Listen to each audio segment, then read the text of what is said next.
The gangway was lowered, and the passengers began to disembark in an orderly manner. Wizard Ralph, Reynolds stopped Ron at the gangway. "Is this your first time visiting the Glazed Archipelago? Are you interested in having dinner together? I know a very famous magic material restaurant on the island. Their monster eye soup is renowned throughout the Endless Sea region." Ron thought briefly and nodded in agreement. "I'd be honored. I do want to learn more about the Central Lands, and Wizard Reynolds is undoubtedly one of the best guides." "Great," Reynolds smiled. "How about we meet at the main island's lighthouse square at 6 in the evening?" After making arrangements, the two parted ways, and Ron returned to his cabin, briefly explaining to Alan and Dale about the short stay on the island. Then, carrying some necessary items, he left the airship and set foot on the land of the Glazed Archipelago. The air on the glazed island was more humid than on the airship, with a strong scent of sea salt and a hint of tropical fruit fragrance. The sunlight was warm but not glaring, and the sea breeze gently caressed his face, invigorating his spirit. Residents on the island would salute and pay their respects upon seeing the wizard badge, with some even proactively offering guidance or recommending local specialties. As the sun set in the west, the entire sea was dyed golden red, and the lighthouse had already lit up with warm yellow light, illuminating the square's bustling pedestrians. Reynolds was already waiting there, dressed in a dark blue casual robe, looking more relaxed and at ease than on the airship. "You arrived just in time." Reynolds smiled and approached. "The restaurant I reserved is not far from here, a 5-minute walk." The two walked along a path paved with colorful pebbles, with various uniquely styled shops on both sides, selling coral accessories, offering special spices, and even specializing in acquiring deep-sea materials. Each shop exuded a rich local flavor, attracting passing tourists and merchants. "Here it is, Deep Blue Bay." Reynolds pointed to a 3-story building ahead. The restaurant looked quite imposing, with exterior walls made of some semi-transparent blue stone, radiating a soft halo under the lights. 2 well-dressed merman waiters stood at the entrance, greeting customers politely. Upon entering the restaurant, the interior decor was even more breathtaking. In the center was a massive aquarium, housing various rare sea creatures. Some glowed, some had strange shapes, and some seemed to change colors at will. The ceiling was composed of countless crystal fragments pieced together, simulating the light and shadow effects of the underwater world, making one feel as if they were in the deep sea. Wizard Reynolds, a pot-bellied merman manager, hurried up, bowing with some difficulty. "Phew. Welcome back. Your exclusive private room is ready." "Thank you, Arno." Reynolds nodded with a smile, then turned to Ron. "This is Wizard Ralph, also a remarkably talented expert in bloodline studies." "Welcome, Wizard Ralph." The merman manager quickly bowed again, a flash of reverence in his eyes. "It's our honor to host 2 distinguished wizards. Please follow me." He led the two through the main hall to a relatively secluded corner. There was a semi-transparent shell door, which opened to reveal a beautifully decorated private room. The private room was small but ingeniously designed. In the center was a round dining table, made of some rare deep-sea wood, emitting a faint blue light. The walls were inlaid with luminescent coral, providing soft lighting to the entire space. The most striking feature was a floor-to-ceiling window on one side of the room, overlooking the bay directly. The sea at night reflected countless starlights, like a flowing sea of stars. "Please have a seat." The merman manager respectfully pulled out a chair and handed over the menu. "We just received a fresh batch of eye-foot octopus, and the thunderlight fish from the day before yesterday is owl. So extremely fresh, I recommend you try them." Reynolds nodded to Ron. "The specialties of this restaurant are all worth trying, especially the monster eye soup, which is said to enhance some spiritual perception of the diners." Ron leafed through the menu, noting the incredibly rich variety of magical cuisine. From common sea catches to the rare thunderlight fish, from ordinary sea ferns to the precious soul algae, it had everything. Each ingredient came with a brief description, introducing its origin, cooking method, and potential special effects. "Let's order based on your recommendations." Ron closed the menu. It's clear that Wizard Reynolds is very familiar with this place. Reynolds smiled and nodded, giving the manager a series of instructions, including several main courses and various side dishes. After the manager departed, the two began conversing. As someone visiting the glazed archipelago for the first time, how do you feel? Reynolds asked as he poured Ron a glass of clear blue liquid. This was a local specialty drink, extracted from some deep-sea plant. Ron sipped the blue liquid, experiencing a cool, yet slightly salty sensation spreading across his tongue. So different from the oppressively stuffy atmosphere of the Black Mist jungle, here the magic power fluctuations in the air are more lively, yet not as chaotic as I imagined. That's the uniqueness of the glazed archipelago, Reynolds explained. This sea area is located at the confluence of three main streams of magic power, forming a special state of balance. Together with the regulating effect of the surrounding seawater, it makes this a rare region with stable and abundant magic power.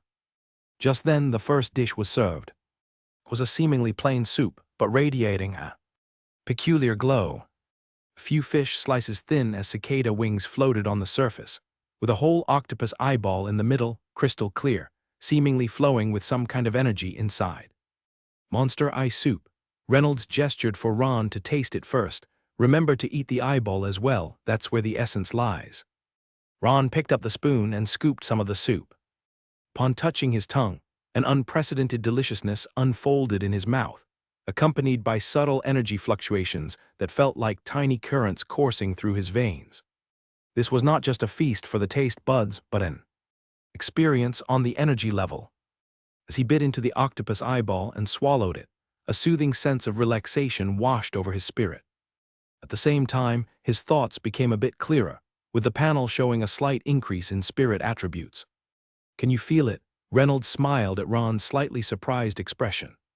This sense enhancement works best the first time, and you won't feel much afterward. The following dishes were equally appetizing. The main dish made with roasted thunderlight fish, where the faint electric energy remaining in the flesh blended perfectly with the special spices. Each bite was accompanied by a subtle electric tingling, enhancing the taste and slightly improving nerve response speed. There was also star sea algae with stem grass, a cold dish made with rare luminescent plants from the deep sea, which could enhance the eater's internal magic power circulation efficiency to a certain extent. While enjoying the cuisine, the two shared their experiences and insights. Speaking of the central lands, after savoring a specially prepared sea beast meat dish, Reynolds wiped the corner of his mouth. I don't know what you know about it, but I can assure you, it's unlike any place you've seen before. A hint of reminiscence flashed in his eyes. For newcomers to the central lands, the most shocking thing is the omnipresent dense magic power. It's found in the air, rocks, flowing water, and even in the dust, filled with pure magic power.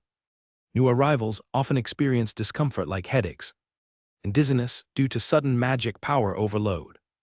Reynolds took a small sip of seaweed wine, a specialty from the glazed islands. The purple-black liquid swirled in the goblet, refracting the light from the crystal lamp like a starry sky trapped inside. He shook the goblet, his gaze steady, as if deciding where to start answering Ron's doubts. The situation in the central lands is far more complex than what's recorded in writing. On the surface, it looks like a school alliance co-governing, but in reality, there are undercurrents, and the power struggle never ceases, merely changing to wear more refined masquerades. Ron nodded slightly, though he didn't entirely believe it, silently assessing the truthfulness of Reynolds' words. The subtle fluctuations in Reynolds' tone weren't an intentional concealment, but a compression of complicated facts. Clearly, he was trying to simplify a convoluted system. First, you need to understand the chord of truth. The man's voice was somewhat hoarse, as if worried about being overheard by some invisible ears. It transcends all systems, like an invisible inspector perched atop the wizard world. He glanced around to ensure no one was paying attention, then continued. The Court of Truth is composed of the most powerful great wizards and several others with greatness, wielding ultimate decision-making power, but rarely appearing. Unless there is a major crisis affecting the survival of the wizard world, they remain distant and indifferent, like those ancient myths beings high above the clouds, like researchers observing the ecosystem of microorganisms in a petri dish. Ron suggested a metaphor he found fitting. Your analogy is uncannily accurate. Reynolds was surprised, then smiled. So let's discuss what's beneath the court of truth, mainly the alliances formed by several large schools. Among them, the position of the Crystal Tower is almost at an unmatched level. At this point, he pressed the automatic food delivery button and quietly set up an isolation array. Is the disparity really as vast as rumored? Ron raised an eyebrow while recalling the sporadic information he had collected. It's even greater than the rumors, Reynolds said solemnly with a touch of reverent awe in his voice. Other large schools at most have one or two great wizards, while the Crystal Tower has 4 publicly known great wizards, not to mention reclusive scholars who remain hidden, absorbed in research and untouched by worldly matters. He picked up the wine glass and gently swirled it, leaving thick traces of the purple-black liquid on the rim. It sounds like a simple numerical difference, but in the wizard world, it signifies an insurmountable chasm. You've understood the ecological chain of abyssal creatures, right? The gap in strength between the top predator and the next tier down is often insurmountable. This gap between great wizards is even more significant. Ron nodded thoughtfully, aligning with his preliminary judgment of the power distribution in the wizard world. The library of consciousness, in his mind, automatically integrated new information, constructing a more cohesive diagram of power structures. In this diagram, without a doubt, the Crystal Tower holds the most prominent position, akin to the brightest star in the night. The current status of the Crystal Tower is inseparable from its internal core force, the Crown Clan. Reynolds continued, with a complex mix of awe and subtle dissatisfaction in his eyes. Especially the current person in charge, Cassandra the Great Wizard. She's a newly risen Great Wizard within the Crown Clan of the past century, and is also the present Tower Master of the Crystal Tower. Under her governance, the power of the Crystal Tower has reached its peak in nearly a millennium. Ron softly repeated the name, searching for related information in the Library of Consciousness. He recalled there was a brief mention in the marginal notes, but the content was sparse. A subtle gleam flickered in Reynolds' eyes, reminding, she is also a primordial wizard who advanced through the path of truth. Ron instantly looked up, his eyes sharp as a sword. Wizards who advance through the primordial path are rare, and those who survive midway and smoothly ascend to great wizard status are even rarer. Thank you, Wizard Reynolds, for sharing such crucial information with me. Reynolds waved off indifferently. In the wizard circles of the Central Lands, this isn't much of a secret. Even Cassandra, Tower Master herself, doesn't shy away from this point, even taking pride in it. He took a sip of wine, continuing. Though Cassandra, Tower Master, hasn't been a great wizard for particularly long, her strength is remarkably formidable, even ranking among the top in her peer group, which is the fundamental reason she became the Tower Master of this generation. The two fell into a brief silence, as the automatic food delivery's tendrils brought a new dish, deep-sea grasp. It was a piece of deep-sea fish meat treated with special magic, shaped like a grasping hand, coated with crystalline blue sauce, emitting an alluring aroma. Ron lightly poked the fish with a silver fork, surprised to see it react similarly to a living organism, contracting slightly, akin to real muscle tissue. This reminded him of those semi-living alchemy materials, maintaining certain life traits but stripped of autonomous consciousness. Reynolds casually suggested, after consumption, it can temporarily enhance tactile sensitivity, aiding in casting precision. It is also one of the specialties of the Glazed Islands. The fish is specially treated immediately after being caught alive, preserving primordial ocean energy. Ron carved a small piece and placed it in his mouth, the fish melting on his tongue, releasing layer upon layer of exquisite flavors. At the same time, subtle numbness spread from the mouth to the entire body, as if every nerve ending was awakened. Becoming exceptionally sensitive, he could clearly perceive every tiny fluctuation of magic power in the air, even the molecular structure of the liquid in his cup. Quite a delicate culinary technique, it must have used some extraordinary methods. Ron commented, while analyzing the principle behind this sensory enhancement effect in his mind. It retains part of the fish's nervous system activity, while reweaving it into a sensory enhancement network that serves the consumer. Quite a refined technique. Let's return to our topic. After waiting for Ron to adapt to the new sensory state, Reynolds nodded and continued. How much do you know about the difference between school wizards and free wizards? Ron pondered slightly, quickly organizing his related knowledge. In the Black Mist School, freedom seems to be an assumed yet seldom discussed concept. We are taught that once we become official wizards, everyone has the right to choose their own path. But considering the resource allocation principles of the extraordinary world, I guess, the actual situation is that there must be some kind of invisible constraint. You really are a keen observer. A hint of appreciation flashed in Reynolds' eyes. In fact, almost all schools will induce apprentices to sign various contracts. It's just that the means and restrictions vary in severity. His voice became more solemn, carrying the tone of someone speaking from experience. In most cases, these contracts require one to serve the school for decades after becoming an official wizard. The duration depends on the school's investment in you and your potential evaluation. These kinds of contracts are relatively fair. After all, the school does provide resources and guidance. A sharp glint flashed in Reynolds' eyes, and his voice lowered further. But if the school particularly values an apprentice's potential, or conversely, believes he is unlikely to break through to the moon level, they might use various means to trick him into signing a lifelong mandatory contract. The former is to permanently bind rare talents, the latter is to secure long-term cheap labor. The fate of these two types of people is often not very good. Ron nodded slightly. The design of this system is completely logical. The essence of the wizard world is a power-centered, extremely elite society, where resource distribution inevitably follows the principle of maximizing efficiency. In such a system, contractual constraints are both a means to guarantee return on the school's investment and a necessary measure to control the flow of power. Wizard Reynolds, how was your own experience? Ron asked directly. This kind of question is not considered offensive among wizards. After all, the contract period is an unavoidable part of every wizard's career. After advancing to the Morning Star level, I served my school elemental garden for 33 years. Reynolds answered, his tone carrying a subtle complexity, like nostalgia mixed with relief. Mainly responsible for research and teaching of elemental fusion theory, as well as conducting regular surveys in some abyss edge areas. It wasn't particularly arduous, but it wasn't exactly easy either. It was only in recent years that I was liberated, becoming a free man, and began to truly explore the abyss which I am genuinely interested in.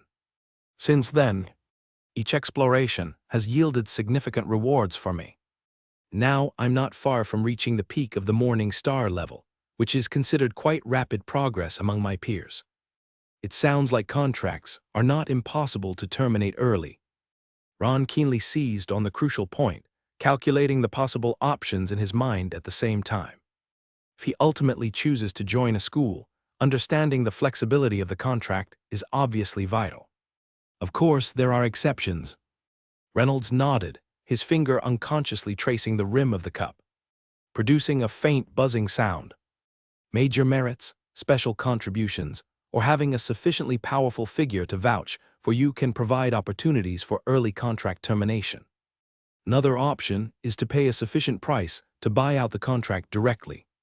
This theoretically applies to any level of contract, but in practice, the ransom for high-level contracts is often prohibitively high. Almost nobody can afford it.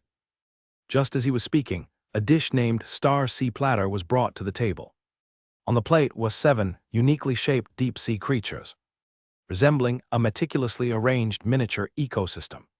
Some intermittently emitted a faint glow, others changed color with the viewing angle. Some seemed to maintain a sort of simple autonomous movement, appearing both as a delicacy and a living piece of art. You seem to be very knowledgeable about abyssal creatures. Reynolds changed the subject seemingly unintentionally, with a hint of probing in his voice. The method you mentioned earlier for handling multiple bloodline rejections is something even the Abyss Mutation Atlas I've consulted didn't elaborate on. Ron's heart stirred, understanding that the other party was indirectly referring to the trades in the silent market. This was both a probe and a prelude to the ensuing conversation. I have always held a special interest in biology and bloodline theory. He responded calmly, neither overemphasizing his expertise nor deliberately avoiding the issue. During my time in the Black Mist School, I had the fortune to access some physical samples and conducted certain studies on their physiological structures and adaptation mechanisms. Reynolds cleared his throat gently, his words becoming more direct. To be honest, Wizard Ralph, the reason I am so courteous and respectful towards you is that I value your patente. Alan hoped to establish a friendship and some cooperative relationships with you. Ron did not show any surprise, just waited for the other party to continue. Though Reynolds' honesty gave him a slight surprise, this straightforward attitude actually aligns with the principles of interactions among official wizards. No unnecessary concealment, only necessary reservation.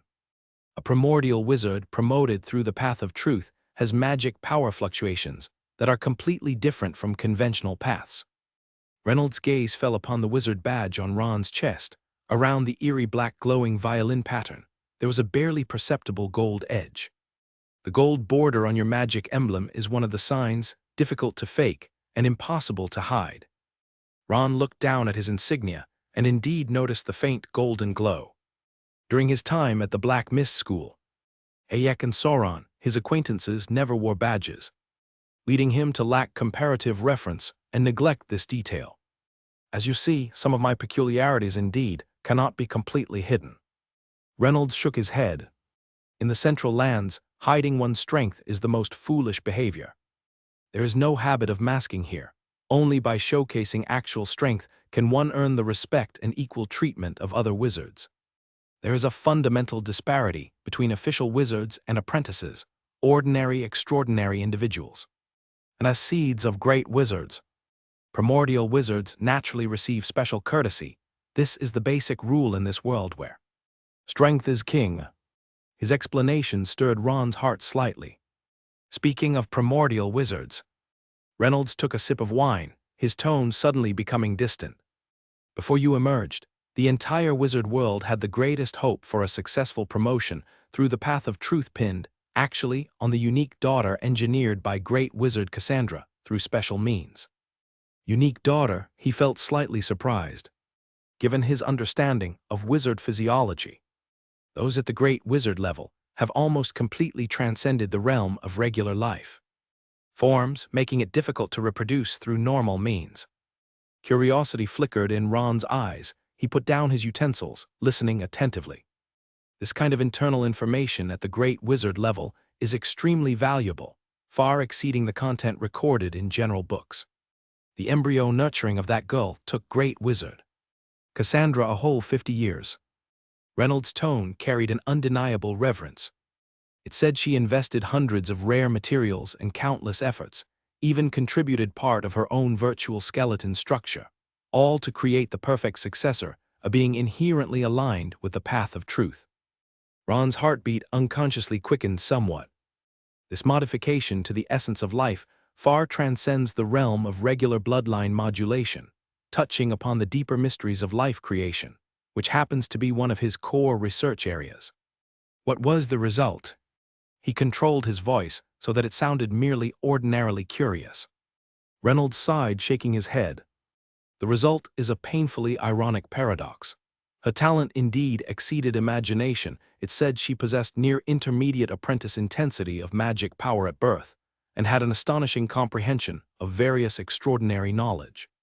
But it was precisely this overly powerful talent, coupled with the magic-rich environment of the Central Lands, that led to a rare demon-devouring symptom. Demon-devouring, Ron repeated softly, frowning slightly. He had seen this term in some scattered pages, but the records were extremely fragmentary, mostly of a warning nature, lacking detailed descriptions. Simply put, it's when the growth rate of magic power in the body far surpasses the limit the body and spirit can bear. Reynolds explained, his voice full of regret. Like a bottle with limited capacity being filled with liquid that never stops, inevitably overflowing and eventually destroying the container itself. Magic power begins to uncontrollably erode flesh and spirit, causing various unpredictable mutations. Little princess of the Crown clan, Eve, is only 14 this year and has never meditated for a day. Yet her naturally growing magic power is already close to the critical point of an official wizard. Regarding various mystical knowledge and magic construction, she can remember everything at a glance, and can even propose improvements after seeing it once. Reynolds' tone carried undisguised admiration, along with a touch of regret. If it weren't for the demon-devouring symptoms, she might have become the fastest ascending official wizard in wizard history, potentially surpassing those famous geniuses in history. But the reality is, he took a light sip from his wine glass. Her condition is worsening, and it is said that she now needs to stay in a custom-made magic isolation room to slow the progression of demon devouring. Meditation is impossible, other cultivation is also prohibited, even the most basic magic construction is completely forbidden. Such a level of talent, yet it is wasted like this. Ron put down his wine glass, frowning slightly. Since she is a member of the Crown clan. His eyes were full of confusion. Shouldn't there be protection from a great figure like the Witch King behind her? As far as I know, the Crown clan directly inherits the bloodline of the King of Absurdity. Could it be that even that great one cannot solve this problem? The King of Absurdity, that great figure indeed, transcends all scales of our understanding. Reynolds sighed and placed the wine glass back on the table, his fingers lightly tracing the rim. In fact, everyone can think of placing Eve in a magic isolation environment, or helping her increase her body's tolerance. The Tower Master Cassandra has long tried those conventional methods, using even the most precise bloodline modulation and the most precious magic potions, but can barely maintain her physiological balance, incapable of fundamentally solving the problem. His gaze became profound, as if seeing some distant limit through Ron. There's a rumor saying Eve's situation is not an ordinary illness or talent aberration, but a kind of rule-level rebound. Ron's eyes narrowed slightly, his pupils flickering with a focused light in the candlelight. Rule rebound. Yes, the more her constitution grows, the more apparent the demon-devouring symptoms become, as if the entire world's rules are rejecting her existence. In a flash, Ron considered dozens of possible explanations and approaches, but he remained calm on the surface. Didn't that ancestor of the Witch King lend a hand? With his power, rule limitations should not be a problem. Reynolds shook his head with a wry smile, his eyes showing reverence for the mysteries of rules. Even the Witch King must obey certain fundamental laws. The King of Absurdity is naturally bound by some rules we cannot comprehend, unable to directly intervene in this rebound. He can only provide Eve with the most basic protection. She does not become critically endangered, maintaining normal physiological functions. His voice was low and heavy, but the premise is that she cannot engage in any form of supernatural cultivation. Once she attempts to mobilize magic power or construct magic, that hidden rebound will immediately erupt, devouring her life. Ron was silent for a moment, his fingers gently tapping the table. Information on rebound and various curses swiftly flowed through the memory palace within him. What is Grand Wizard Cassandra herself doing? He finally spoke, his voice carrying a hint of curiosity. I find it hard to imagine a mother would just give up on her own child like this. Reynolds gazed at the flickering lights outside the window.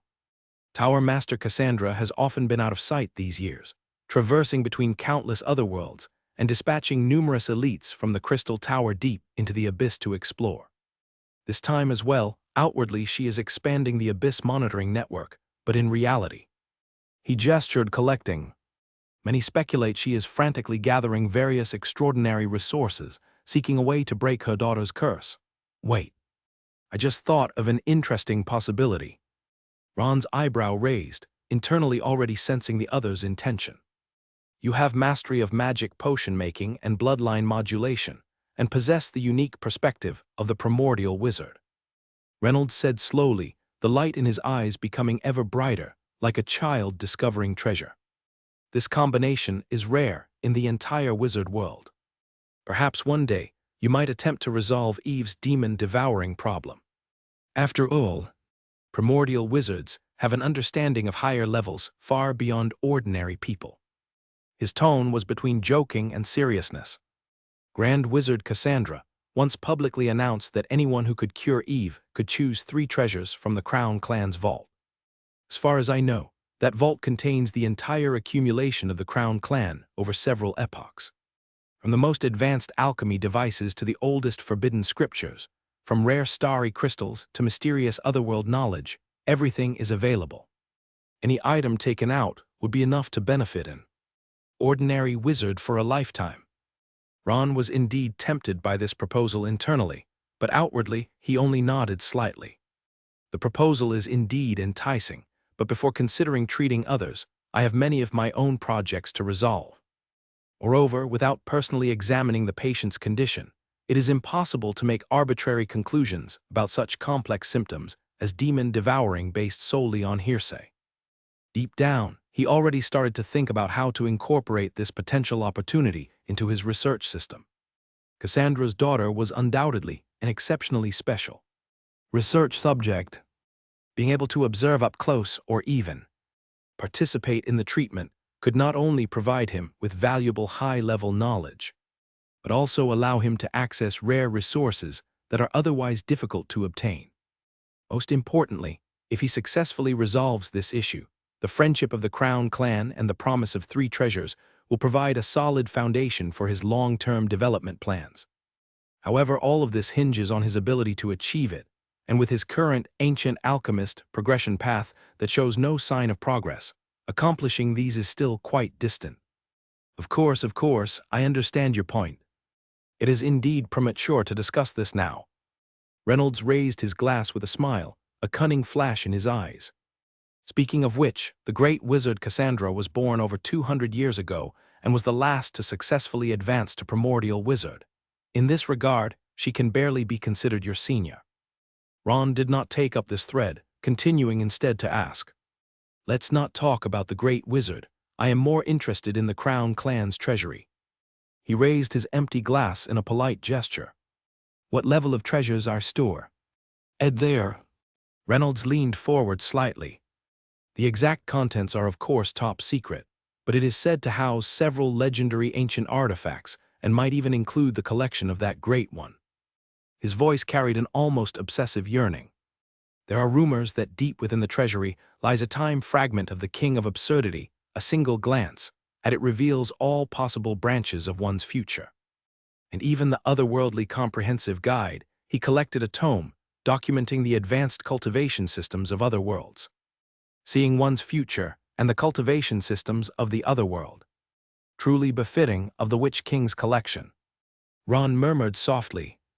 Items collected by those known as the Great Ones, even the least among them, contain power and mysteries beyond the common man's imagination. Reynolds shrewdly caught the interest in the other's eyes, a knowing smile appearing on his lips. "It appears that the Crown clan's treasury has indeed fascinated you. I'm not surprised. What wizard could remain unmoved by the Witch King's collection?" He gently swirled the wine in his glass, admiring the play of light within the amber liquid. "After all, even the most ordinary of the Witch King's collections is enough to alter a wizard's fate." Back to the matter at hand. Reynolds relaxed slightly at this point, one leg casually crossed. "I've always been curious. What compelled you to choose the path of truth? That road is nearly a death sentence. Scarcely anyone dares to attempt it, even in the Central Lands." Ron was silent for a moment, gazing out the window into the night sky, seeming to ponder how best to articulate this complex decision. Outside, the night of the glazed islands was deep and beautiful. The evening breeze brushed by, carrying the salty, humid scent of the distant sea, mingling with the fragrance of exotic island flowers. "Everyone has their own road they must walk." Ultimately, he said simply, "I didn't deliberately choose adventure, but at certain moments, certain decisions naturally emerge." He turned to face Reynolds directly. "The traditional path, while safe, also means accepting certain limitations and filtering. The key magic potion might open the gate of wisdom steadily, but it also installs a permanent limiter on that door." The young wizard's voice gradually deepened. "Though the path of truth is dangerous, it allows one to confront the most primordial, purest sources of power." From the day he understood the truth of wizard cultivation, he had clarified his goal. Not just to become a powerful wizard, but to truly understand and even control the world as a great existence. Reynolds couldn't hide his admiration, with even a hint of envy in his eyes. In this era where complacency is the norm, wizards willing to face danger are indeed becoming fewer. His voice resonated with some empathy. Too many are content with the safe and sound path, forgetting that true power often comes with equivalent risks. All the great wizards in history explored relentlessly in the abyss, extracting order from chaos, seeking hope amid despair. Reynolds raised his glass, eyes filled with respect. To your courage and talent. I have a feeling the wizard world will be different because of your presence. Ron also raised his glass, clinking it gently against Reynolds's. To your honesty and kindness as well, may our friendship endure long. Outside, the night deepened around the glazed islands, stars painting shimmering reflections on the sea surface, like two mirrors reflecting each other. The golden light of dawn danced through the porthole, casting a dreamy glow over the deck. Occasionally, a few peculiar flying creatures passed through the clouds, showcasing the wondrous diversity of the extraordinary world. Ron stood at the forefront of the observation deck, hands gripping the railing, his gaze extending over the continuous cloud layers, focusing on the gradually clearing silhouette in the distance. A gentle breeze swept across his face, carrying a hint of fresh moisture, mingling with an indescribable scent of magic, becoming more pronounced as the distance to the central lands reduced. The edge city, Dawn Harbor of the central lands, had appeared on the horizon.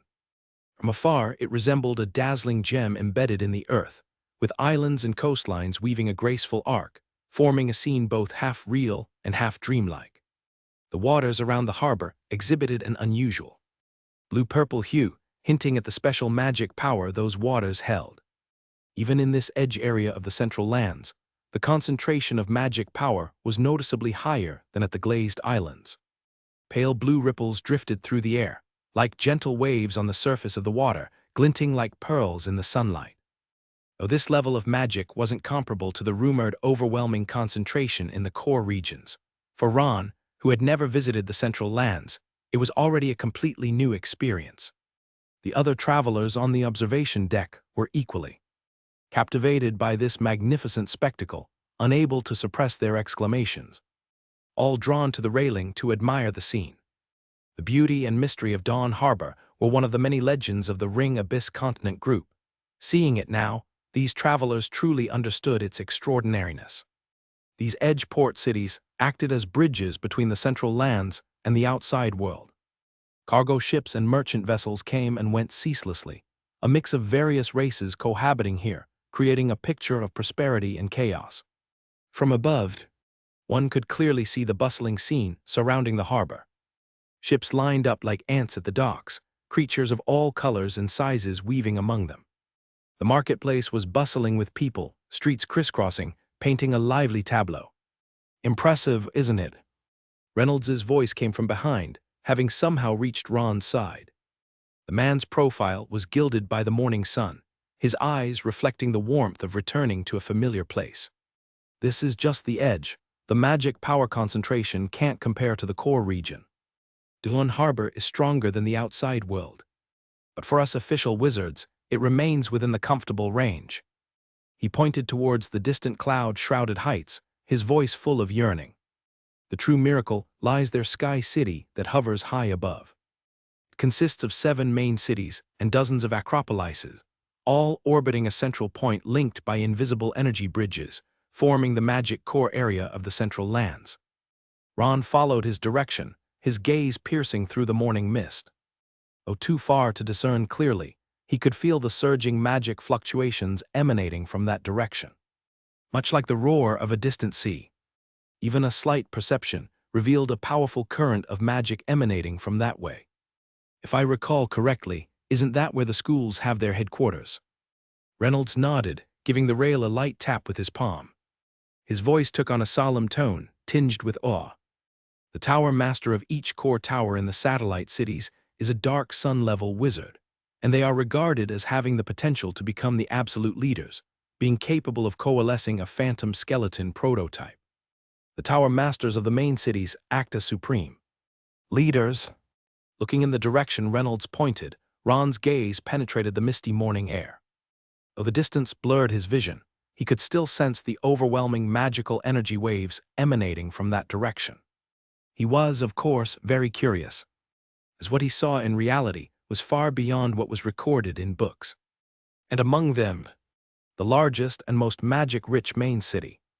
Its core tower's tower master is the great wizard Cassandra, and it is also where the crystal tower is located. Ron's eyes flickered with a hint of interest. The formation of a phantom is a crucial step for Dark Sun wizards to advance to great wizards. How this process works, what conditions are needed, and what special techniques are involved are things he doesn't yet know. While these tower masters enjoy supreme status, they also bear unavoidable responsibilities. Reynolds continued to explain, drawing a complex circle in the air with his hand to indicate. Through the core tower, they regulate the flow of magic and purify the polluted energy continuously seeping from the abyss. His expression became serious. Without their constant purification, the entire central lands would soon be eroded by the abyss, turning into a twisted wasteland. Ron nodded thoughtfully, the outline of the distant city reflected in his pupils. So, the prosperity of the central land, DS, is in some way related to its proximity to the abyss. A clever deduction indeed, although it is only one of the important reasons. Reynolds looked at him approvingly. But also because of the proximity to the abyss, the concentration of magic here far exceeds that of the outside world, nurturing countless prodigies. Of course, risks and opportunities coexist. His gaze became profound, as if glimpsing some unknown dangers. Pollution and gifts are like two sides of the same coin. The greatest prodigies are often the most easily tempted by the abyss. History is rife with genius wizards who went astray, ultimately becoming apostles of the abyss. Ron noted this warning silently, yet his heart was filled with intense curiosity about that gift from the abyss. Pollution and power, danger and opportunity, these were the topics he had always pondered. How to acquire power while avoiding danger, how to transform pollution for personal use, these are the core elements of the melting furnace concept. This explains why the proportion of extraordinary races here is so high. Ron pulled his thoughts back, his gaze sweeping over the diverse architectures of Dawn Harbor. There were shell-like structures designed obviously for aquatic races, platforms prepared for flying races, and some buildings whose shapes defied human aesthetics and logic. Reynolds nodded, a smile playing at the corners of his mouth. Indeed, the fringe ports are the most prosperous yet chaotic areas, where nearly all the extraordinary races from the main world congregate. Like a well-informed local guide, he pointed to different areas of the port. The area shimmering with a pearly glow is the aquatic district, with buildings equipped with water channels. In the distance, the hive-like area is the sky race's settlement. Near the mist-covered cliffs is the dwarven forge district, tirelessly producing all kinds of extraordinary materials. A look of nostalgia passed through his eyes.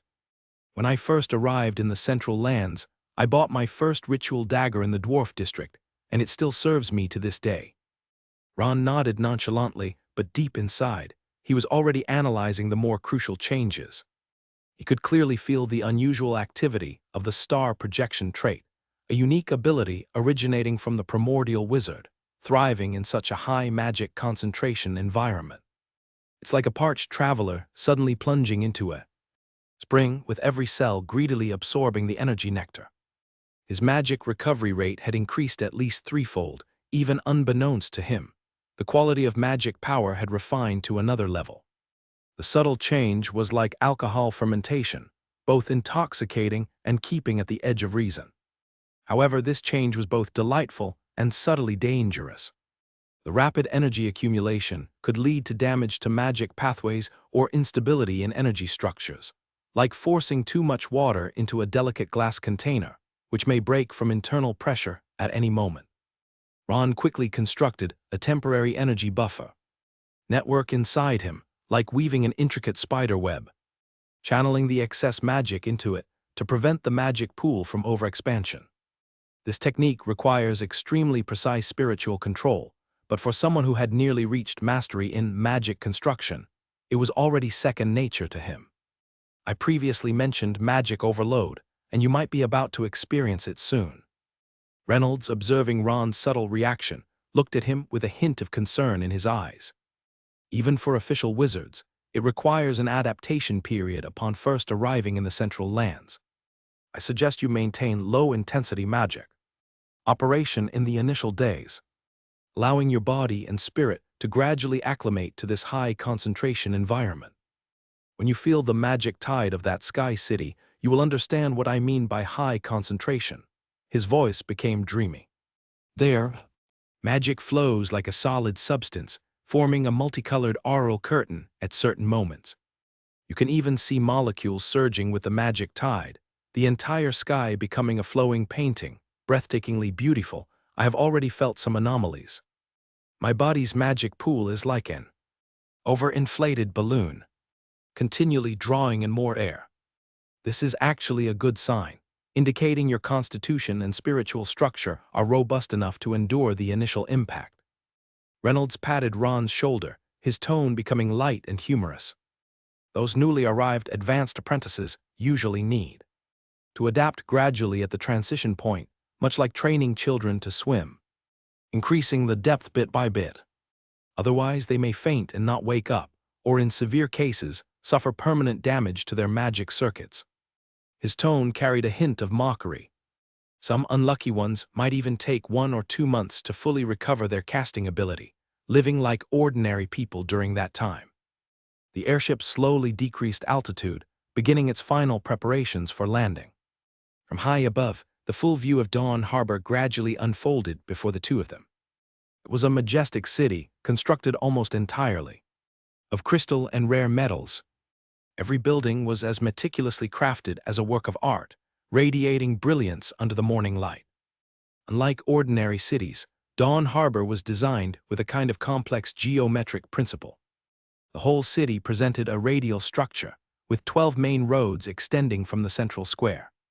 Ron sharply noticed that the arrangement of these main roads was not random, but formed a precise energy guidance network, connecting the entire city into a unified magic power circulation system. But most strikingly, the entire city was not built on flat land, but comprised of hundreds of islands of varying sizes. They were interconnected through magic bridges or various flying devices that glowed, forming a 3-dimensional urban structure. Some islands were at different altitude levels, creating a stepped visual effect. Some islands rotated slowly, seemingly searching for the optimal magic power absorption angle. Others were covered with dense vegetation, forming the wonder of aerial gardens. The entire central lands were initially a complete piece of land. Reynolds continued to explain, with a voice tinged with the cadence of an ancient legend.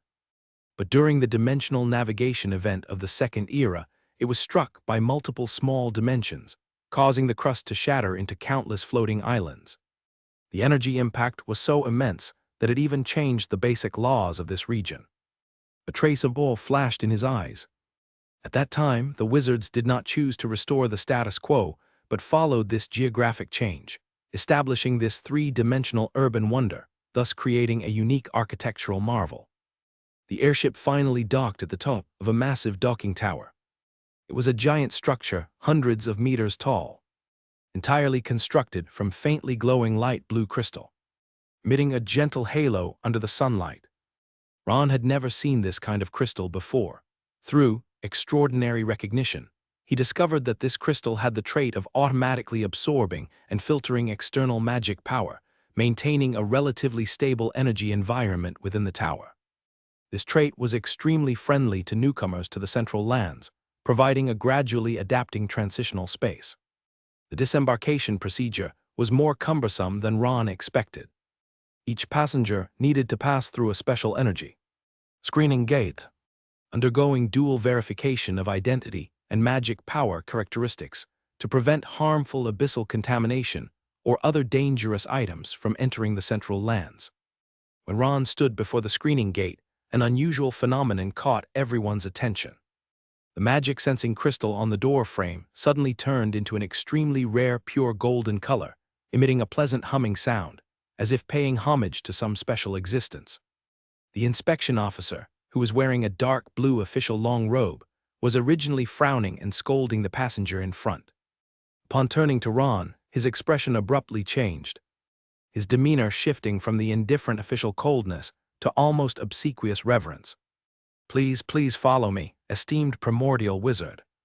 His voice slightly trembled with excitement. "We have already prepared a special passage for you." Ron raised an eyebrow slightly, a hint of caution flashed in his mind.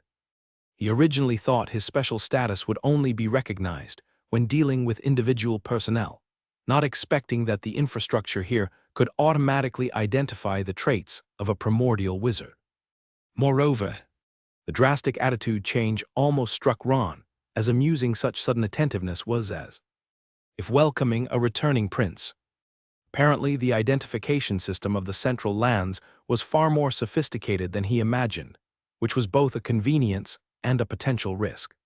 He glanced back at Reynolds, who gave him an "I told you so" look. Under the gaze of the crowd, Ron had no choice but to follow the inspection officer into an elaborately decorated exclusive passage. It was a private passage lined with deep red carpets. On both sides stood attendants dressed in silver attire, ready to provide assistance at any time.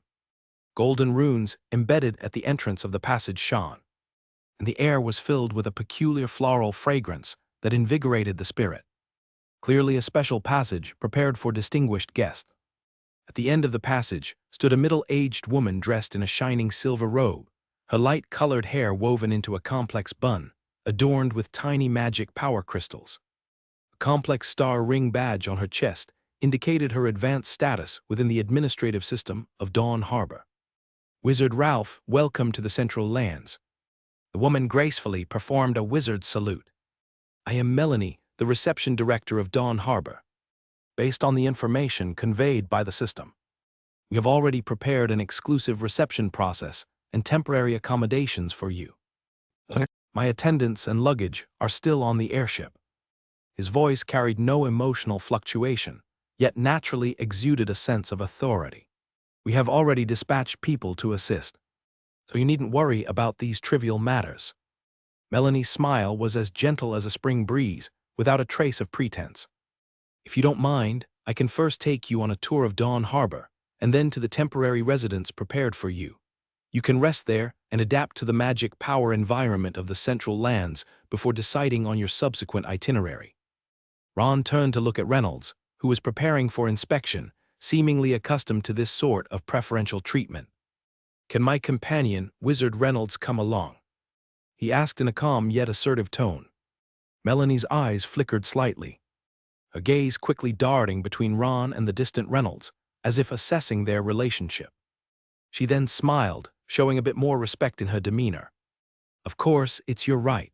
Primordial wizards have specific privileges and invitation rights in Dawn Harbor, which is also a mark of respect for your status." Turning to Reynolds, she made an inviting gesture. "Wizard Reynolds, we are honored to have you join our tour. The Port Authority has completed a quick verification of your identity information." Reynolds walked over briskly, giving Ron a meaningful glance. "It seems you've learned to use your privileges already."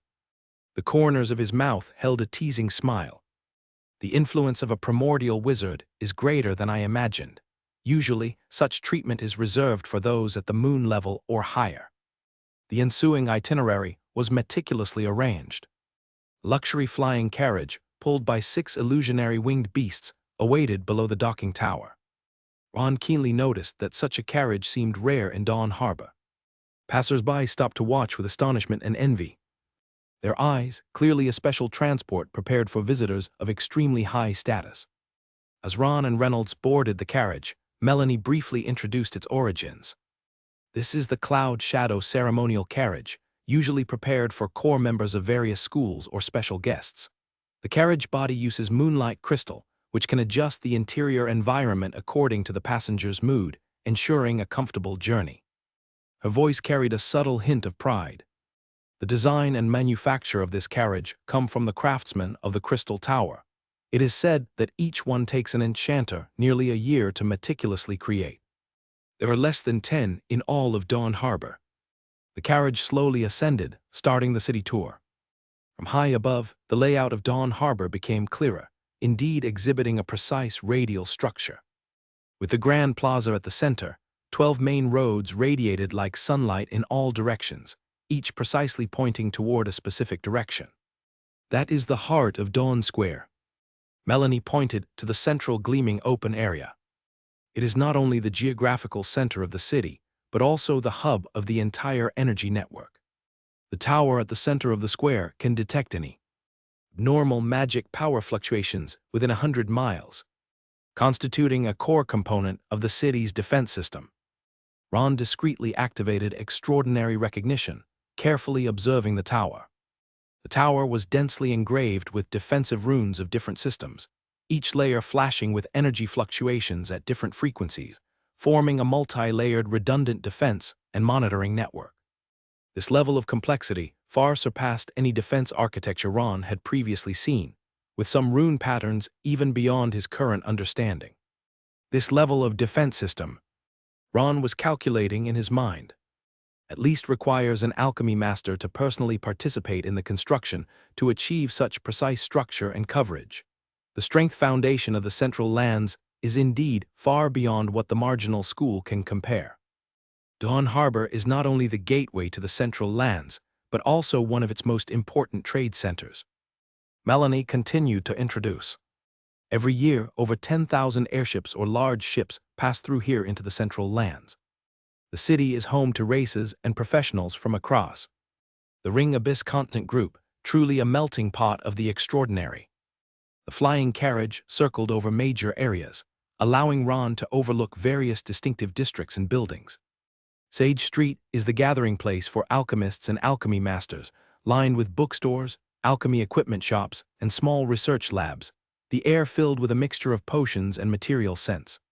Crystal Wall District is where some wizards reside, the buildings all constructed of priceless energy-gathering crystals. Glittering dazzlingly in the sunlight, Sunset Square is a paradise for artists and performers, where various magical performances and rare art transactions take place, the air resounding with the unique melodies of non-human musicians. There's also the Elemental Valley, designed specifically for elemental creatures, where the environment can automatically adjust temperature, humidity, and magic power concentration according to their needs, allowing those with particular environmental requirements to live comfortably. This level of prosperity, Ron evaluated in his mind. Even the rare materials seen everywhere here would likely be treasures in the Black Mist School. The flying carriage finally stopped in front of an exquisite building located in the city's West District. It was a 3-story standalone villa, elegant yet dignified in architectural style. A small garden adorned the front yard, with various exotic flowers growing and emitting a faint fragrance. The entire building was shrouded in an almost invisible energy barrier, which Ron could sense was a privacy protection spell, able to block most external magic power detection. This is the Qiyu Villa, a temporary residence prepared for esteemed guests like you. Melanie said respectfully. The villa is equipped with a basic alchemy laboratory and meditation room, which should meet your basic needs for a short stay. Ron nodded in appreciation, already contemplating how to efficiently utilize this unexpected advantage. A temporary residence meant he could perform some necessary preparations before deciding on the next step. Wizard Reynolds, where are you staying? Ron turned to ask Reynolds. My residence is in the East District, about an hour's flight distance from here. Reynolds replied, suddenly patting his head as if remembering something. Oh, should we exchange communication badges? In a few days, I have to report to the Abyssal Observation Station's base here in Dawn Harbor. If you're interested, you can join me to learn a bit about it. Ron pondered for a moment, then nodded in agreement. I am indeed interested in the Abyssal Observation Station, but my schedule is still somewhat uncertain. If I have time, I'll contact you via the communication badge. The two exchanged the magic marks on their communication badges. After watching Reynolds leave, Ron turned to Melanie. If it's convenient, I'd like to understand the registration process in the central lands and possible academic exchange channels. As an outsider, I hope to quickly integrate into the academic environment here. Melanie nodded respectfully. Of course, respected Wizard Ralph. In fact, as a primordial wizard, you are entitled to directly submit an application to the new star reception of the School Alliance. They will arrange a suitable introducer and provide the necessary resource support for you. She took out a small crystal card from the spatial bag. This is the contact card from the reception. You just need to inject magic power into it to directly establish contact with the person in charge. Generally, they will arrange a meeting with you within 48 hours.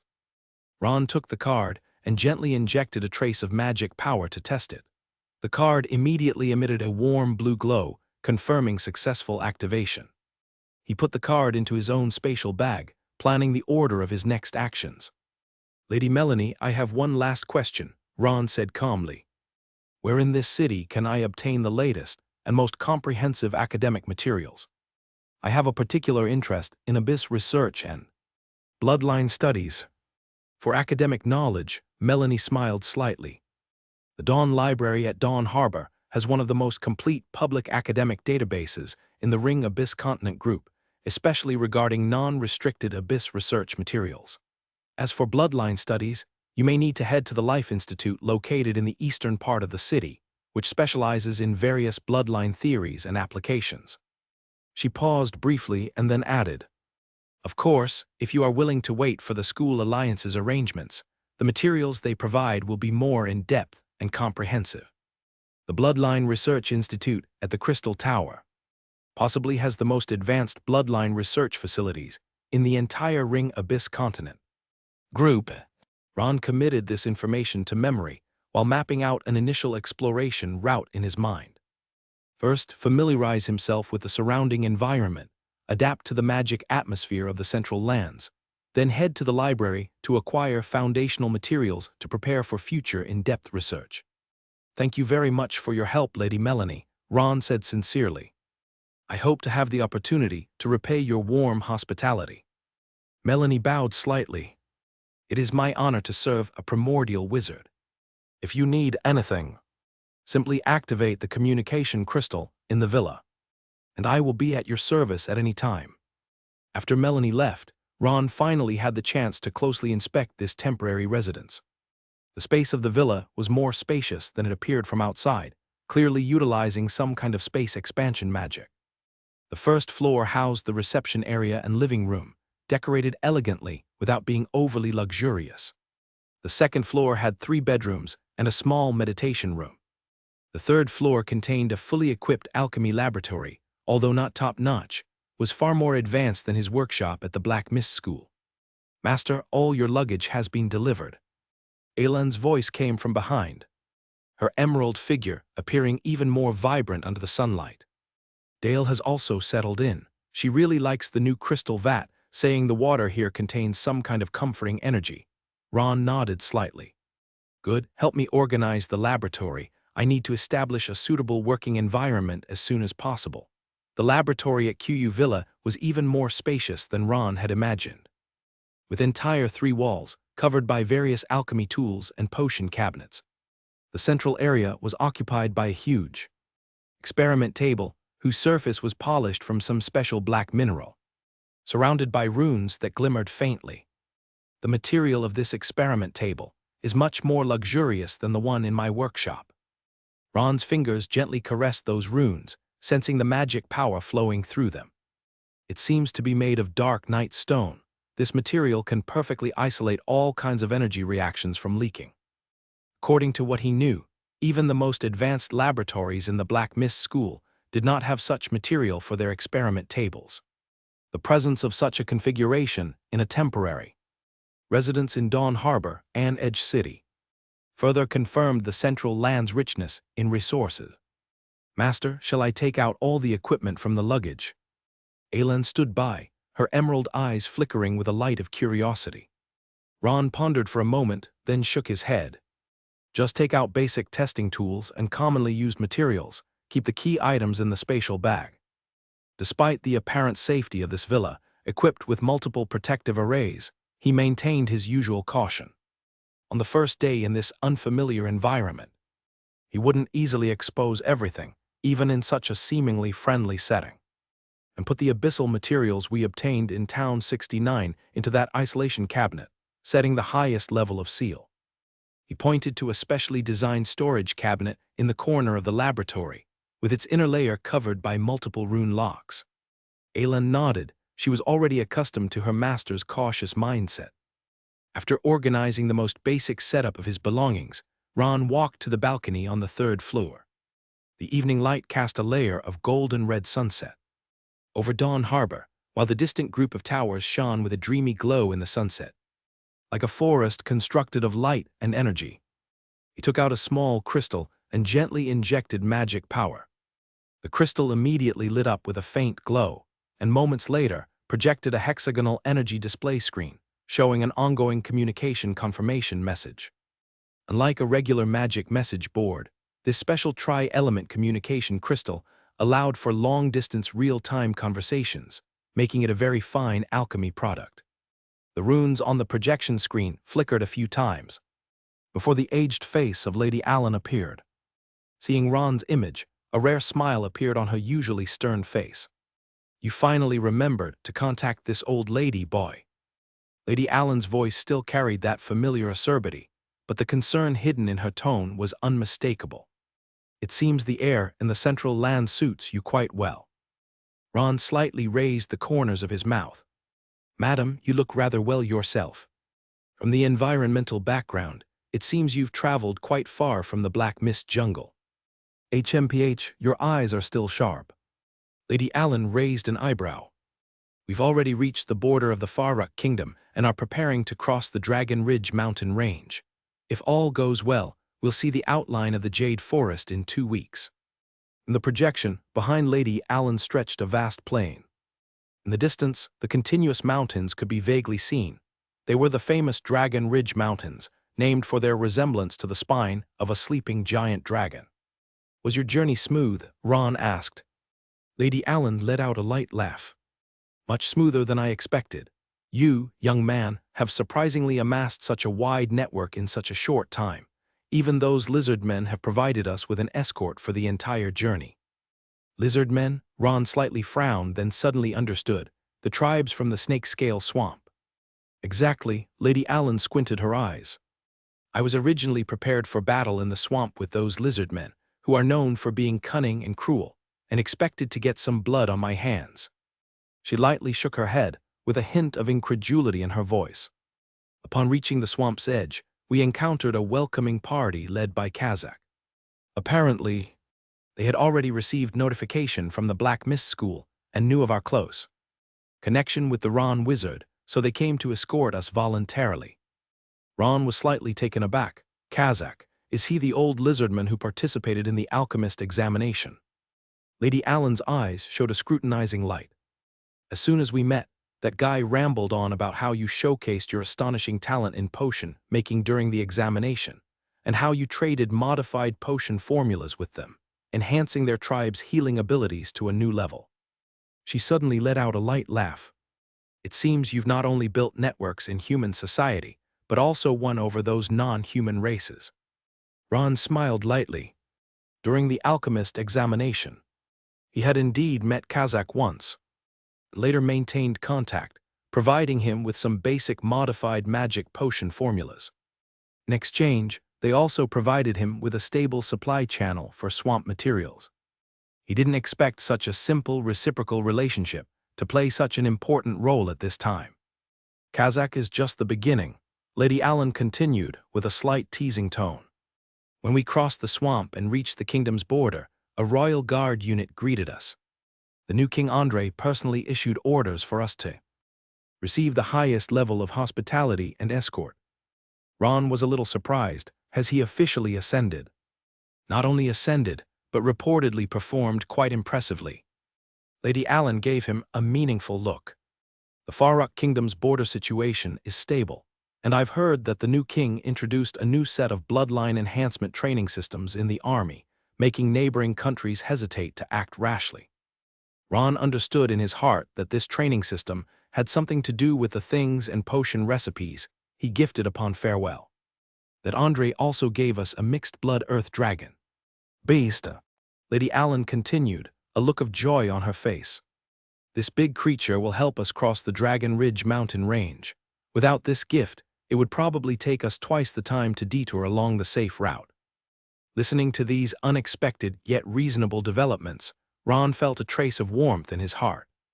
Those past fortuitous encounters had now transformed into support for his mentor's journey.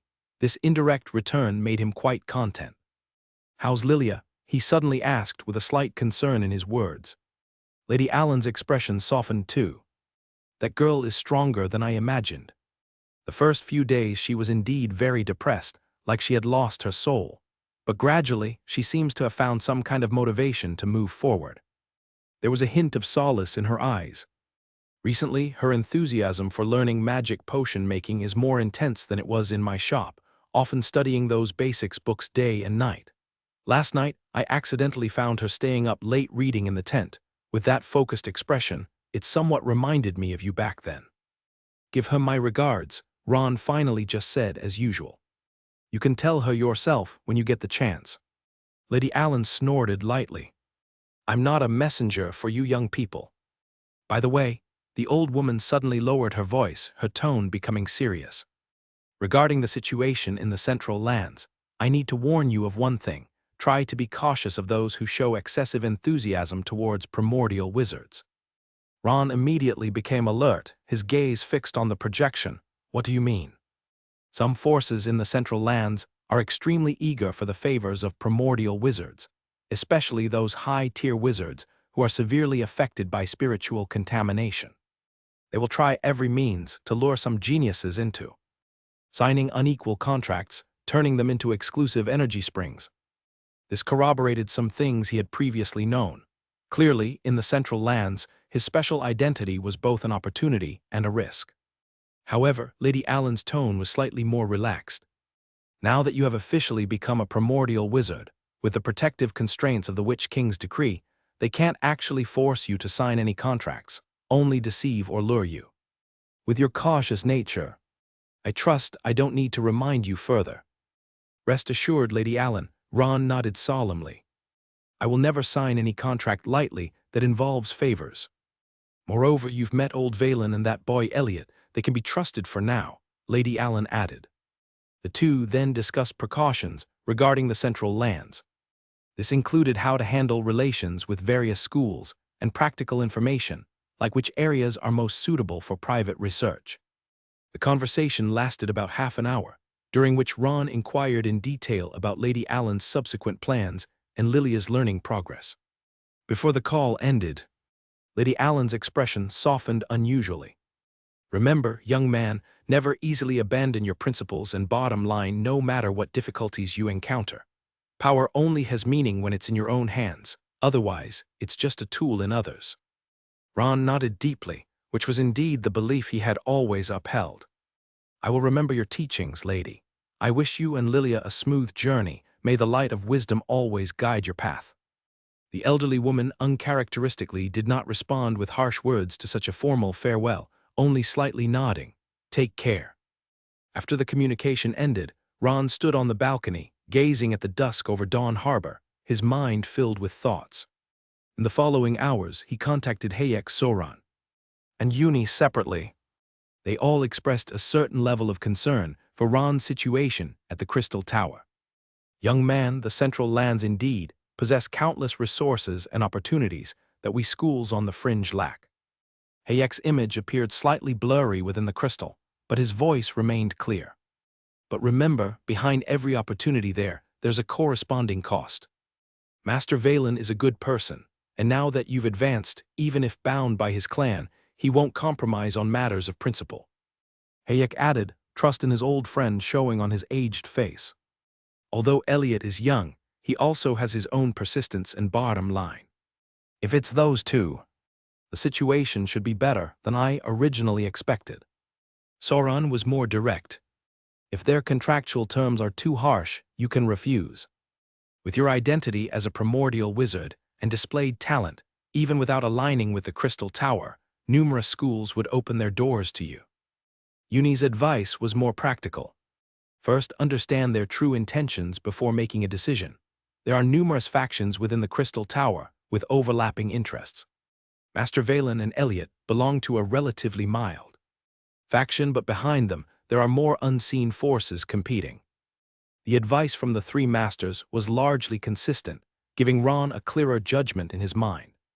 At the highest level of the Crystal Tower, in a grand circular conference hall, an immaculate spherical crystal hovered in mid-air, projecting several silhouettes. They came from different places, yet gathered here for a common topic. Is the information confirmed? Has the newly ascended primordial wizard arrived? The voice was deep and authoritative, the speaker's face hidden in the mist of interwoven light and shadows. Confirmed without error. Another silhouette responded, his voice sounding younger and full of vitality. The energy screening gate of Dawn Harbor has already provided golden feedback. Interesting, very interesting. A third silhouette spoke, a female voice. In this era, it's remarkable that someone can still traverse the path of truth and successfully advance to primordial wizard. It's a miracle in itself.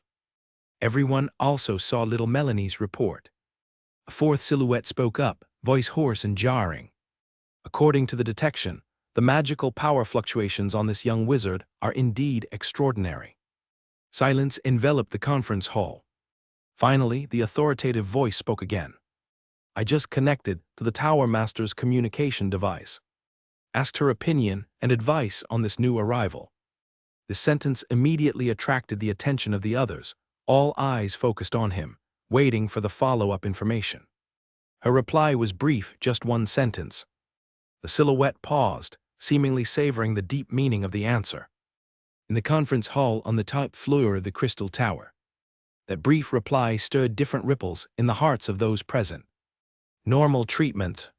The third voice, a female wizard, was the first to break the silence, her tone carrying a hint of perplexity. Did the Tower Master just say those two words, no further instructions? The first speaker responded in a voice of authority, a hint of contemplation in his tone. Lady Cassandra always speaks concisely, but there is deep meaning behind each of her decisions. Normal treatment. A hoarse, elderly voice slowly repeated the phrase, sounding as if chewing on each bite. Is this hands-off, or is there a deeper meaning? Under the projection of the crystal ball, the figures of those gathered slightly swayed in thought. Everyone was trying to decipher the potentially profound meaning behind this seemingly ordinary directive. Let me share my thoughts first, a young voice cautiously began. I believe the Tower Master is reminding us not to repeat the Greenwood tragedy from 17 years ago. Back then, we placed too much pressure and expectations on him, ultimately leading to that tragedy. Everyone makes a good point. The owner of the elderly voice sighed lightly, the figure cloaked in shadows slightly leaning forward. But it is more likely that the Tower Master hopes for us neither to intervene in 10. Shanali nor to allow total freedom, but to act according to established procedures and rules. He paused, seemingly organizing his words. Treat him like any new official wizard, without excessive focus on his original traits, nor extra restrictions because of potential risks. The room fell into a brief silence, as everyone seemed to weigh the reasonableness of this explanation. If that is the case, the first speaker continued, his voice gaining a note of decisiveness. We shall proceed with the regular protocol. After he formally submits the application, arrange for the evaluation team to comprehensively assess his capabilities. Then assign an appropriate position based on the results. Start from the most basic role of teaching assistant. The woman supplemented, a touch of irony in her voice.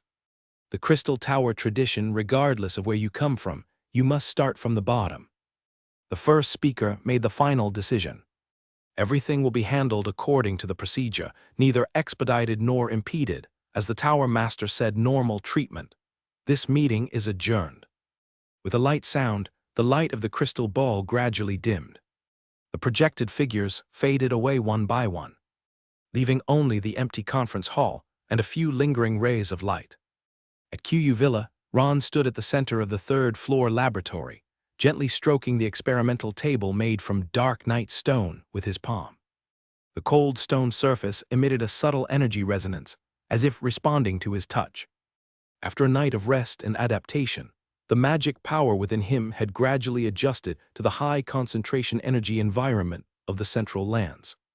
The initial discomfort, like an overinflated balloon, had dissipated, replaced by a warm and jade-like sense of fullness. Star projection thrived like a fish in water in such an energy-rich environment, and his magic pool not only regained its previous balance, but continued to expand. Ron closed his eyes, feeling the trajectory of magic flowing within him. Compared to yesterday, his magic power had increased by at least 5%. Under normal conditions, this would require continuous meditation over several days to achieve. The magic environment of the Central Lands truly lives up to its reputation. Ron mused to himself, his fingertips faintly glowing with a trace of light blue, a visual manifestation of pure magic power. He approached the communication crystal, deciding to contact Melanie first, to learn more about the specific process for entry to the Crystal Tower.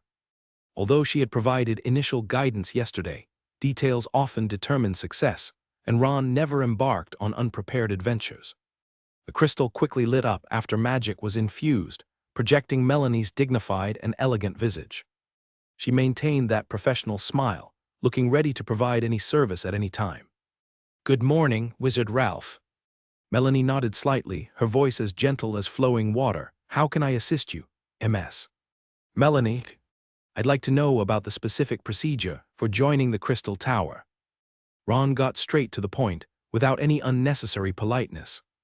"And I have a personal inquiry. Our apprentice Trish Lind and Wizard Corina currently at the Crystal Tower. I would like to contact them." Melanie's expression barely changed, but a subtle glimmer flashed through her eyes, clearly reacting to the two names Ron mentioned. Regarding joining the Crystal Tower, she began to explain in a steady tone, her fingers gently tracing a pattern in the air, seemingly retrieving some information. "You need to first submit a formal application to the new star reception, after which a team will assess your abilities and specialties comprehensively, usually including aspects such as magic construction, meditation method characteristic test, and academic achievement validation." A finger lightly tapped the void, and a semi-transparent form projection appeared on the communication display. "Based on the evaluation results, they will arrange a suitable position for you. Generally, new wizards start as teaching assistant or research assistant, gradually earning qualifications for higher positions by accruing contribution points." Melanie paused, her gaze slightly drifting, seemingly organizing her next words. "As for Miss Lind and Wizard Corina, to my knowledge, they were dispatched to an abyssal outpost about a month ago to carry out a mission." Her tone turned more cautious. "The exact location is classified information. I'm afraid I cannot disclose it. If you wish to contact them, you can submit an application through official channels within the tower, and after review, they will arrange a communication opportunity for you." Ron slightly furrowed his brow, tapping his fingertips gently on the tabletop. This information was unexpected to him. He initially thought Trish would stay in the Crystal Tower to utilize its abundant resources to accelerate her ascent. "Abyssal outpost," Ron softly repeated, his gaze sharply focusing on Melanie's facial expression like a probe. "Is it related to the recently established Abyssal Observation Station?" This question clearly touched on a sensitive point. Melanie's expression momentarily stiffened, although she quickly regained her smile. That fleeting rigidity was keenly captured by Ron. "The Abyssal Observation Station is a relatively independent institution." Her reply became more restrained and cautious, her pace slightly slowed. "Although under the jurisdiction of the Crystal Tower, it has its own recruitment and management system. If you're interested, you can inquire at the new star reception, where they'll provide you with relevant information." Her gaze subtly flickered. "Abyss-related research has always been one of the focal areas of the Crystal Tower, and we welcome skilled wizards to join." Ron nodded slightly, deciding not to pursue this topic, which was clearly categorized as sensitive, any further. Information gathering is a progressive process, and abruptly breaching the defenses would only heighten their vigilance. "Thank you for the clarification." He calmly ended the conversation. "So where exactly is the new star reception? I want to submit an application as soon as possible." "It's located in the third tower to the west of the central tower, within the star-gazing building named Dusk Skyline." Melanie seemed to breathe a sigh of relief, and her tone returned to fluency. "It's about a 20-minute flight from QU Villa. The receptionists there are at your service around the clock. Would you like me to arrange it for you?" Ron politely declined her offer, stating that he preferred to personally understand the city's layout. for a newly arrived wizard in the Central Lands. Familiarizing oneself with the environment is the utmost priority. And there's nothing better than walking to deeply feel the pulse of a city. After ending the communication with Melanie, Ron pondered for a moment and decided to immediately contact Elliot. If someone could provide a more authentic account of the Crystal Tower's interior, this local native was undoubtedly the best candidate. He took out a badge from the spatial bag, which Elliot had given him after the bloodline altar as a means of contact. He pressed the badge onto his communication crystal, engraving Elliot's exclusive communication mark. Then the badge slowly dissipated on its own. Ron infused it with magic power, and the crystal immediately emitted a buzzing sound, like some sort of confirmation signal. A few seconds later, a projection formed by the crystal displayed Elliot's handsome visage. Compared to the time at the bloodline altar, although less than a year had passed, he now looked undoubtedly more mature and composed. The golden curls in front of his forehead were meticulously groomed, with only those unusually large ears remaining unchanged. The most noticeable change is the badge on his chest.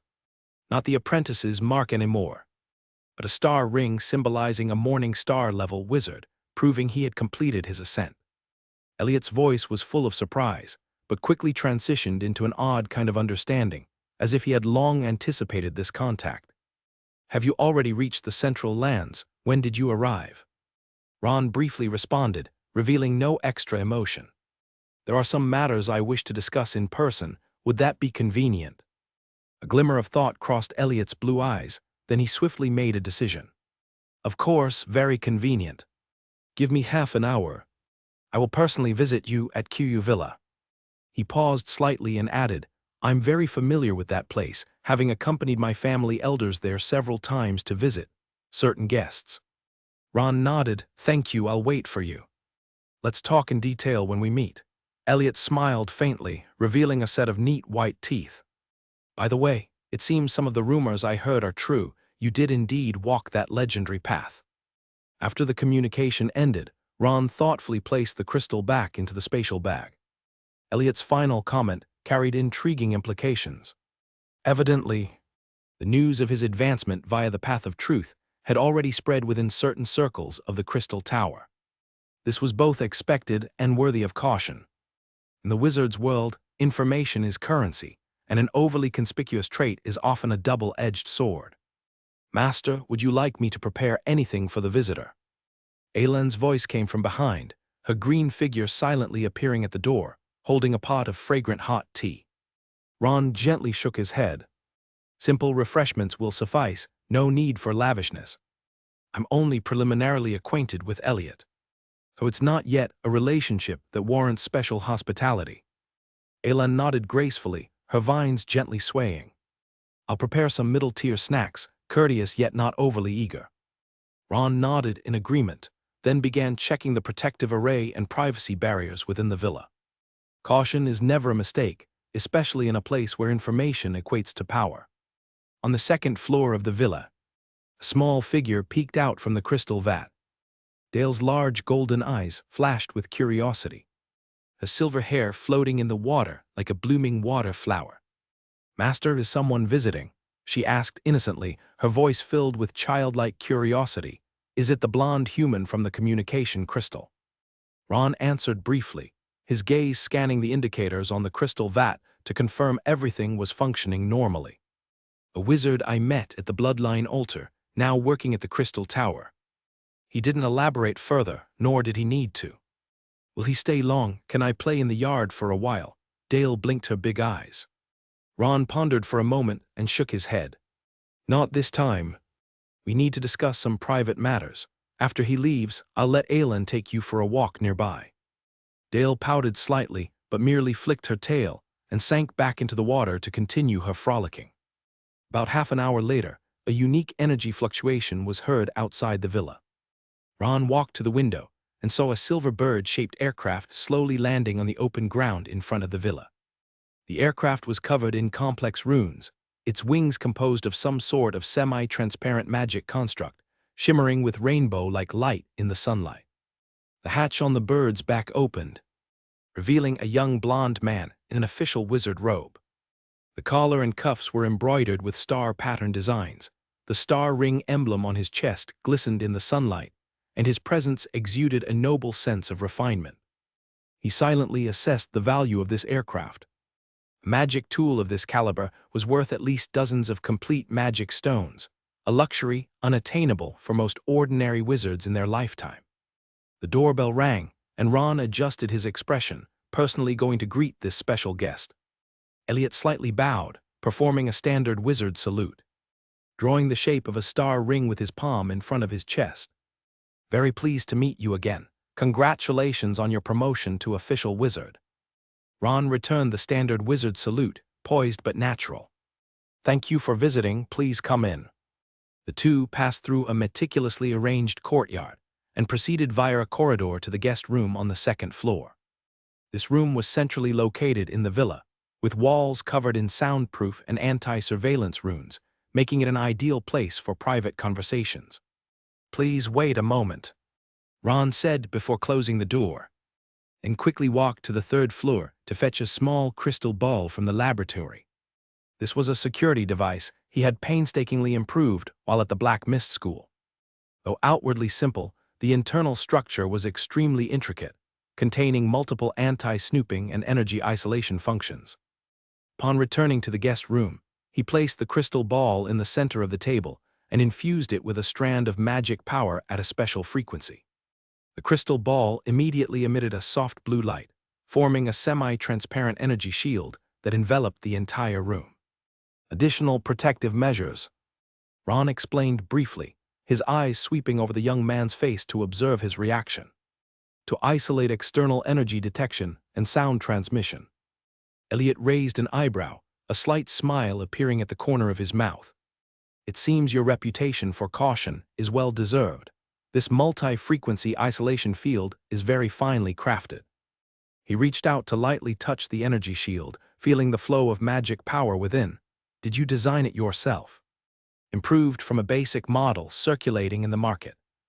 Ron responded evenly, neither boastfully nor modestly. "The original prototype had uneven energy bands. I added a 4-tier progressive stabilization ring to make the isolation effect more comprehensive." Alan silently served tea and snacks, Vines elegantly pouring a fragrant cup of herbal tea for each of them before quietly withdrawing. "First off, congratulations on your promotion." Ron picked up his teacup, watching the young wizard across from him. "In terms of time, your promotion was quite swift as well." Elliot sipped a bit of tea, revealing a somewhat self-deprecating smile. "Hardly compared to you, who ascended directly via the path of truth. My regular route seems rather ordinary." He put down the teacup, his expression becoming subtle. "To be honest, if not for my family's special arrangements, I might still be queuing for the key potion." "Special arrangements?" Ron raised an eyebrow slightly, his tone devoid of judgment, containing only pure curiosity. Elliot shrugged somewhat helplessly. "The setback at the bloodline altar caused my sequence ranking to drop considerably. According to the normal process, it would have taken several more months before it would be my turn to receive the key potion." His pale gold curls glistened softly in the light. "But after the clan saw inheritors from several other competing families had already been promoted, they immediately leveraged some favors and resources to secure me an early promotion. Opportunity." Pausing slightly, Elliot's blue eyes brimmed with complexity. "I do envy your freedom, not having to bear the expectations and shackles of a family. Every decision can be made entirely based on your own wishes, rather than being guided by invisible strings." Ron simply nodded at this, neither agreeing nor rejecting, just mentally noting the information. The tactics of major wizard clans, internal rules, and their control over external resources are all valuable intelligence. Of course, early promotion has greater benefits. Elliot's tone suddenly turned bright. "My special talent, Wind of Listening, has seen a significant improvement due to acquiring meditation technique traits, which is one of the reasons why the family pushed for my promotion so urgently." Ron's gaze slightly sharpened, as this casually mentioned special talent immediately caught his attention. Wind of Listening? While he'd already deduced some aspects, he still inquired calmly, his tone carrying just the right amount of interest. "Sounds like a talent associated with information gathering. Elliot nodded. To put it simply, I can hear sounds that ordinary people cannot hear. He paused for a moment, seemingly considering how to explain this abstract ability. Not only in the physical sense, but also including energy fluctuations, information flow, and even echoes of certain events that have yet to transpire but are already settled. Ron's gaze shifted subtly. Such skills that can foresee or perceive future events are top tier in at least the second echelon, their value immeasurable. That sounds like an extremely rare talent, he casually commented, while internally reassessing Elliot's potential value. Such a being akin to a six-eared macaque has undeniable strategic significance, whether as a partner or information source. You're not mistaken. Elliot's tone carried some resentment. That's also why I have to sign those restrictive contracts. The conversation suddenly turned to a more substantial direction, and the blond young man's expression became serious. Ron, I'm here today to tell you something important. Ron leaned forward slightly, his gaze becoming more focused. What information? Regarding the Crystal Tower's upper echelon's decision about you. Elliot lowered his voice, even though the room was already equipped with a sound insulation array. I heard some internal discussions through special channels. Oh, Ron replied softly, a cautious interest showing in his eyes. Treat normally. The blond youth almost whispered this phrase. This is the only directive given by Cassandra Tower Master. Ron nodded lightly. Falling into his thoughts, such an attitude was actually quite beneficial for him. Lack of excessive attention meant greater freedom and less interference. I'm curious about the reason for your degree of honesty towards me. He directly voiced the question in his heart. His gaze intensely fixed on Elliot, after all. Our meeting at the bloodline altar was not particularly pleasant. Elliot didn't immediately answer but lightly closed his eyes, as if listening to some invisible sound. When he opened his eyes again, there was a peculiar glow in them. I can hear certain echoes, which is one of my core abilities after my talent advancement. His voice became ethereal and distant. Among them is something about your potential. Though indistinct, it's enough for me to be convinced of one thing: your future will certainly be extraordinary. He looked directly into Ron's eyes, his tone becoming unusually serious. In the wizard world, investing in the future is far wiser than holding onto the past. No matter how our paths have intersected in the past, future connections are more valuable. Ron wasn't entirely convinced by these words, but he understood the logic within. Relationships in the wizard world are often built on mutual benefit. Pure emotional factors are secondary. Understood. He responded briefly, without making a clear commitment or reply, and simply noted the information in his mind. There's one more thing. Elliot continued, seemingly decided to share all the important information at once. About the throne seed you submitted, they decided to handle it according to the usual process, converting it into contribution points and sending it to the Abyssal Observation Station. His voice lowered even further. Recently, there have been some unusual energy fluctuations in the Abyss, especially in the 7th floor Soul Abyss area. This change has drawn significant attention from the Tower Master, even dispatching Great Wizard Other to personally oversee. Ron's heartbeat quickened slightly, but he maintained his calm exterior. The 7th floor Soul Abyss, the terrifying region, described in the Abyssal Creatures Atlas, where the boundary between material and spiritual becomes blurred, is the core area of many apostles' activities. What do you think of this project? Ron asked, sharply observing Elliot's reaction. Are you considering joining?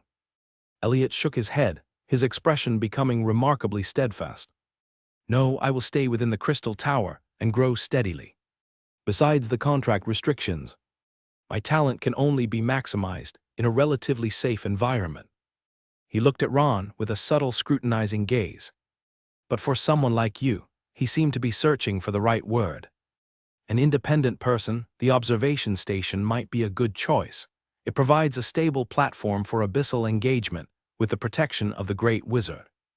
Furthermore, Professor Udall, who is overseeing this, is Cassandra Tower Master's teacher. Elliot added, his tone carrying a hint of respect. Although there is an insurmountable gap in power level between him and us, He has always been generous to young individuals with true talent. Ron nodded slightly, considering this information as well.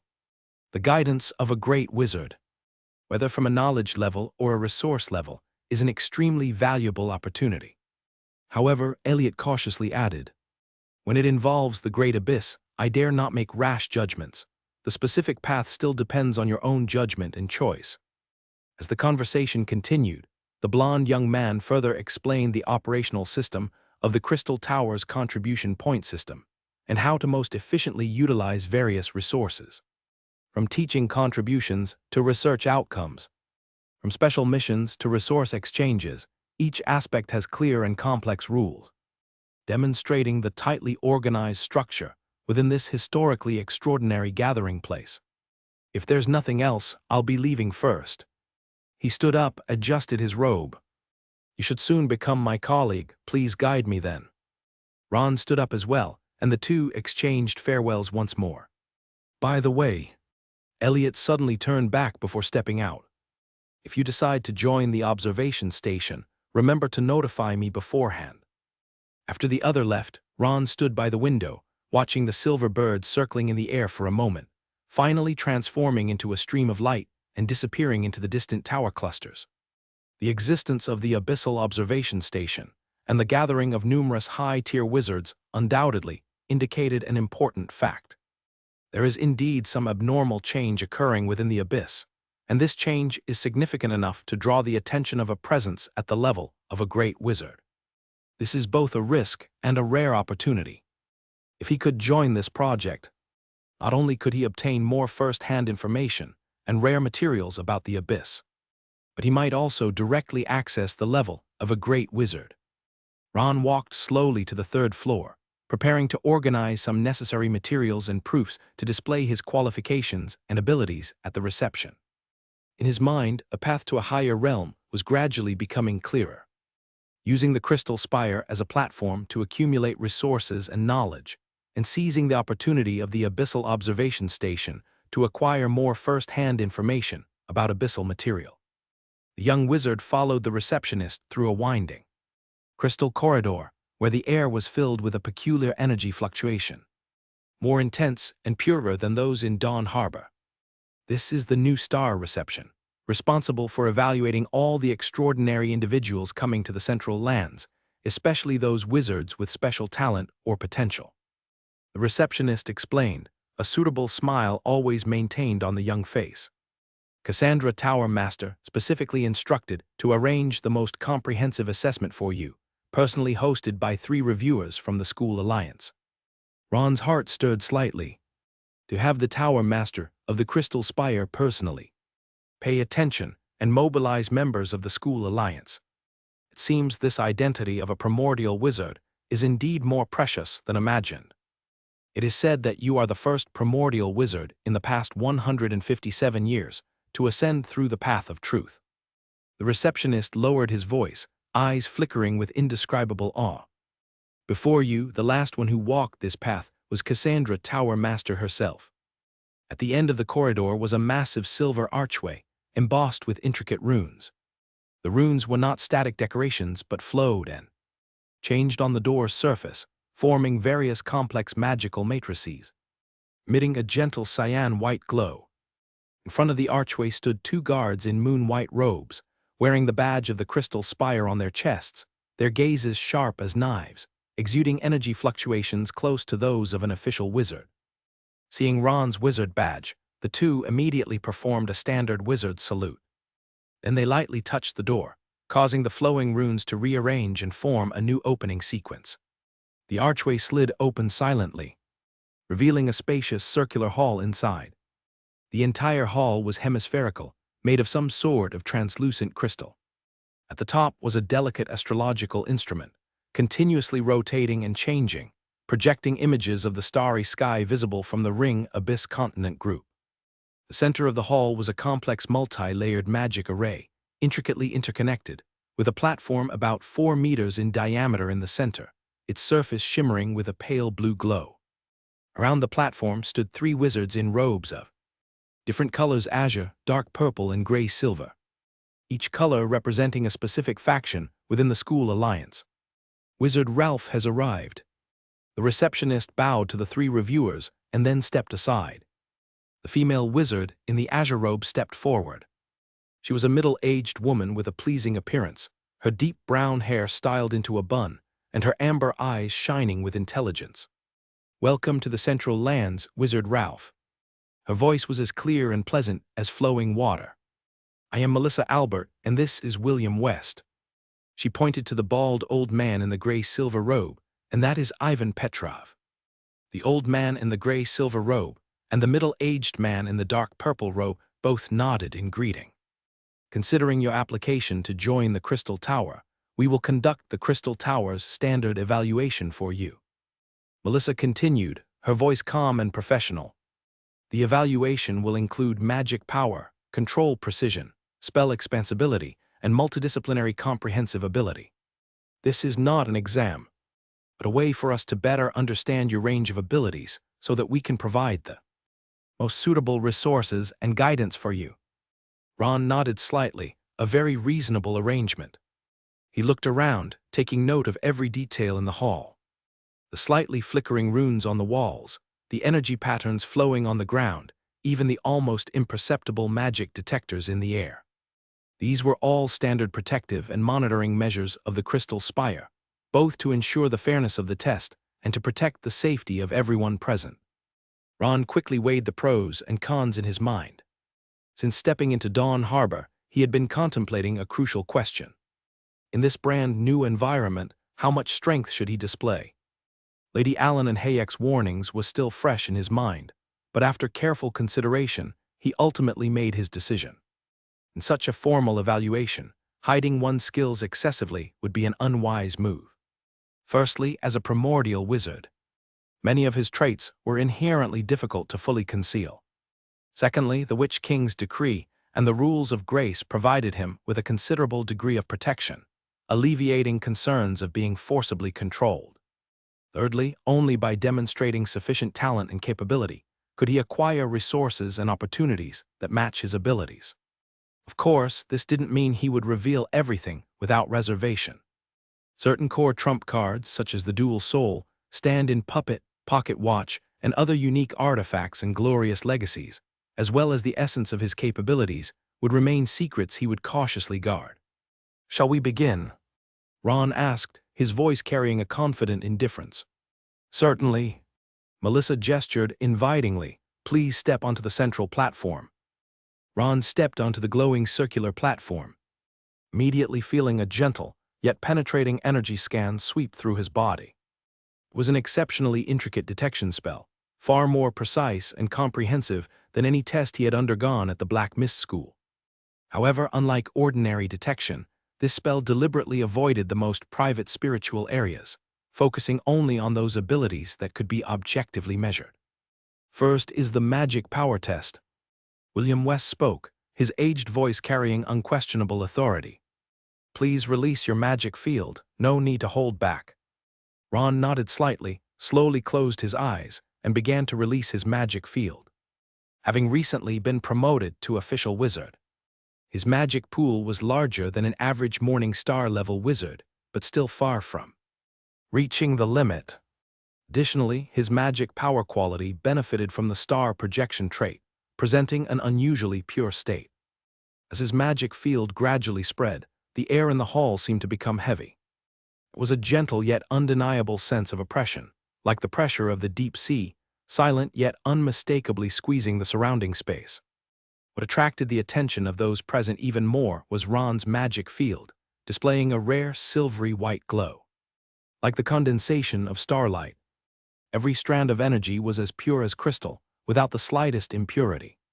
"Terrifying magic power quality," Ivan Petrov internally commented, his body slightly leaning forward under the deep purple robe, his sharp gray eyes fixed on Ron. "This level of purity is extremely rare among newly promoted wizards, even surpassing many veteran Morning Star-level wizards." William nodded, drawing a peculiar symbol in the air with his thin fingers, activating a series of measurement devices on the ground. These devices quickly recorded the various parameters of Ron's magic field intensity, purity, stability, diffusion rate, and interaction patterns with the surrounding environment. Magic pool capacity is 2.2 times the standard Morning Star initial stage. William read out the data, his voice carrying a hint of astonishment. This figure is indeed somewhat unbelievable for a wizard who has just been promoted. Next is the Magic Control Precision Test. A series of complex energy patterns appeared on the platform, from simple geometric shapes to multi-layered three-dimensional structures, each needing Ron to use his precise control of magic to replicate and transform. This test not only assesses the fine controllability of magic, but also challenges the concentration of spiritual power and spatial imagination. Ron's performance was naturally outstanding, especially with those complex patterns requiring multiple transformations and cross-constructions. He demonstrated nearly perfect control without the slightest excess energy fluctuation. Control precision rated excellent. Melissa's voice carried evident admiration. This level of precise control is sufficient to meet the construction requirements of most complex spells. The third test is spell extensibility, a domain in which he is most confident. After being promoted to official wizard, his sound wave vibration and ring of brilliance underwent qualitative leaps. Coupled with the newly mastered advanced version of the flowing shield wall, his magic library, though not large, had each spell thoroughly researched and personalized. When he showcased his modified version of the flowing shield wall, Ivan let out a slight exclamation. Perfect multi-layer defense structure. The use of energy layering technology is textbook level. I'm curious, how did you come up with integrating this traditional ancient spell with modern theory? Ron explained his ideas and experimental process as simply as possible, detailing how observing stratified structures in nature inspired him. His explanations were professional and deep, yet clear, demonstrating a profound understanding of spell theory. I've heard you're also skilled in magic potion making, bloodline modulation, and alchemy, Melissa asked, her eyes shimmering with anticipation. Ron nodded slightly. I do have some involvement. In the subsequent multidisciplinary comprehensive test, he again demonstrated his professional level in these three fields. He could not only expound complex concepts from a theoretical perspective, but also demonstrate superior skills through practical operations.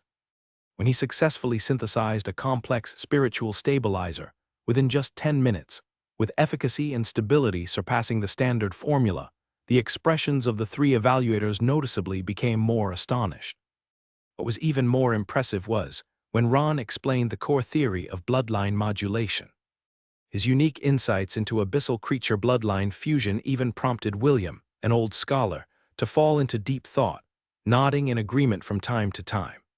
I must admit, Wizard Ralph, William finally said, rare excitement flickering in his murky eyes. Your depth of understanding in bloodline studies even surpasses many scholars who have focused on this field for decades. The theory of using individual consciousness and collective consciousness as a key point in bloodline rejection is particularly refreshing. Ron modestly responded, this is just a preliminary hypothesis based on experimental observations, with many details still needing refinement. The last segment of the evaluation was the special talent test, also the part he approached with utmost caution. He knew that exposing too much of his special talent might attract unnecessary attention, but completely hiding it would seem suspicious. After careful consideration, he decided to showcase a portion of his abilities derived from his traits, disguising it as a traditional special talent. In a series of carefully designed assessment tasks, Ron selectively displayed several key abilities. The knowledge integration ability brought by extensive knowledge and records, the penetrating ability granted by insight, and most importantly, his powerful learning capability with high proficiency in multiple wizardry skills. As the tests progressed, the expressions of the three judges became increasingly serious. They constantly exchanged glances, occasionally whispering a few words, seemingly confirming their judgments, based on our observations and the test results. Melissa's voice was slightly grave. You seem to possess the 4 special talents of Hand of 100 Arts, Natural History, Medicinal Body Resonance, and Insight Eye. Ron's expression remained calm. Though he was slightly alert inside, These 4 talents almost perfectly matched the abilities he deliberately showcased, proving the reputation of the Crystal Tower's assessment system was well-deserved. These 4 talents belonged to the second tier, with Hand of 100 Arts being considered very close to a first-tier top talent. William added, with an unmistakable hint of amazement in his murky eyes. Possessing 4 second-tier talents, this combination of talents is extremely rare in the history of wizardry. Ron nodded slightly, without explicitly agreeing or disagreeing. Based on his understanding of the wizard world, such talents, though rare, were reasonable for a primordial wizard who successfully passed the path of truth. On the other hand, his predecessor, Cassandra, was only recognized with 3 special talents. But among them was a first-tier talent, a level of ability that could affect fate and causality to some extent. In terms of potential, it seemed more promising than the 4 second-tier talents Ron presented, and her current achievements undoubtedly fulfilled that potential. Adding to the myriad geniuses and anomalies in history, Ron's showcased talents, while impressive, did not entirely exceed the expectations of the School Alliance. Regarding your meditation technique traits, Ivan cautiously inquired. According to the assessment results, you seem to be able to continuously increase your magic pool capacity under starlight. Is this a variant trait from the Star Eater's ravings? Indeed. My meditation technique trait allows me to continually absorb star energy during meditation under starlight, enhancing my magic pool capacity and magic power quality. After demonstrating so many incredible abilities, this meditation technique trait seemed less prominent in comparison. The 3 judges simply recorded it without showing particular surprise. Finally, the assessment ended, and the 3 judges gathered again, conversing quietly for several minutes before announcing the final result to Ron. Based on a comprehensive evaluation, we unanimously believe that Wizard Ralph's talent level should be rated as treasure level. Melissa solemnly announced, her eyes shining with sincere admiration. In the long history of several wizard eras, this rating places you among the top 500 genius wizards. Ivan explained solemnly, seemingly to help Ron understand the weight of this rating. In the wizard ranking system, those within the top 10,000 in history are called Pyrozine level, within the top 5,000 are Pearl level, and only the top 500 bear the honor of Trias. Your level, within 5,000, Pearl level is an important demarcation, usually considered to have the potential to achieve great wizard status. William added, his voice carrying a touch of respect. And treasure-level geniuses almost inevitably succeed far along the wizard path, at least reaching the height of a great wizard. Ron's heart stirred slightly. Although this rating was high, it was still within his expectations. It wouldn't waste his potential and opportunities for being too mediocre, nor attract too much unnecessary attention and trouble for being too dazzling. Thank you all for the thorough assessment. He saluted the 3 judges. Will this rating be recorded in the Wizard General Record? Yes, that is the standard procedure. Melissa nodded in confirmation. Your rating and basic abilities description will be updated in the Crystal Tower branch of the Wizard General Record, and any wizard with sufficient privileges can query this basic information. However, detailed test data and in-depth analysis reports will be sealed, only accessible in full by the heads of the School Alliance and Tower Masters. William added, seemingly to reassure Ron about potential concerns. This is a privacy protection measure common to all wizards. Ron nodded slightly, expressing his understanding. This arrangement was reasonable and aligned with the traditional practices he learned in the Black Mist School. Finally, is there anything else you would like to inquire about? Melissa asked. Ron pondered for a moment. I would like to know what kind of study and research resources a treasure-level genius can obtain at the Crystal Tower. Naturally, you will receive the highest level of resource allocation. Ivan answered without hesitation. This includes, but is not limited to, free access to all public facilities within the school, priority booking of rare materials, a dedicated laborat, Ori space, and most importantly, direct interaction opportunities with the top experts in various fields at the Crystal Tower, especially in the fields of bloodline studies and abyss research. The Crystal Tower possesses the most comprehensive database and experimental facilities in the Ring Abyss Continent Group. Melissa added, with a hint of pride in her voice, "Given your demonstrated talent and professional direction, I believe the Tower Master will pay special attention to your development needs." Ron asked some questions about the internal structure and learning system within the Crystal Tower and received patient and detailed answers from the 3 reviewers. "Thank you all for your guidance and answers," he finally said with a sincere expression. "It is an honor to join a wizard holy land like the Crystal Tower. I hope to contribute to the development of the School Alliance in the future." "We also look forward to your performance, Wizard Ralph," William responded with a smile, his wrinkled face showing rare friendliness. "I hope to hear your brilliant speeches at academic conferences in the near future." The evaluation concluded, and the receptionist reappeared to guide Ron out of the testing hall. As he stepped out of the silver archway, Ron could feel a whole new world unfolding before him. Whether it was the treasure level rating or the focus on Abyss research, these all signified unprecedented development opportunities for him in the Crystal Tower. As the last sliver of sunlight vanished from the tip of the Crystal Tower, the brilliant stars began to twinkle in the night sky. The night at the Crystal Tower was more splendid than the day, with various colors of magic power flowing among the towering spires like rivers of light, adorning the entire floating city as if it were a dream. Liz Devant, clutching a stack of parchment, hurried through the corridor of the central teaching building. She was an intermediate apprentice, just turned 17 this year, with curly chestnut hair and brown eyes. Being born and raised in the Central Lands, she was somewhat accustomed to the high concentration of magic power in the environment here. Nevertheless, every night she had to catch her breath in a specially isolated magic environment. Though she had average talent, she was diligent and hardworking, always dreaming of becoming a professional alchemist one day. "Liz, wait," came a familiar shout from behind. She turned to see her friend Jack panting and catching up, his round face flushed red from running. "Big news," Jack excitedly waved a notice. "The Academy has a new teaching assistant again."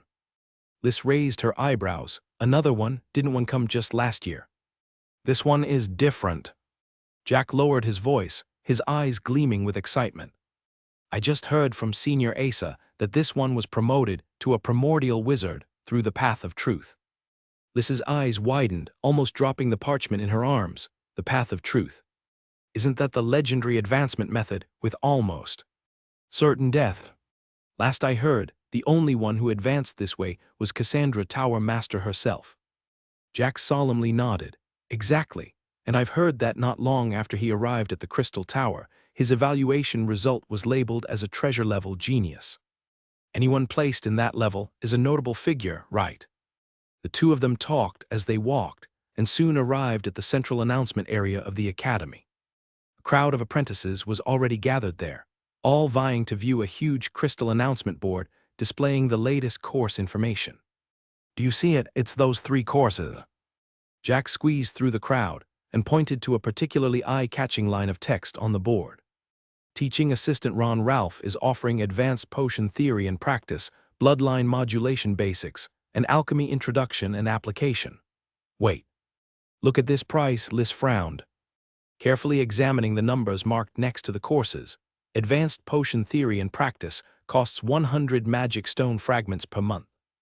That's double what Assistant Solon charges. The other 2 aren't cheap either." Jack nodded. "Looking complicated, Bloodline Modulation Basics is 80. And Alchemy Introduction and Application is 85. With the annual resource quota for an intermediate apprentice, you can only choose one, and you'd have to give up all other extra expenses."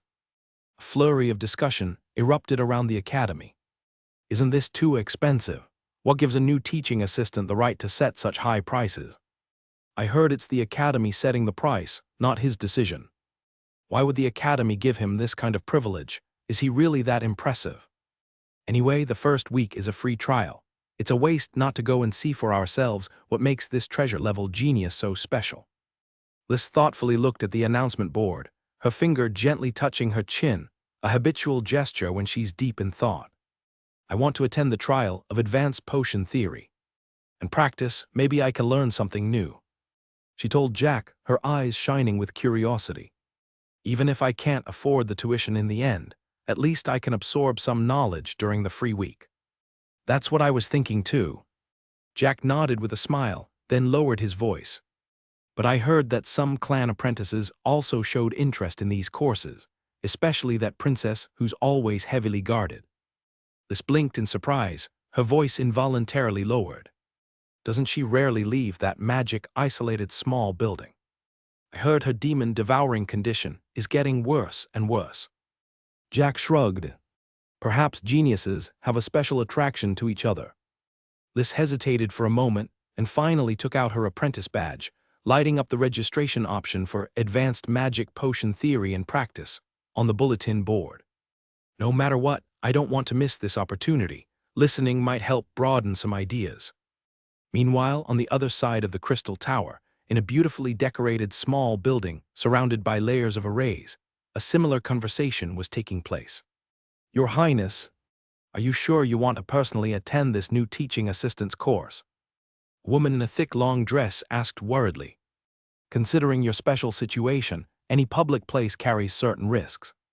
The young girl sitting by the window slowly put down the crystal book in her hands, a precious tome documenting ancient witchcraft. Eve St. Magi, with hair as deep and dark as the night sky, and eyes remarkably bright like amethyst crystals. Her skin was so pale it was almost translucent, faintly showing light blue energy patterns beneath. This was one of the external manifestations of demon devouring symptoms. Her voice was gentle yet firm, carrying a calmness beyond her years. Franca, this teaching assistant Ron, is the first primordial wizard in over 100 years to ascend through the path of truth. He's on the same path as my mother, and I'm curious to see if he has any experiences I could learn from. The maid called Frank aside. I understand your feelings, but your health condition. Eve interrupted her with a smile. I will bring the latest magic resistance bracelet. And I believe that the public classrooms at TH. Central Academy are equipped with regulating arrays. So there shouldn't be any major problems. Her gaze turned towards the vast night sky outside, her amethyst eyes glinting with both anticipation and anxiety. Franca, I can't keep hiding in this tower forever. If there is any chance, any possibility to rid myself of demon devouring, I must try it. Franca looked at the princess she had taken care of since childhood, her heart full of tenderness. The 14-year-old Eve should have been studying and growing carefreely like her peers, not trapped in this magic barrier tower, accompanied daily by pain and fear. Very well, Your Highness. If this is your decision, I will make the arrangements.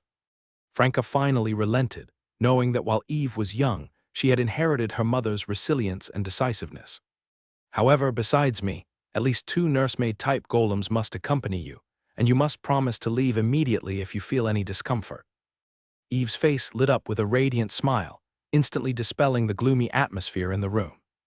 I heard he also offers bloodline modulation basics, which might provide some insight into my symptoms. Franca hesitated, but ultimately chose silence.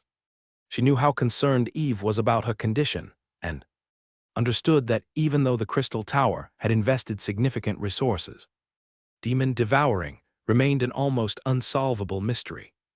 Your name has already been added to the registration list, Franca finally said, retrieving a finely crafted crystal bracelet from the spatial bag. The latest magic barrier developed in the tower, more effective than the one you previously used, and lighter too. Eve accepted the bracelet and gently put it on her slender wrist. The bracelet immediately conformed perfectly to her skin, emitting a faint blue light to form a precise magic barrier. This special device effectively blocked external magic power from affecting Eve, slowing the progression of demon-devouring symptoms. On the other side of the Crystal Tower, Ron had just concluded his meeting with the academic director and returned to his teacher's dormitory. Master, welcome back. Aylan's voice came from the hallway, her emerald silhouette even more vibrant under the moonlight. The school has already organized all of your new courses. She handed over a meticulously organized schedule. The number of students for the first week's trial classes has already exceeded the classroom capacity, and the academic office had to arrange a larger venue. Ron accepted the timetable, his gaze sweeping over the densely packed names, raising an eyebrow. So many people. Yes, Aylan nodded, her vine swaying gently. It's said that your identity and rank have caused quite a stir in the academy, and many apprentices want to witness the charm of the treasure-level genius.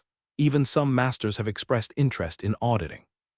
He clearly understood that most of these apprentices signed up out of curiosity rather than genuine interest in the course content. But this was precisely what he needed to start with. Attract enough attention, then demonstrate his true teaching prowess during the trial week to retain those who genuinely had talent and desire. Teaching was not only a source of income, but also a channel to build connections and influence. In a place like the Crystal Tower, abundant with transcendence, influencing the training of the next generation of talents often brought more long-term benefits than sheer personal ability. There is a special name on this list. Elan's voice suddenly became meaningful. Eve St. Magi, daughter of the Tower Master. Ron's action paused, a flicker of surprise in his eyes. The little princess of the Crown clan, with the demon-devouring symptoms. Elan nodded slightly. She signed up for your advanced magic potion theory and practice and bloodline modulation basics trial classes. Ron pondered for a moment, deep in thought.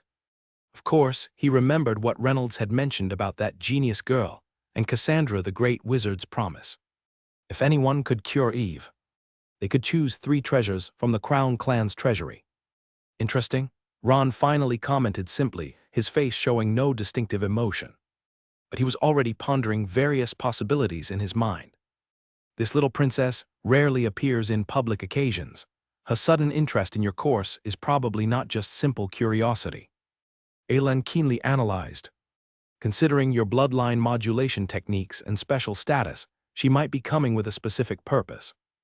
Ron nodded, acknowledging Elan's insight. In any case, this is a good opportunity to showcase my academic achievements. He walked towards the study room, beginning preparations for the upcoming trial class content. For Ron, this was not just a teaching assignment, but a crucial step in establishing a foothold at the Crystal Tower.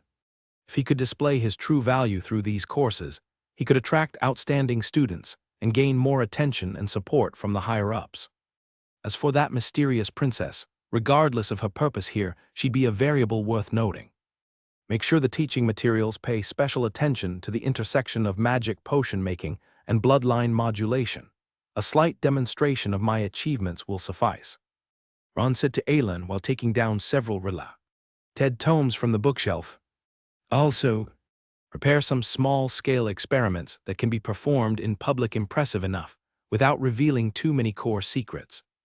His gaze fell upon a crystal container containing samples of abyssal mutant tissues, a flicker of contemplation in his eyes.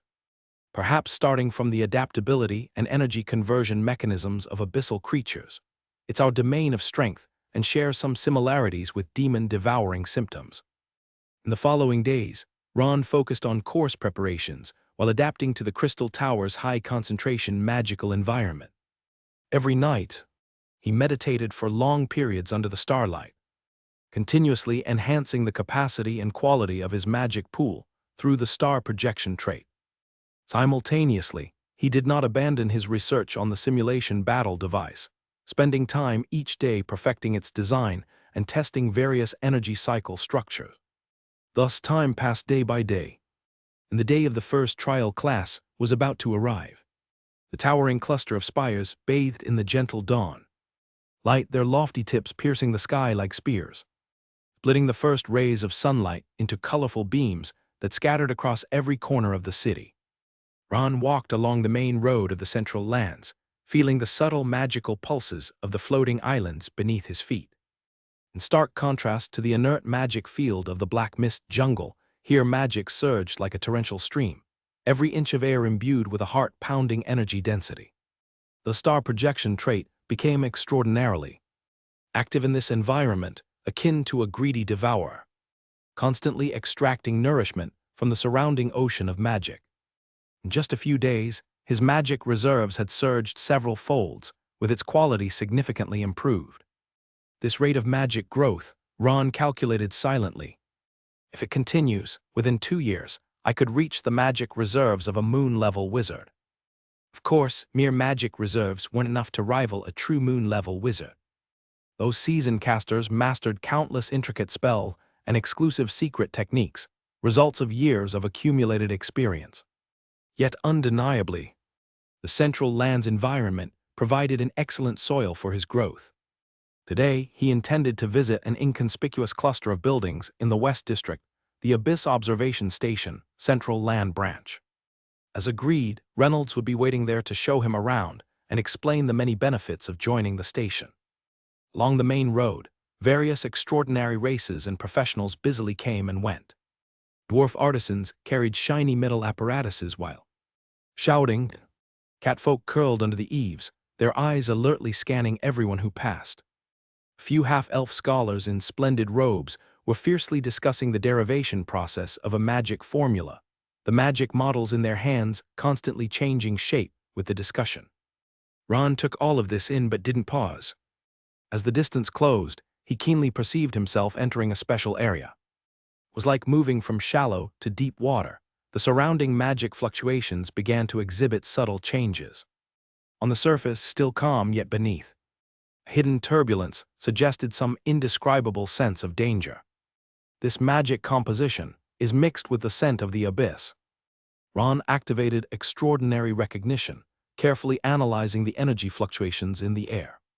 The barely noticeable gray energy flow with a slight corrosive nature was one of the indicators of abyssal energy. "Wizard Ralph over here."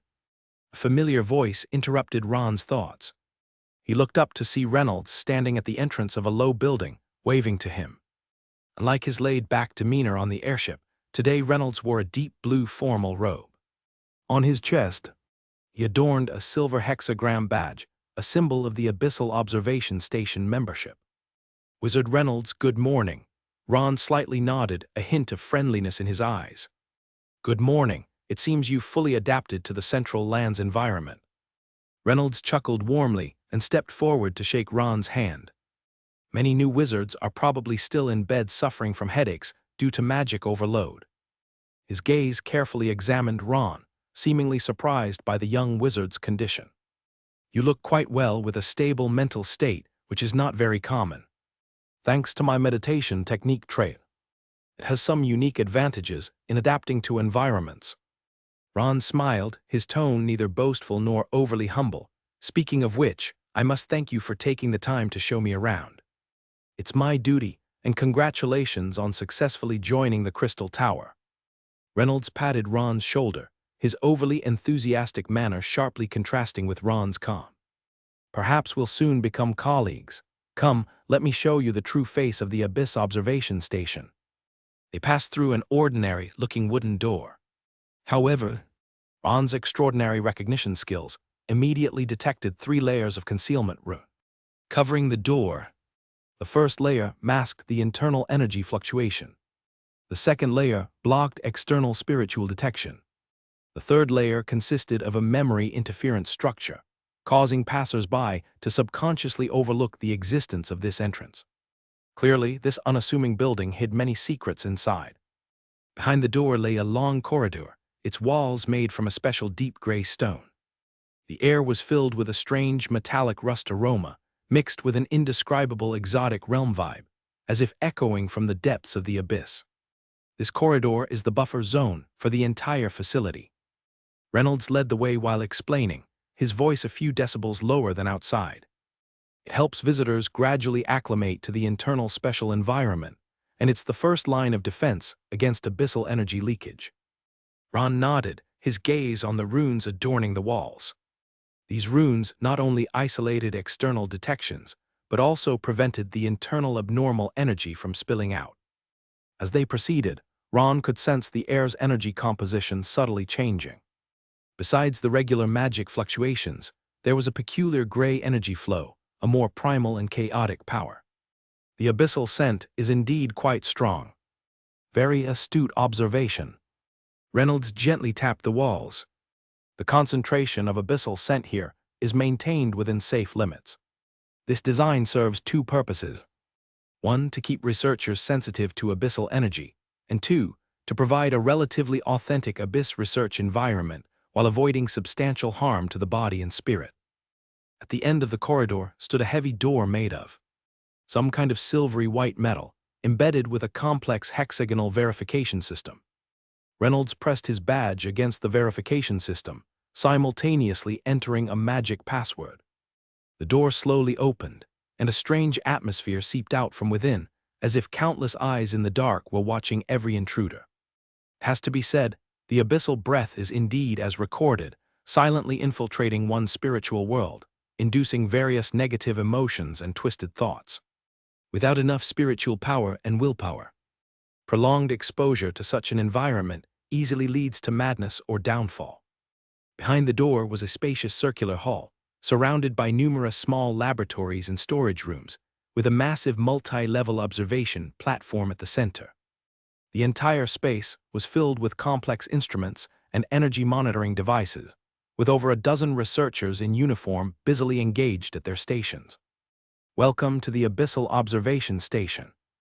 Reynolds made an exaggerated gesture, his eyes shining with undisguised pride. "This place gathers the Ring Abyss Continent Group's most top-notch abyssal research resources and talents. It's the best place to understand the mysteries of the abyss." Ron's gaze swiftly scanned the entire hall, noting that the floors, walls, and ceiling were covered with miniature detection and protective runes, forming a complete safety network. In case of an energy anomaly or abyssal contamination leak, this network would immediately activate, completely isolating the abnormal area from the outside world. The precision of the equipment is truly astonishing. No less than a fully invested project by Cassandra Tower Master. Ron sincerely remarked. They took a special magic elevator, slowly descending to the underground levels. The first underground level is the main research laboratory. The second underground level is the specimen storage area and preliminary analysis zone. The third underground level, that's the top secret area requiring special permission to enter. My clearance isn't enough. The elevator stopped at the second underground level, and when the door opened, a breathtaking scene was revealed. It was a gigantic circular space, with hundreds of sealed containment devices of varied sizes lined up on the surrounding walls. Each emitted a faint blue light, containing various bizarre abyssal materials within. Specimen storage area. Reynolds' explanation became more professional. "This is where we store material samples collected from various levels of the abyss, ranging from the most basic abyssal dust to the most dangerous mutant tissues. Everything is here. For us researchers, this is an inexhaustible treasure trove." Ron drew closer to several larger containment devices, activating extraordinary recognition to carefully observe the samples within. The first device held a piece of what appeared to be ordinary gray rock, but in Ron's perception, an energy flow that defied natural laws was occurring inside the rock. It consumed its own material to maintain an abnormal state of existence, like an endless self-devouring cycle. "The memory stone from the 7th floor of the abyss," Reynolds explained. "It can record and replay memory fragments of creatures passing nearby. When activated under safe conditions, it can show the final moments of those extinct creatures in the abyss." The second device contained a mass of constantly morphing black liquid, its shape changing every few seconds. From a sphere to a cube, then a hexagonal pyramid, followed by some bizarre form beyond geometry. The form flowing liquid from the twisted jungle of the 4th level, also one of the results from my last exploration. Reynolds' voice held a tinge of uncontainable pride. "I personally extracted it from a moving tree trunk. This liquid can temporarily alter the basic structure of materials, making metal flow like water or water as hard as stone." Ron nodded, quietly recording this information in his mind. The characteristics of these abyssal materials match closely with the descriptions he had read in the Abyssal Creatures Atlas. Yet seeing them firsthand was a vastly different experience from reading about them. They continued onward, reaching the deeper part of the storage area. The containment measures there were obviously more stringent, each device encased within multiple energy barriers, with additional monitoring instruments set around. Ron's attention was drawn to a special containment device at the deepest part. It was a nearly 2-meter-high hexagonal crystal pillar, within which a twisted dark purple object floated. It looked like a limb of some kind of creature, covered with innumerable small tendrils and eyeball-like structures on the surface. Despite being locked in multiple seals, Ron could still sense the unsettling energy fluctuation emanating from it. The fluctuation contained a nearly primal malevolence, as if it was some chaotic power from the birth of the universe. That is, he couldn't help but inquire in a low voice. Reynolds' expression turned exceptionally serious. That is a limb fragment cut from an apostle. 12 years ago, a Dark Sun wizard briefly engaged with an apostle during an abyssal exploration, luckily chopping off a small part of it. He then managed a narrow escape with remote assistance from Professor Udall, successfully bringing back this sample. Ron closely observed the mutated limb. Though it was bound by layers of seals, its abilities were suppressed to a very low degree. But one could still see those tiny tendrils moving, slowly, almost imperceptibly, like small twitches in a dream. What was more terrifying was that those eyeball-like structures seemed to possess some kind of vitality. Their eyelids occasionally trembled slightly, as if they might open at any moment and gaze upon the world. Even under such tight seals, it still emitted an unmistakable vitality. It was like a spark that could never be completely extinguished, ready to reignite under the right conditions. This sample is one of the higher-level research subjects of the entire observation station, Reynolds explained in a low voice. Even researchers like me have almost no chance of directly interacting with it. It is only briefly activated for research under special experiments personally supervised by Professor Udall. The power of the apostles is indeed formidable, Ron simply commented, while inwardly weighing the value and danger of this level of abyssal material. Apostles, those dreadful existences residing in the depths of the abyss, possess powers akin to deity. Even a small fragment of their bodies contains the potential power to destroy a city. Such research materials are undoubtedly the treasure trove sought after by any abyss researcher. However, I noticed there don't seem to be any abyssal treasures here, he mentioned casually, his gaze still fixed on that apostle limb. Reynolds was slightly surprised. You also research abyssal treasures? Just heard a bit about them, Ron cautiously responded. When I was in the Black Mist School, I acquired an item called stand-in puppet, which is said to be a type of abyssal treasure. So you actually have an abyssal treasure? Reynolds' eyes showed envy. That's something many times more valuable than ordinary abyssal material, each possessing unique power and effects. He shook his head, revealing a hint of regret. The observation station indeed houses several abyssal treasures, but they are all locked in the highest-level vault on the third underground floor.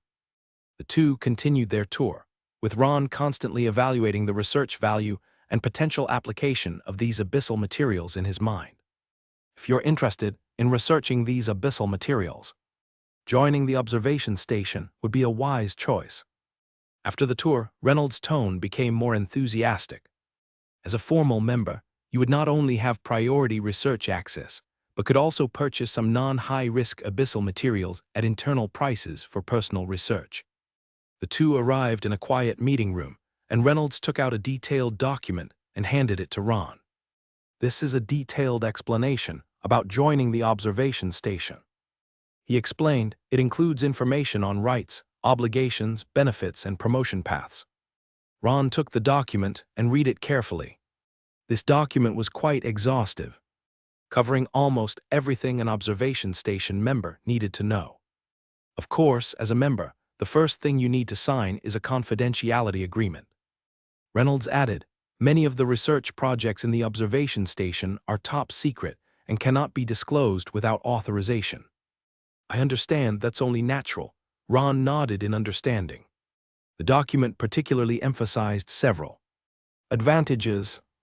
Observation station members can apply for reimbursement of experimental resources related to in-station research projects.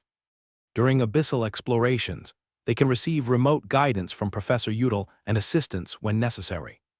More importantly, outstanding members have the opportunity to participate in higher-level core projects and access those abyssal secrets usually reserved for Dark Sun-level wizards and above. Professor Udall is the soul of the observation station. When Reynolds mentioned the name, there was a noticeable respect in his tone. Without his persistence and dedication, the observation station could not have developed to its current scale. At the moment Reynolds finished speaking, the magic field of the entire room subtly changed. Initially, it was almost imperceptible, but soon it became increasingly evident. An ancient and profound energy fluctuation surged from all directions, forming a peculiar resonance in the air. Ron was instantly vigilant, yet did not exhibit any defensive posture. He had long sensed a subtle feeling of being watched ever since entering the abyssal observation station, as if the entire space was under the gaze of some presence. Sure enough, the next moment, the seemingly ordinary portrait on the wall suddenly spoke. "Mentioning my name makes these old bones a bit itchy." Reynolds was startled, nearly jumping out of his chair, his expression a mix of surprise and embarrassment. "Professor, have you been observing us all along?" "Observing, that's too stiff a word." The figure in the portrait, a white-haired elder with a youthful face, waved his hand with a mischievous smile. "I was just passing by and happened to hear someone praising me, so I paid more attention for a while." "What, Reynolds, does this unexpected guest make you uncomfortable?" Although it was just a portrait, Ron could peer through this narrow gap and glimpse a corner of the vast ocean, its profound aura far exceeding any wizard he had seen so far. Reynolds quickly shook his head, his expression changing from surprise to respect. "Of course not, Professor. It's just that your appearance is somewhat sudden, unexpected, heart-pounding." The elder laughed heartily. "It's precisely surprises like these that make life enjoyable. If everything followed routine, wouldn't this long wizarding career be incredibly dull?" His gaze turned to Ron. "You're Ron Ralph, a rare genuine pathwalker of this era, right?" Ron respectfully stood up and gave a formal wizard salute to the portrait. "Professor Udall, I've long admired your name, Udall's Port." Rate looked Ron up and down with a satisfied smile. "Courteous, extraordinary demeanor, and your magic power is quite good, with real potential. Hayek and Allen, those little fellows, have praised you to the skies. They're usually stingy with compliments. To receive such praise, you truly have something unique." Hearing Udall refer to the two masters so casually suddenly enlightened Ron. Udall's relationship with the fringe members of the Black Mist School was evidently closer than he had previously guessed. "Were Madam Allen and Vice Dean Hayek students you trained, Professor?" Ron asked in succession, a genuine curiosity flashing in his eyes. "That was a long time ago. So long I've forgotten the exact years." A hint of nostalgia flashed in Udall's eyes. "Before Cassandra took over as Tower Master, I served as the Tower Master for a while." He stroked his white beard, a gentle smile appearing on his face. "Cassandra, Hayek, Allen, Valen. Those young ones were my students back then, a bunch of lively, talented kids." Udall chuckled softly. "It's funny, now you see them as venerable seniors, always acting wise. But in my eyes, they're forever the little brats fumbling around in the lab, getting themselves messy with potions." Reynolds stood somewhat awkwardly aside, clearly never anticipating Professor Udall's sudden appearance and such a cordial conversation with Ron. His expression was both surprised and perplexed, clearly finding this development unbelievable. "I heard you recently joined the Crystal Tower and have already set up several courses." Udall inquired with interest. "Magic potion making and bloodline modulation.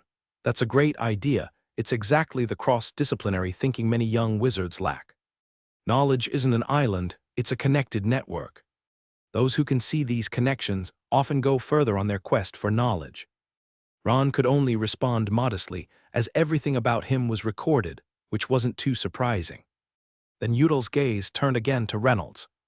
"Reynolds, I see you're introducing this young wizard Ralph to the situation at the observation station. Is he interested in abyss research as well?" Reynolds immediately straightened up and responded. "Yes, Professor. Wizard Ralph shows a great interest in abyss research, especially in the extraction and application of abyssal material. I believe he is a talent well suited to join the observation station." The elder's voice carried a hint of pleasure, his eyes slightly squinting as if he was looking at a precious collectible. Hand of 100 arts, natural history, medicinal body resonance, insight eye. Such a combination of talents is perfectly suited for abyss research. If you decide to join the observation station, Ralph, and meet the contribution points requirement, I'd be happy to teach you some extraordinary skills related to history and astrology." These skills are just right to suit your hand of 100 arts talent. This promise stirred Ron's heart. The abilities of a historian include directly sensing the past of objects and even briefly resonating with items involved in significant historical events to obtain first-hand historical information. An astrologer can predict energy tides and critical time nodes by observing celestial changes, and under specific conditions, even capture faint fluctuations of fate. If these two abilities were combined with Ron's existing skills, it would bring unprecedented depth and breadth to his research. These ancient and powerful skills are often only passed down within specific families or organizations, rarely seen by outsiders. "It would be my honor, Professor." Ron responded sincerely, showing an unmistakable longing. "If given the chance to learn from you, it would be one of the most valuable experiences of my wizarding career." Udall nodded in satisfaction, noting Ron's response with a knowing look, then shifted the topic. "By the way, according to the records, you must have read Abyssal Creatures Atlas, right? The great wizard seemed to know his research content inside out." "Yes, Professor.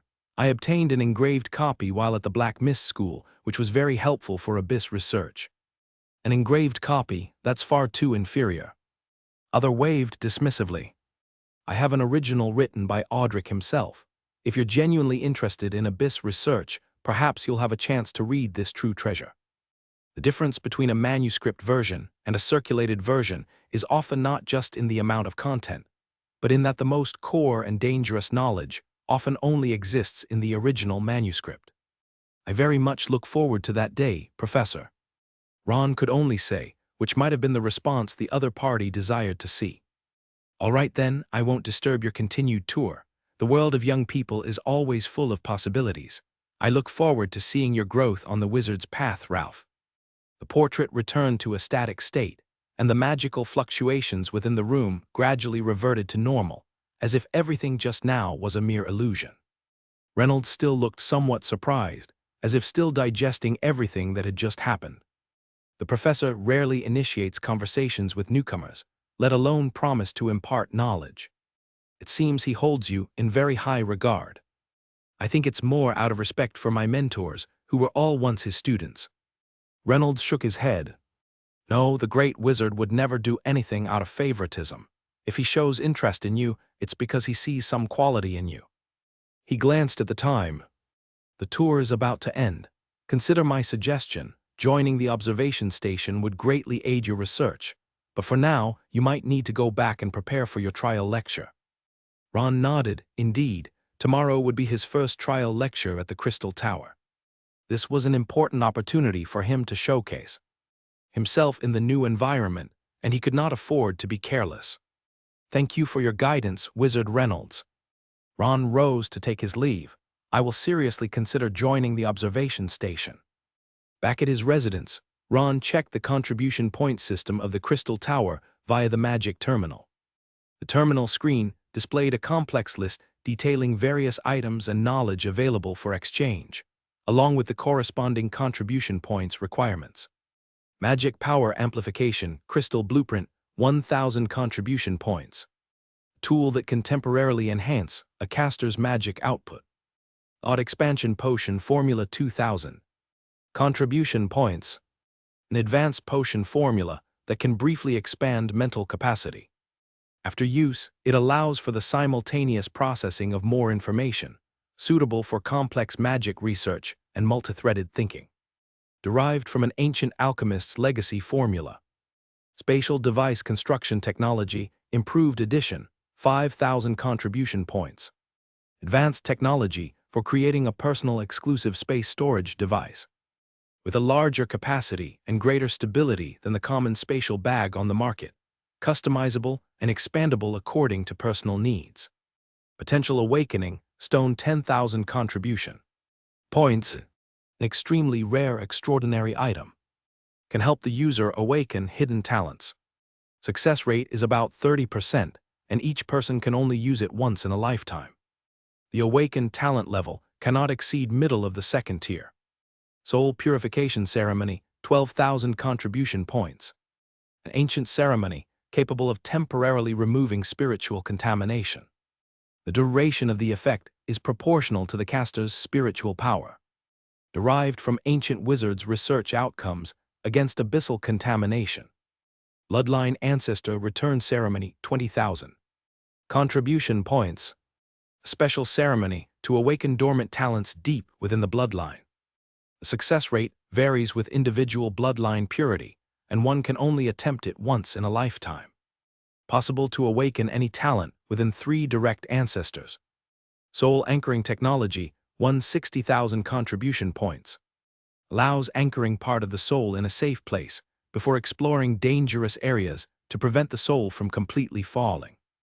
Requires Dark Sun-level spiritual strength to attempt. Ron carefully studied these options he was most interested in, marveling at the value they held. Especially those technologies related to the soul and bloodline, each of which could potentially be the key to breaking through bottlenecks. But accumulating contribution points was not an easy task. Those truly core knowledge and technologies required thousands to tens of thousands of contribution points. At the bottom of the list, Ron saw a passage about contribution points calculation and title evaluation. Contribution points and title evaluation. Contribution points are an important standard for measuring a wizard's contribution to the Crystal Tower. Title evaluation is based on the total accumulated contribution points with specific standards as follows. Teaching Assistant, no accumulated contribution points required. Lecturer, 5,000 accumulated contribution points. Associate Professor, 30,000 accumulated contribution points and recommendation from over 10 Vice Tower Masters. Full Professor, 100,000 accumulated contribution points and approval from half of the main Tower Masters. Primary ways to earn contribution points. 1. Teaching. 500 contribution points per academic year based on course difficulty and student evaluation. 2. Research. 103,000 contribution points based on the value and innovation of research. Results. 3. Training outstanding students. 503,000 contribution points for each student trained who enters the Crystal Tower's talent pool. 4. Special contribution. No upper limit, evaluated by the review committee for solving significant problems for the school or bringing back rare materials. Ron contemplatively closed the terminal. The system was quite ingeniously designed to encourage wizards to actively contribute to the school, while the differentiation in contribution points allocation guided them to focus on truly valuable research and teaching. For him, the trial lecture starting tomorrow became even more important. After all, joining the Abyssal Observation Station required at least a lecturer title. The most efficient source of contribution points is training outstanding students and creating academic achievements. Ron calculated in his mind. If this week's trial lecture can attract a few truly talented students, it might provide me a shortcut. The dawn light barely illuminated, and the peaks of the Crystal Tower were already dyed golden by the newborn sun. The teaching building of the Central Academy, an impressive structure made of blue and white crystal, resembling a giant open book. Each floor represents different academic fields, ranging from basic elemental theory to advanced plane research, all-encompassing.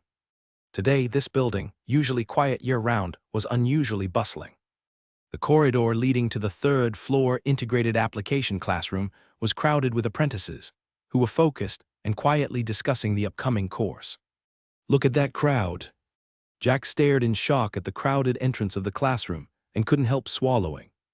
The last time I saw such a scene was at last year's guest lecture by the astrological prediction master, Liss Al. Though seemed surprised but quickly realized. Indeed, a treasure-level genius. And a primordial wizard, this combination certainly has great appeal. However, it was not these ordinary apprentices that really caused the commotion, but rather a special group of individuals who arrived a few minutes ago. Golem caretakers dressed in Crown Clan exclusive attire escorted a young girl in a light purple long dress slowly forward. Wherever they went, the apprentices stepped aside, eyes full of curiosity and reverence. "Her Highness Eve," Liss whispered in shock, quickly bowing her head in salute. Eve, accompanied by her maid Franca, quietly walked toward the classroom. Her demeanor was elegant and reserved, exuding a maturity beyond her years. The most striking feature was the delicate crystal bracelet on her wrist, emitting a faint blue glow. With the arrival of Eve's group, the atmosphere in the classroom became tenser. The ordinary apprentices dared not get too close, yet couldn't help but gaze curiously at this princess, rarely seen in person.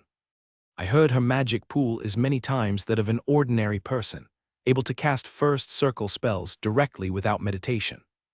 At 5, she could recite all the contents of elemental convergence theory and point out 7 errors in the book. Too bad about that demon-devouring symptom, otherwise she might have become an official wizard long ago. Mother and daughter are both geniuses. It's said that although she's only 14, her estimated talent ranking is close to the top 100, higher than the main tower master at the time. Various rumors circulated in low whispers among the apprentices. Eve seemed already accustomed to such gazes and discussions, and she walked into the classroom with a calm demeanor, sitting in a special seat at the front row. Franca stood to the side, ready to assist at any moment, while 2 nanny golems floated in mid-air, maintaining constant vigilance. Time ticked away second by second, and the tension in the air grew even more intense.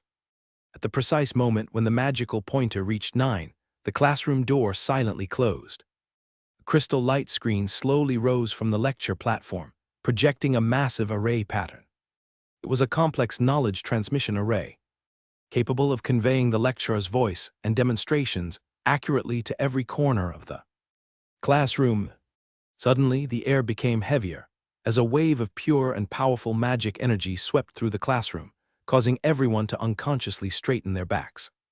Ron appeared on the podium, wearing a simple yet formal black wizard's robe, with the emblem of the Crystal Tower assistant pinned to his chest.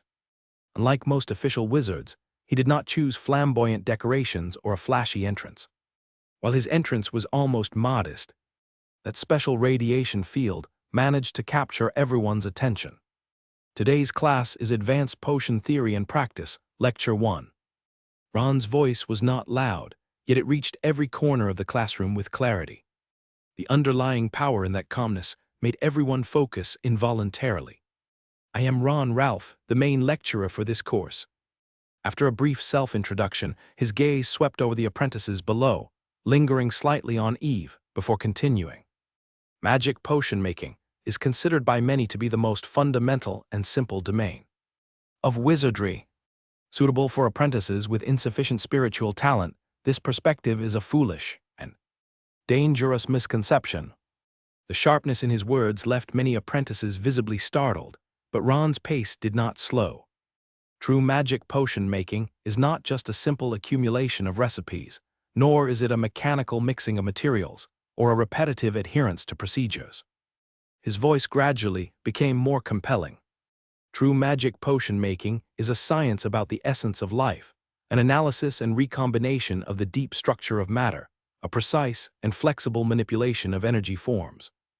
With a wave of his hand, Ron made a row of transparent crystal bottles appear out of thin air on the podium. Each bottle contained liquids of different colors, shimmering under the magic crystal lamp. Today, I don't intend to lecture on the recipes and steps you can find in basic textbooks. You can pick up any introductory book and see those. He picked up a bottle of dark blue potion, shaking it lightly so that the liquid inside flowed to form a peculiar vortex. Instead, I wish to demonstrate the true allure and depth of magic potion, making how to create unprecedented possibilities by understanding life energy. Ron poured the potion into a specially made crystal container, and the liquid immediately began to boil, releasing strands of blue vapor.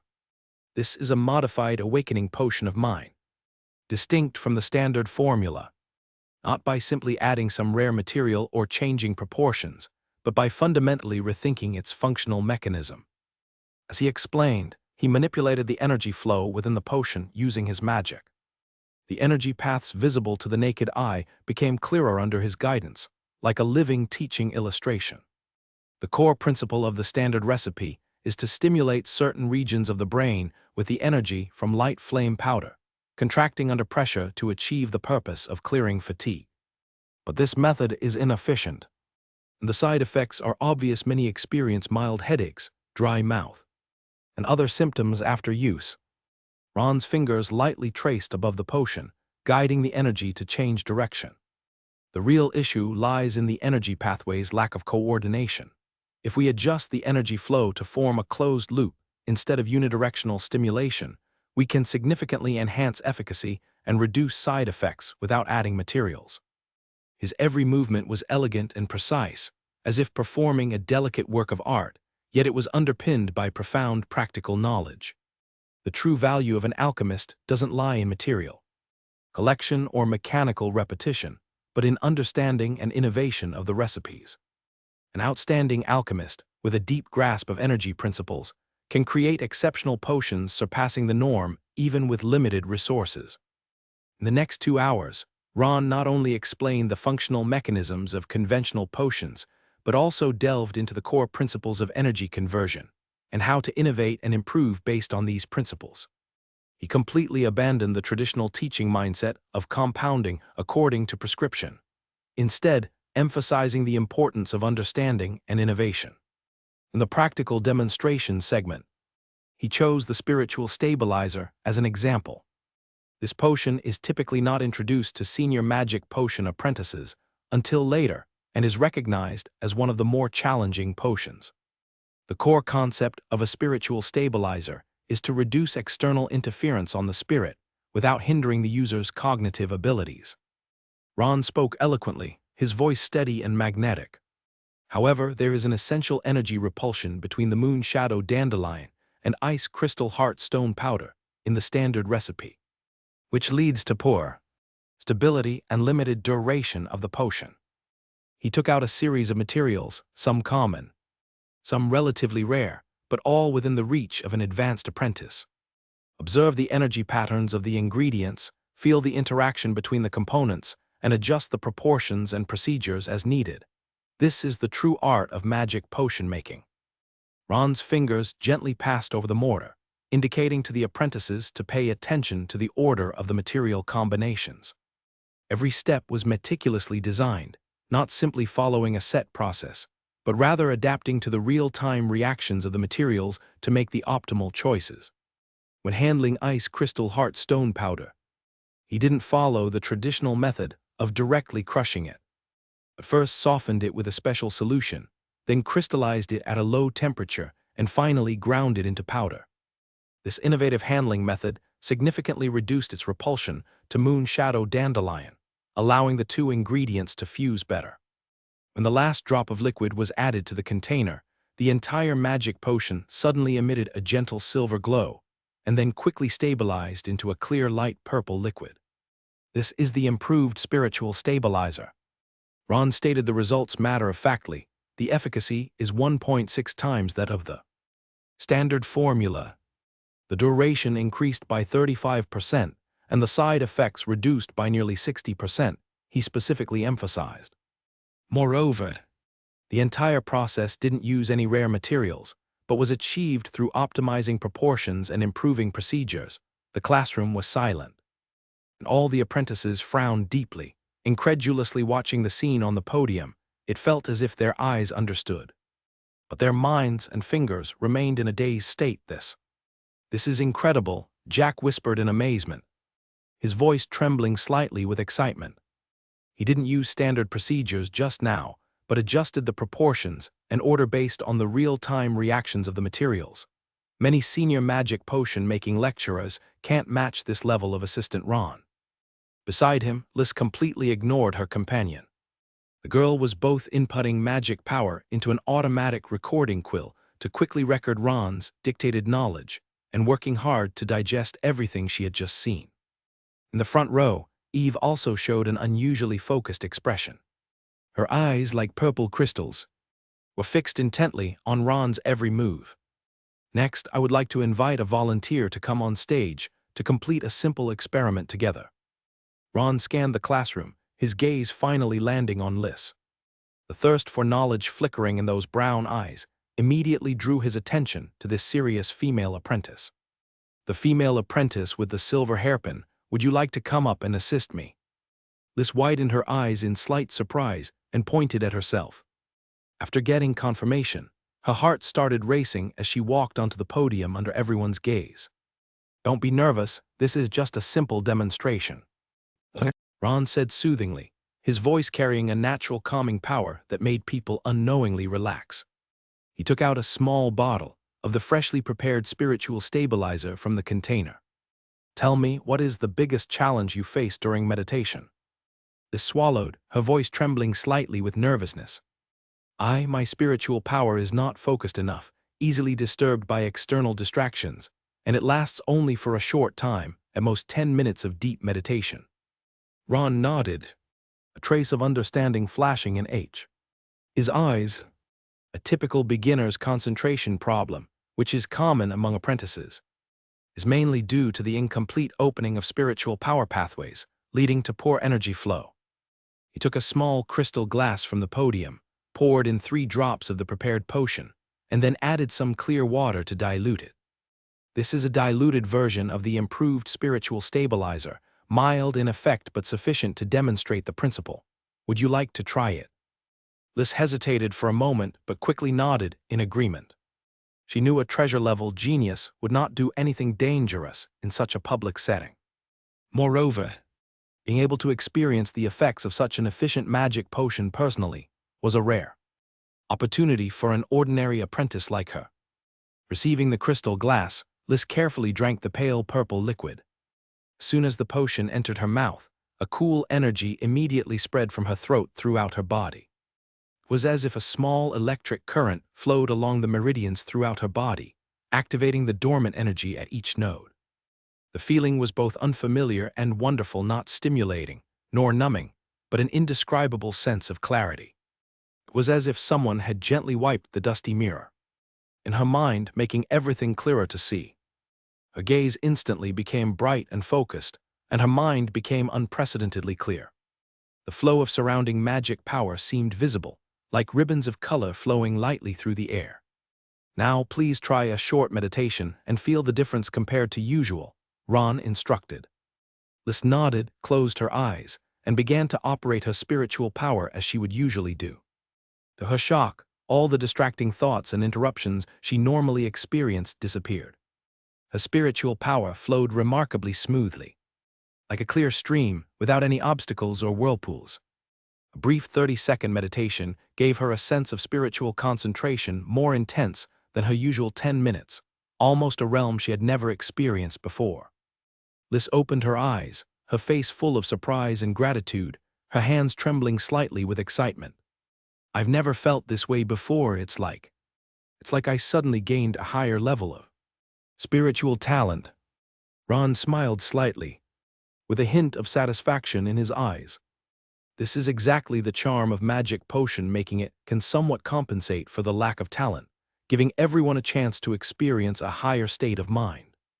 As the class neared its end, Ron briefly summarized the day's core content.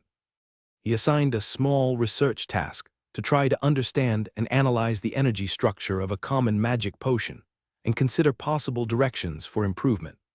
Remember, true magic potion making is not about memorizing recipes, but about understanding principles. Ron's final words, like a seed, were deeply planted in every apprentice's heart.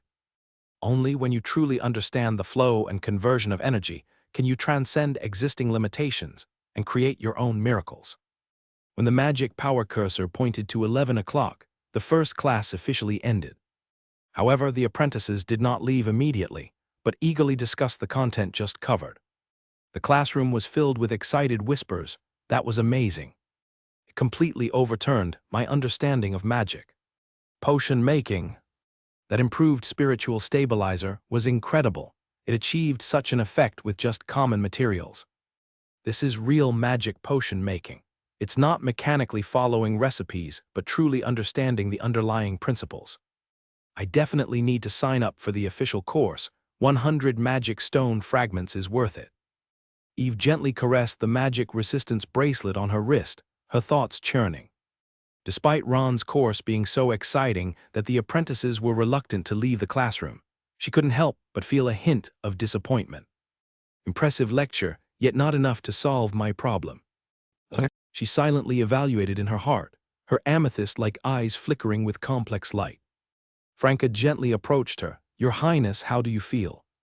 A bit disappointed, but it was to be expected. Eve shook her head, responding softly. Magic potion making is indeed his forte, but still far from the level I need. She looked at the apprentices who were excitedly discussing, a hint of envy flashing in her eyes. For them, this class was an opportunity to broaden their horizons, while for her, it was just another ordinary attempt, another among countless failed attempts. But I still want to finish his bloodline modulation. Basics, his lecture just inspired me, which is rare. Eve decided, slowly standing up and slightly adjusting the strength of the magic resistance bracelet. Besides, since I'm here, I shouldn't quit halfway. Furthermore, the inspiration that just emerged during the lecture might also bring a bit of favor to the opposite party. The black-haired princess seemed to be triggered by some inspiration, her amethyst eyes fully lighting up. Meanwhile, Liz still stood on the podium. That sense of spiritual clarity was slowly fading away, but not completely vanishing. The decline of the potion's effect was not like regular magic potions which suddenly collapse, but rather ebbed away like a tide, not causing discomfort to the user. Thank you, Ron, teaching assistant. Liz bowed deeply, full of gratitude. This was my first time experiencing such a clear state of meditation. Ron nodded slightly, wearing a gentle smile.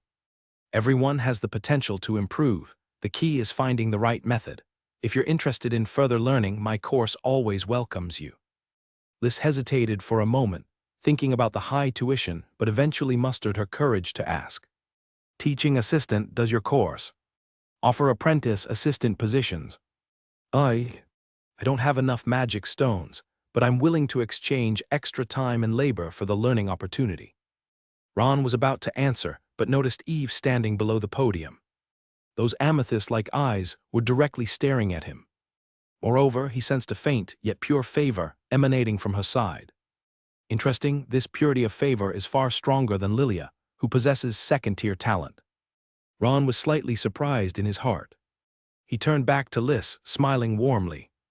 That idea is good. You can find me in the teacher's lounge after class tomorrow. We can discuss assistant matters in detail. Liz's face immediately bloomed with joy, thanked repeatedly, and then left for the next classroom. As the apprentices gradually dispersed, Ron noticed the black-haired princess hadn't left, but slowly approached the podium. Ralph, teaching assistant, I am Eve St. Magi. She directly introduced herself, her voice gentle. Your course was marvelous, especially the insights on energy path optimization, truly refreshing. Ron nodded lightly, replying with equally straightforward attitude. Thank you for your evaluation, St. Magi. Seeing you attend my class is indeed my honor.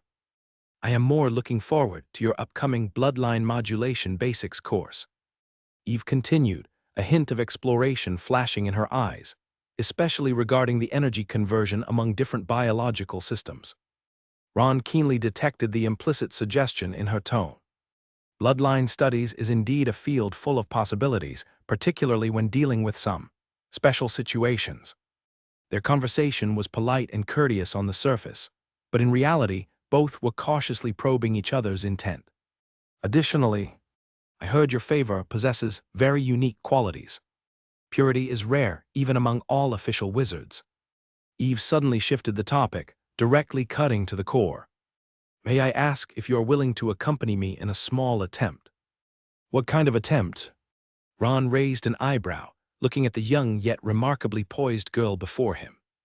Eve glanced around to ensure the other apprentices had left before speaking softly. I want to attempt a knowledge exchange, acquiring mutual benefits through teaching one another. Ron was slightly taken aback. The idea was certainly novel. In the wizard world, benefits are a unique type of energy feedback usually given from student to teacher. Though exchanging benefits through mutual teaching is theoretically possible, few have tried it in practice.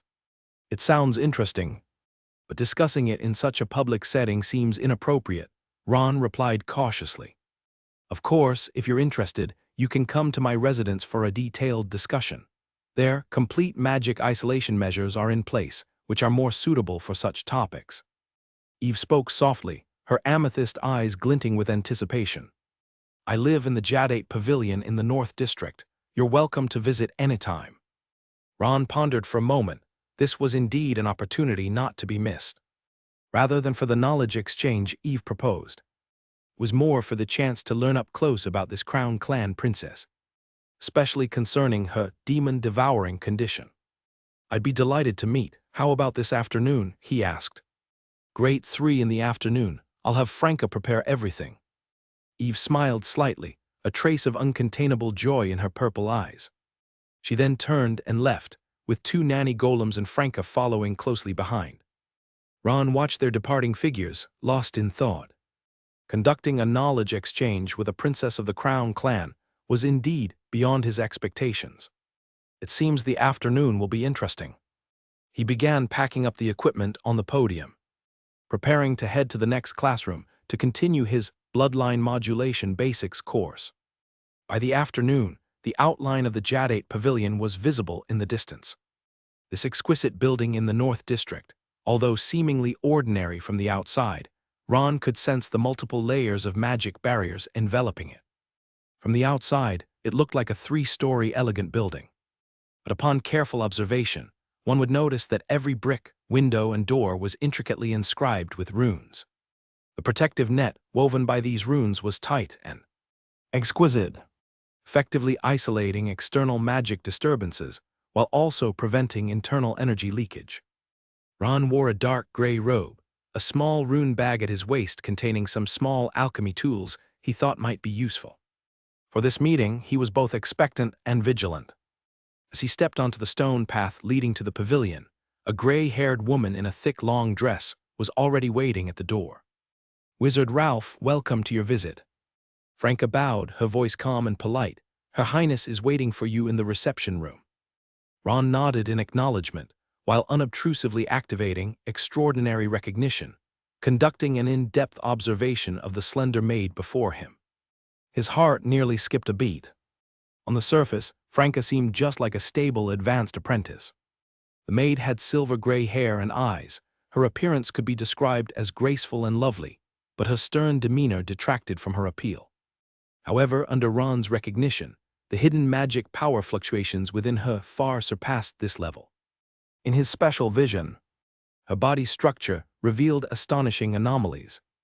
Muscle fibers of extraordinary density, each containing explosive power.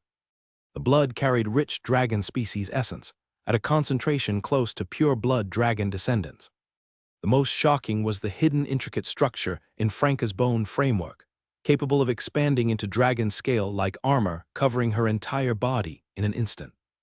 The dormant strength, akin to a volcanic lake beneath thin ice, its calm surface hiding magma capable of obliterating everything.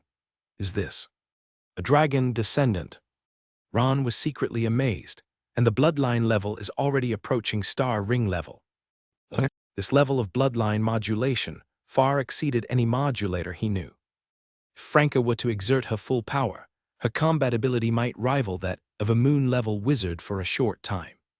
Such power was perfectly hidden, if not for his extraordinary recognition skill. A simple spiritual power scan would have hardly detected it.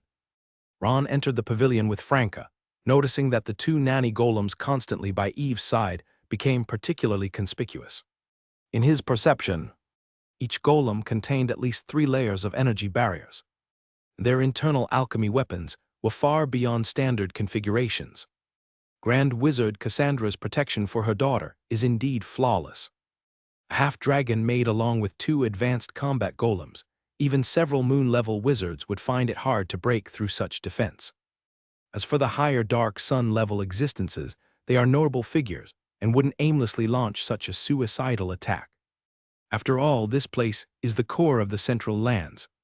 The corridors were lined with various exquisite artworks and extraordinary decorative items, each emitting ancient and powerful magic fluctuations. Some even carried energy imprints from different eras, clearly heirloom treasures of several epochs. The foundation of the Crown Clan is indeed extraordinary. Ron silently assessed the value of these collections. He recalled the stories Lady Allen had mentioned. In her youth, Cassandra participated in explorations at the Abyss Edge, adorned with at least a dozen alchemy items. The automatically activated magic barrier alone had 5 or 6 layers. That extravagant attitude towards luxury products left the companions at that time utterly amazed. Indeed, like mother, like daughter, Ron chuckled internally. At this moment, an almost imperceptible subtle energy fluctuation caught Ron's attention. It didn't come from the surrounding artworks, but from a portrait at the end of the corridor, Professor Other's portrait. Ron's gaze instantly locked onto the portrait, his extraordinary recognition going into full operation, trying to capture that fleeting, abnormal fluctuation. It was a gaze from a higher dimension, as if a pair of eyes was staring at him through the canvas. In that instant, his spirit touched an existence beyond time and space. Ancient wisdom, living history, a witness between reality and illusion. Professor Other's virtual essence was a form of existence where the boundary between reality and illusion dissolved, a perfect fusion of historical record and real-time observation. Ron felt as if something had suddenly been unlocked in his mind, with countless streams of information rushing in like a tidal wave. The energy imprints in matter, the marks time leaves on everything, and the essential truths that everything can be traced back to. That glimpse left Ron in unparalleled shock, as if his soul was quivering from the immense energy field. At the same time, his extraordinary recognition skill underwent a qualitative change, with vast amounts of information flooding into his mind. Extraordinary recognition, proficient, experience points +1. Breakthrough, extraordinary recognition, proficient 100/100, right arrow, extraordinary recognition, mastery 1/300. Trait, high-speed identification, right, essential insight. Able to see through appearances, to discover the essential attributes of objects or life forms, unveiling their hidden traits and potential.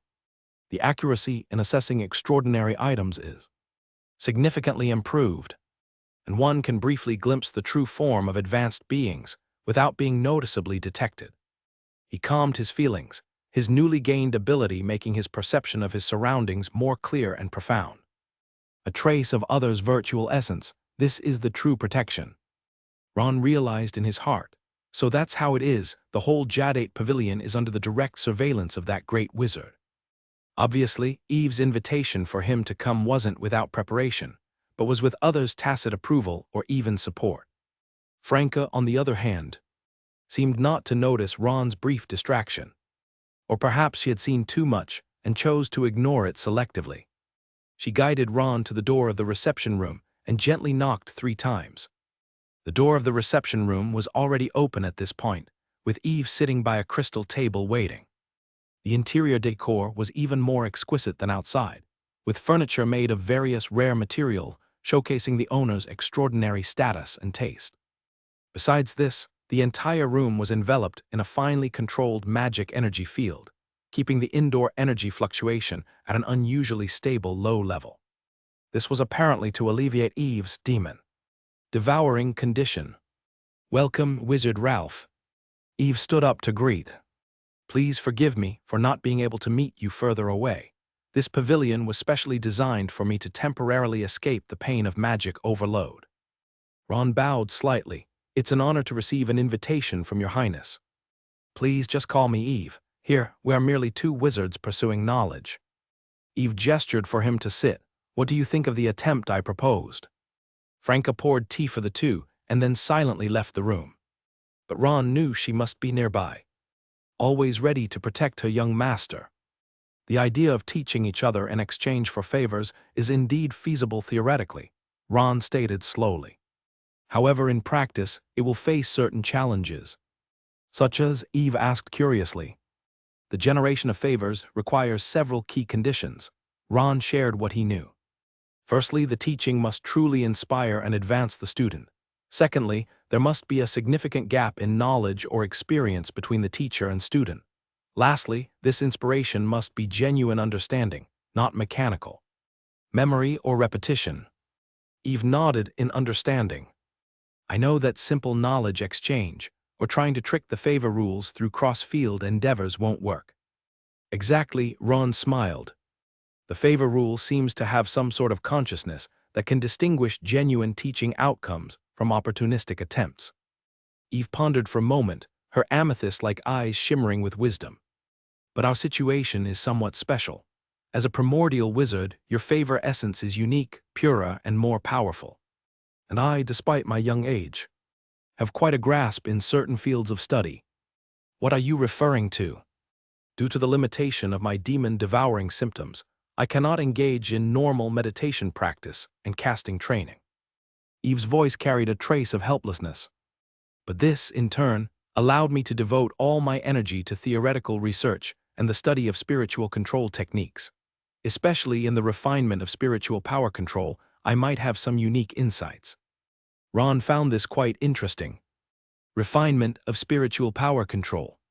It's indeed an area many wizards tend to overlook. Not just that, Eve's eyes flickered with a hint of pride. I've also learned many secrets about wizard history from my grandfather, as well as some knowledge systems from the other world. Grandfather, Ron keenly caught onto this term.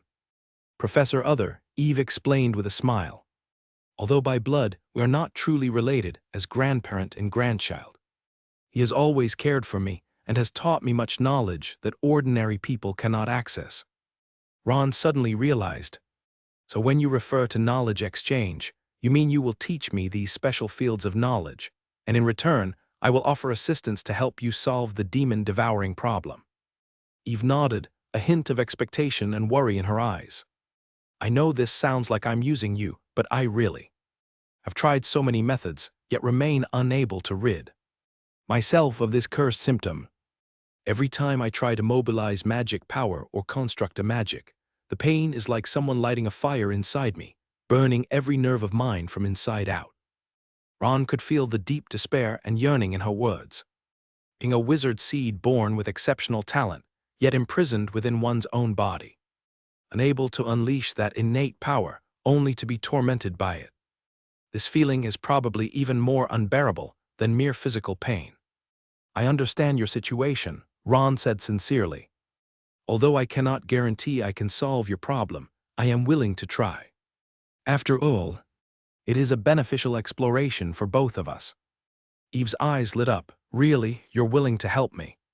Yes, we can try to establish a special exchange of favors through mutual teaching. Ron pondered possible solutions. I will share with you my experience in magic potion making and bloodline modulation, while you will teach me spiritual power refinement control techniques and those ancient knowledge. This is wonderful. The black-haired princess almost stood up in excitement, but quickly controlled her emotions. I mean, thank you for being willing to try. I know this is possibly unprecedented in wizard history. Indeed it is, Ron nodded. Primordial wizards are rare, and knowledge exchange between two primordial wizards is almost impossible. Generally speaking, a new primordial wizard emerges roughly every 200 years. When a second primordial wizard is born, the first one, unless they died young, is usually already at the great wizard level. In such situations, the latter can barely provide real inspiration to the former due to the significant difference in their life levels. So an exchange between primordial wizards like my mother and you is indeed an extremely rare case. Yes, that's also why I'm interested in your proposal. Ron smiled and nodded. Hope shimmered in Eve's eyes. If successful, perhaps I can temporarily free myself from the bondage of demon devouring with the pure favor you grant, completing the upgrade. And as long as I can advance to become an official wizard, achieving a leap in life level, this symptom should be considerably alleviated. That is indeed a reasonable speculation. The promotion to official wizard isn't just an increase in magic power, but an enhancement of the essence of life, which might restructure the magic power within you. The two continued to delve into detail, gradually forming an initial plan. We should further clarify the details of our cooperation. Ron took a light sip of tea. I need to precisely understand the range of knowledge you plan to impart, and what kind of help you expect from me. Eve took a deep breath. The content I can share mainly divides into 3 areas. Her slender fingers lightly tapped the table. First is the wizard lore approved for me to impart by Grandpa Other, especially concerning secret records of the abyss and high-ranking beings. This information is mostly strictly controlled by the Crown Clan and the Court of Truth, inaccessible to outsiders. Professor Other is interested in our plan. Very interested, Eve smiled brightly. He said it's an unprecedentedly interesting attempt, worth closely observing. Seeing Eve's exceedingly bright smile, Ron suddenly realized that despite her extraordinary talent and status, she was still a girl longing to be understood and supported at her core.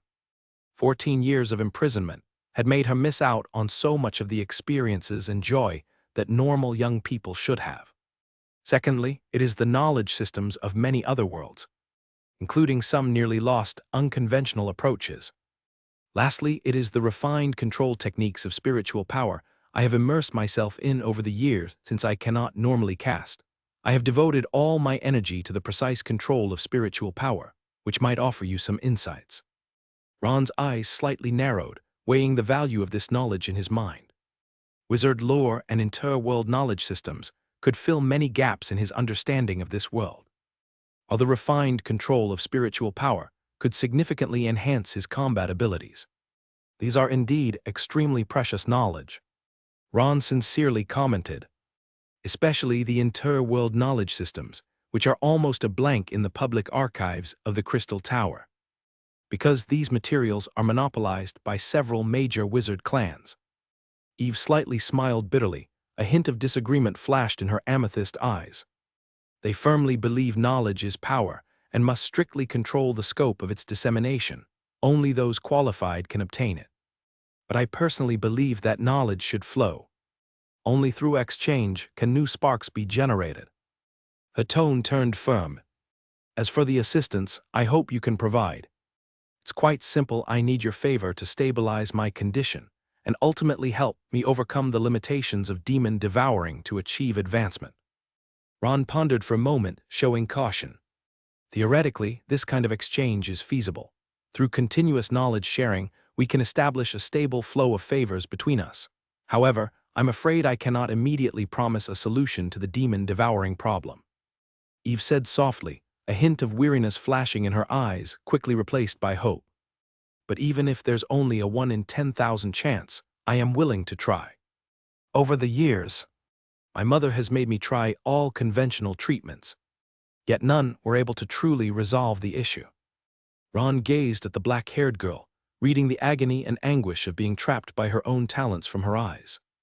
A genius born able to see the starry sky, yet forced to forever stand at the bottom of a deep well, longing to break free but having to coexist with it. Then we need to further clarify the method of cooperation. Ron sorted his thoughts. I will regularly impart to you the core knowledge of magic potion making and bloodline modulation, especially parts that my GHT help with demon-devouring symptoms. At the same time, you can also share historical secrets and otherworldly knowledge systems permitted by Professor Udall with me. Eve nodded slightly, a hint of satisfaction flashing in her amethyst eyes. We should schedule regular meeting times, perhaps twice a week, 2 hours each session.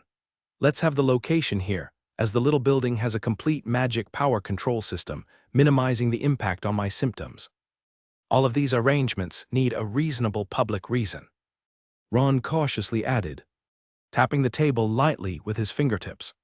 To avoid unnecessary conjecture and interference, the simplest way is for me to officially become your student, Eve suggested, her tone carrying a hint of anticipation. This way, our frequent meetings would have the most natural explanation, also adding to your prestige within the school. Ron thought for a moment, then nodded lightly. That indeed is an ideal arrangement. However, to make this mentor-student relationship more credible, you need to attend my public courses and truly participate. I am very willing to do so. Eve's eyes showed a hint of anticipation, almost as joyous as an ordinary girl. Honestly, after being troubled by demon devouring for years, participating in normal learning activities is already a luxurious enjoyment for me. The conversation reached this point, and the black-haired girl suddenly extended her hand toward the tabletop, her fingertips lightly tracing the air. Ron immediately sensed a subtle change in the magic particles in the surrounding air, which under Eve's spiritual guidance began to flow in order. Let me demonstrate the spiritual power refinement and manipulation techniques I mentioned earlier, Eve explained softly, unable to hide a trace of pride in her tone. Her fingertips spun lightly, and with this motion, the particles in the air arranged and combined with an astonishing precision. Those nearly invisible particles gradually formed a vivid crystal flower under her control.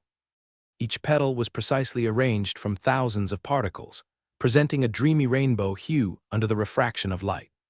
The flower rotated slowly, even allowing one to see the intricate textures and veins on the petals. Ron's eyes widened slightly, his voice showing rare genuine awe. "Just basic application," Eve said humbly, though her amethyst eyes couldn't hide the pride. "By controlling air particles, various refined structures can be created. This ultimate mastery can extend to many fields." She waved her hand lightly, and the crystal flower decomposed in the air, the particles reconfiguring into a miniature model of an array, with a complexity that was astounding. This control precision can help a wizard achieve unprecedented accuracy in magic construction, reducing energy waste and increasing spell efficiency. Eve's voice conveyed her love for this skill. "In certain special circumstances, it can even directly alter material structure through spiritual power, without the intermediary of traditional magic models." Ron's gaze became particularly focused, sensing an unprecedented possibility quickly forming in his mind. This level of control, it's almost like telekinesis. As he blurted out these words, he immediately realized he had inadvertently quoted a concept from a past life, but Eve did not show signs of confusion. "Telekinesis, it's quite an apt description." She smiled appreciatively, a hint of admiration flashing in her amethyst eyes. "Indeed, this technology is distinctly different from traditional spiritual power usage. It emphasizes precision rather than strength, like using a delicate surgical knife rather than a heavy hammer." Ron observed Eve's operation closely, initiating the extraordinary recognition ability, delving deep into uncovering the mysteries within. In his perception, Eve's spiritual power was like countless tiny tendrils directly acting on the material plane with unfathomable precision, forming a nearly perfect will projection. This was entirely different from ordinary wizards who guided magic power through magic models. It was more akin to direct mental manipulation, eliminating the intermediate process, greatly improving efficiency and precision. "You know my situation too." The girl's expression darkened slightly. "For me, this direct control is a reluctant choice, unable to use magic power like ordinary wizards. Attempting spell casting would trigger demon-devouring symptoms immediately, that kind of pain." The soft voice trembled slightly. As if it touched on a memory she was reluctant to recall. "It's like having countless knives simultaneously slicing every nerve in your body, while your brain is forced to remain awake, unable to faint to escape the pain." Ron nodded slightly without saying much, but in his mind he had already started calculating the various applications this technique might bring. If this refined control could be incorporated into his spiritual shock, it might create a more precise and deadly form of attack. Used in magic construction, it could significantly improve spell efficiency, achieving stronger output with the same input. Eve waved away those particles and turned to Ron. "I believe this technique should inspire some thoughts in your application of spiritual power. Especially for you as a primordial wizard, applying this technique might produce even more astonishing effects." Ron nodded slightly, a glimmer of curiosity flashing in his eyes. "I am very much looking forward to delving deep into learning this technique. It indeed represents a rare and precious line of thought. So shall we settle it this way?" Eve's voice carried an unmistakable expectation, and her amethyst eyes sparkled with a hopeful glow. "I will formally become your student, and we will exchange knowledge privately, inspiring each other." "It's settled then." Ron nodded slightly, formally confirming this extraordinary agreement. A brilliant smile appeared on Eve's face. At that moment, she was no longer the high and mighty princess of the Crown clan, but just a girl who found hope. The pure joy made Ron feel a little touched in his heart. But he quickly suppressed this emotion, returning to rationality. "From today on, I am your student, Master Ralph." Eve slightly organized her thoughts and spoke in a more formal tone. "I will attend your public courses and diligently complete every assignment you give." Ron smiled slightly. "I will also strive to be a qualified tutor, doing my best to provide assistance to you." "Then please just call me Eve," the black-haired girl said softly. "Now I am just one of your many students and do not need special treatment. Have you heard?" Her Highness Eve from the Crown clan has become a student of Assistant Ron. What, that little princess suffering from demon devouring? She actually dared to leave that magic isolated little building. I heard she has already attended Assistant Ron's public course twice and plans to continue auditing the upcoming contents. It's unbelievable. She hasn't even attended some courses personally offered by guest associate professors. Why is she so interested in a newly arrived assistant? The news spread through the Crystal Tower with astonishing speed, as if it had wings. From student dormitories to teacher lounges, from the library to the alchemy laboratory, no one wasn't discussing this unusual affair. The whispers formed an invisible web, weaving Ron's name into the power structure of the Crystal Tower, more swiftly and effectively than he had anticipated. Every time Eve appeared in class, it caused a slight stir. Students couldn't help but sneak a peek at the black-haired girl who always sat in the front row, guarded by two unusual golems, their eyes filled with curiosity and awe. Even senior apprentices would come specifically to audit, just to catch a glimpse of this legendary genius girl's charm. The first week's trial courses quickly ended, and Ron officially began his teaching career. Due to Eve's involvement and his exceptional teaching ability, the enrollment exceeded expectations, with almost every class being full. Even more surprising was that despite the high monthly tuition of 100 magic stone fragments, there were still many students eager to enroll. This was an extremely rare phenomenon in the teaching history of the Crystal Tower, even drawing the attention of several teaching supervisors. Master, another 32 students have submitted formal enrollment applications. Liz stood in Ron's office, holding a stack of documents, her voice slightly trembling with excitement. This has exceeded the maximum capacity of the classroom, and the academic office recommends setting up a second class. Liz had volunteered to become Ron's assistant after the first trial course, responsible for handling daily academic affairs. Through extraordinary recognition, Ron discovered that, although this young girl had average spiritual talent, she had a pretty good aptitude in magic potion making. However, she had been lacking proper guidance and had taken quite a detour. All right, then set up another class for Thursday afternoon. After a brief consideration, Ron nodded, his eyes moving away from a complex alchemy diagram. By the way, Liz, you've been making rapid progress recently. Liz's face immediately flushed with a hint of excitement at the words. That's all thanks to your excellent teaching, Master. Since adjusting my spiritual power pathway according to your suggestions, my meditation efficiency has increased by at least 30%. Her voice raised slightly in excitement. The most amazing thing is that the improved formula for the spiritual stabilizer has allowed me to maintain a longer state of focus.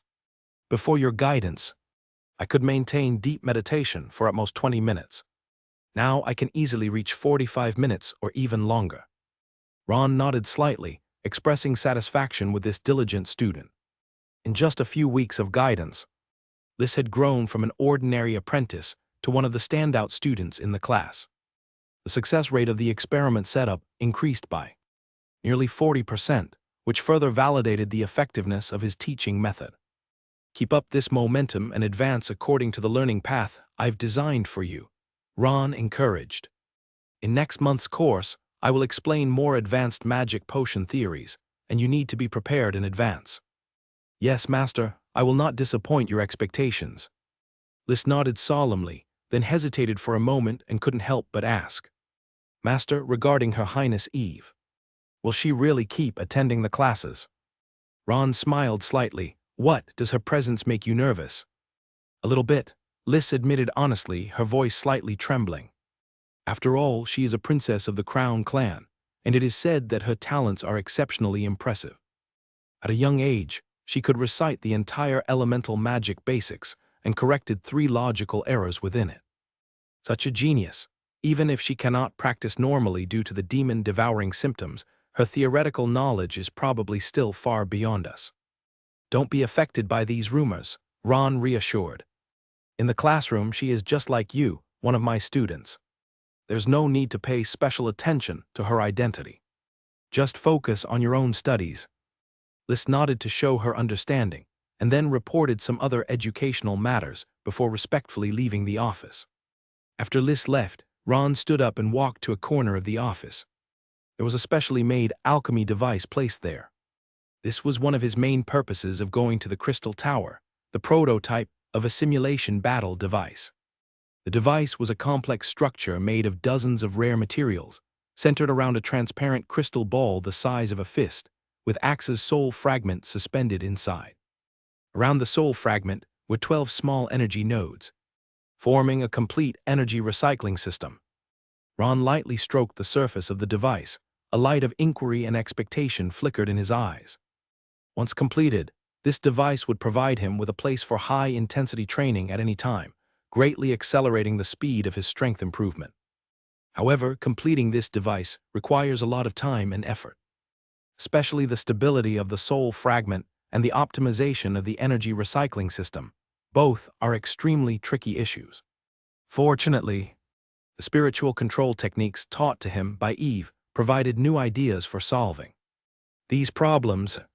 Through such precise control nearly at the microscopic level, he could perform more delicate energy adjustments, significantly enhancing the stability of the entire system. Apart from the development of the simulation battle device, Ron did not slacken his skill enhancement during this period.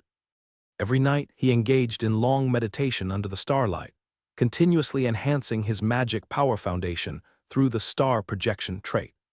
At the same time, he actively trained two core skills: magic construction and spiritual shock. As the cornerstone of the wizard system, these two skills began to show gratifying progress as he gradually mastered Eve's spiritual control techniques. Initially, Ron encountered many difficulties. Although Eve's spiritual control techniques were exquisite and ingenious, its operating mode was entirely different from the traditional wizard's mindset, requiring a fundamental change in the spiritual power operation path. You need to completely abandon the traditional wizard thinking model, the black-haired girl explained during a knowledge exchange. Don't think of spiritual power as energy that needs to be guided by a magic model, but see it as a direct extension of your will. Like your arm, you don't need to think about how to move each muscle to lift your arm. Just give the lift command, and your body will automatically complete it. Spiritual control is the same. Once you establish the correct mental framework, precise control becomes incredibly simple. Following Eve's guidance, Ron began to attempt to restructure his spiritual power operation path. This was an extremely painful and long process, like an adult trying to relearn how to walk. Every step was filled with setbacks and confusion. In the first few days, he couldn't even complete the most basic fine control. What he thought were precise manipulations looked to Eve like an elephant trying to assemble glassware with its trunk. Your way of thinking is still too mechanical. The girl softened her tone without a hint of impatience. Wizards are accustomed to shaping spiritual power into fixed magic models. This method is indeed efficient and stable, but it greatly restricts the flexibility of spiritual power. You need to view spiritual power as flowing water, not fixed ice. Water can adapt to the shape of any container, fill any gap, and this is the state spiritual power should be in. Ron attempted to adjust his way of thinking according to the guidance, practicing those extremely complex precision control exercises again and again. During the process, he gradually realized that Eve was teaching him not just a technique, but a whole new way of thinking. After weeks of arduous practice, he finally began to grasp the basics of this precision control. He still has a long way to go before reaching the level of ease that Eve demonstrated. He has started to apply this control method preliminarily to his skills. In a specially designed training room, Ron was fully focused on constructing the magic model, sound wave vibration. This time, he didn't construct every energy node step by step as usual, but attempted to guide the magic flow with unprecedented accuracy, achieving perfect coordination on a more microscopic level. Spiritual power, like countless tiny tendrils, precisely controlled the direction and strength of every strand of magic power. This control method is far more complex than traditional magic construction and more energy-consuming, but it can achieve a level of precise control that traditional methods cannot reach. The energy consumption is indeed much greater, but the efficiency has also improved considerably. Ron silently evaluated in his heart, sweat beads seeping from his forehead. His initial attempts ended in failure, The magic flow was too complex. Even now, having become an official wizard and experienced a qualitative change in spiritual power, it's still difficult for him to simultaneously control so many intricate nodes. But he wasn't discouraged. He kept trying over and over, using continuous failures to refine his control method. Just like that, his hands traced a complex trajectory in the air. With his movements, magic power formed an extremely precise three-dimensional structure in the air. Every node, every path was precisely calculated and arranged, with no waste or redundancy. This model is more complex than any magic he constructed before, but intriguingly, its energy requirements have actually reduced by nearly 30%. This is the advantage of precision control, achieving higher output with less input. Ron took a deep breath and infused the final wisp of spiritual power into the core node of the model, activating the entire magic structure. Sound wave vibration, reconstruction. An invisible ripple spread forth from his palm, moving so quickly it was almost indiscernible. The ripple struck the alchemy alloy target plate opposite, without causing the expected explosion or tearing, but a brief silence. The surface of the target plate seemed unchanged, still smooth as before. But just as Ron hesitated for a moment, the 5-centimeter thick alloy target plate suddenly split, as if torn by some invisible force. It began to disintegrate from within, falling into thousands of neat metal fragments.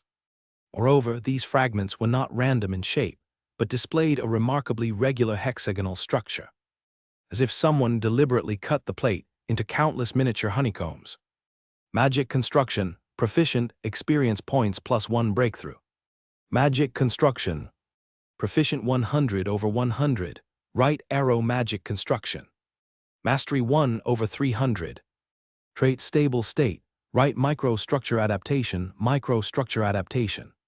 Can reconstruct magic models on a microscopic level, granting higher energy efficiency and more precise effect targeting, also able to instantly adjust activated magic to adapt to battlefield changes.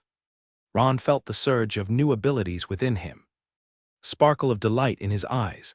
This ability to reconstruct magic models at a microscopic level will bring revolutionary changes to his casting, not only making magic more efficient, but it also allows Ron to maintain control after magic activation, adjusting the effect as needed.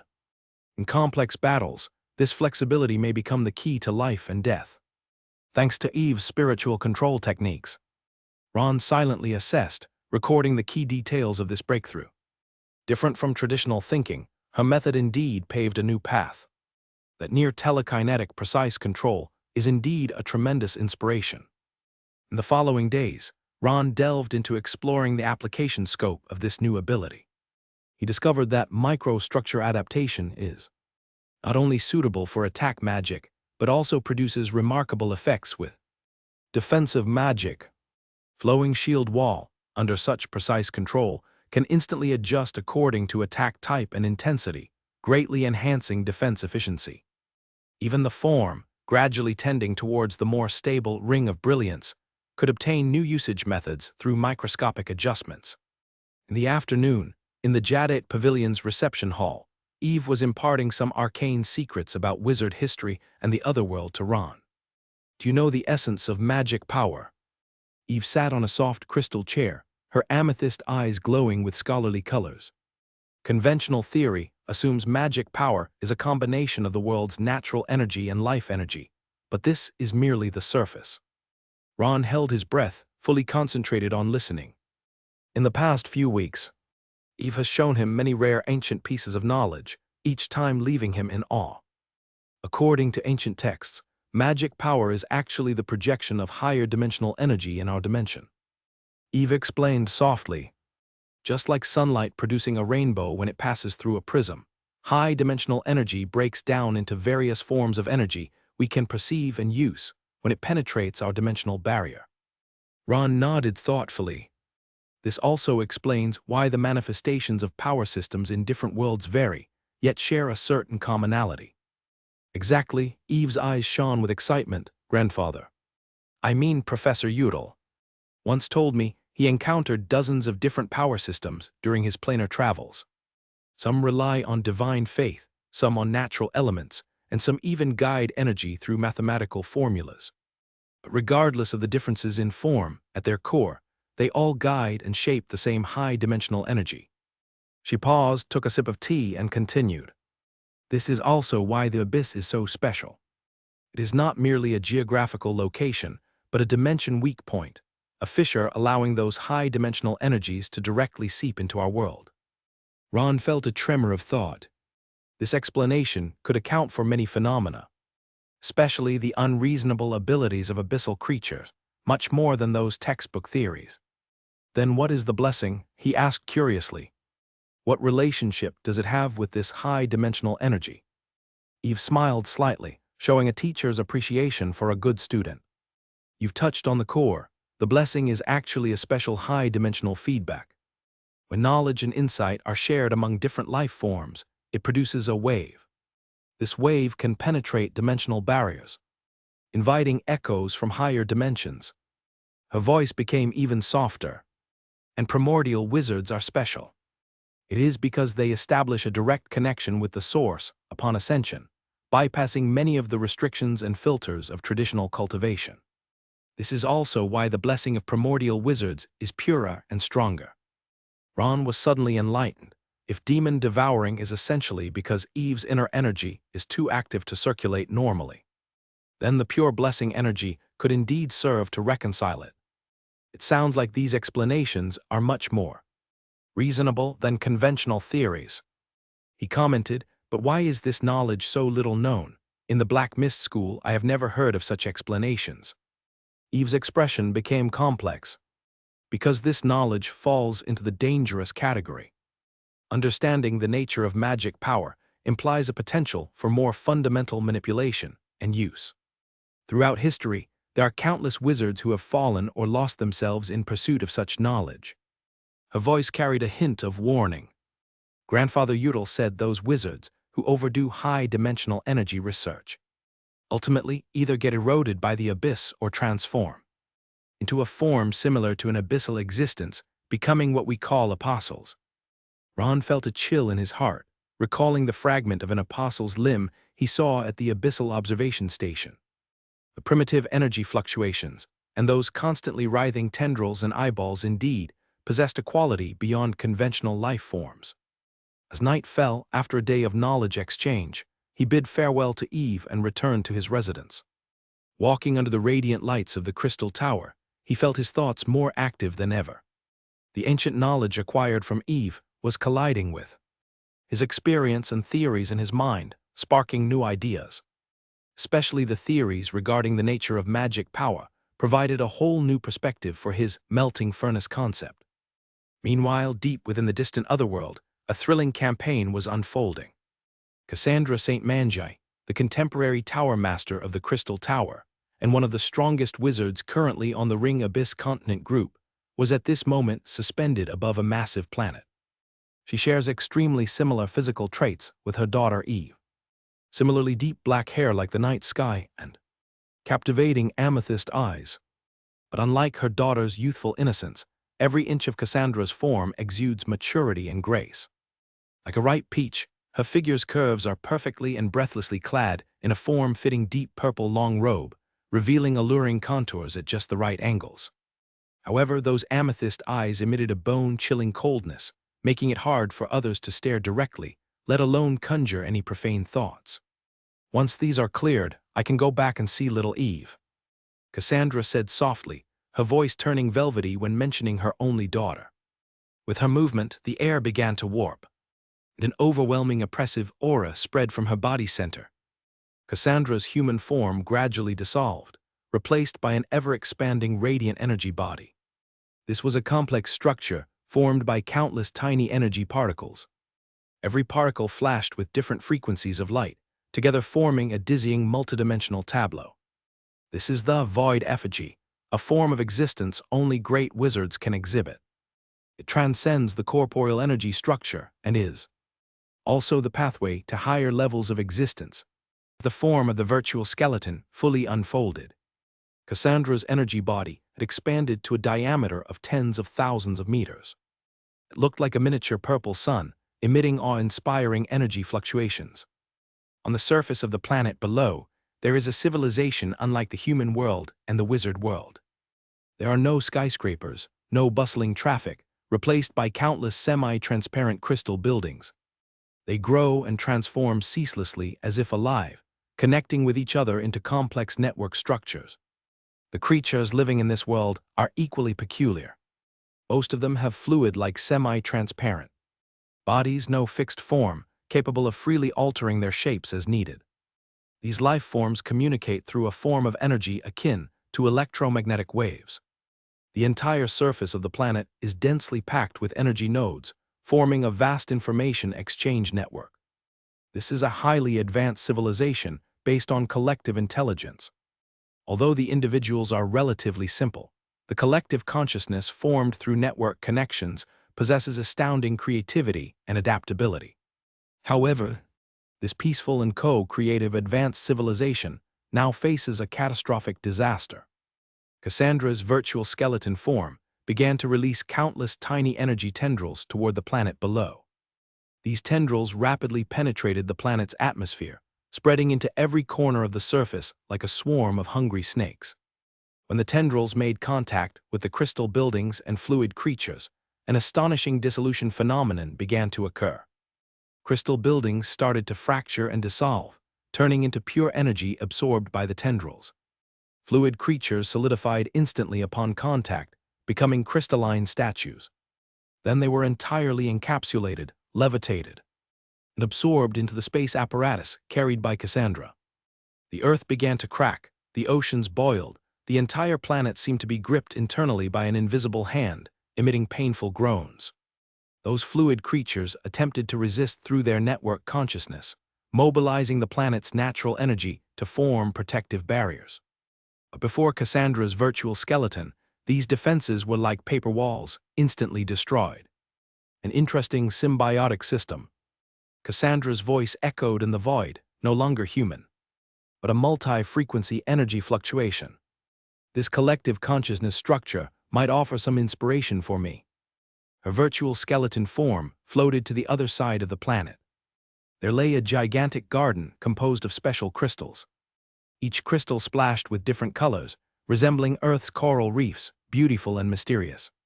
Energy conversion efficiency is as high as 86%, far surpassing any known material of the Ring Abyss continent group. Cassandra's virtual skeleton trembled slightly, expressing her satisfaction. Take the entire area. Several thick energy tendrils extended from the virtual skeleton, enveloping the entire crystal garden, uprooting it, and storing it in a custom space container.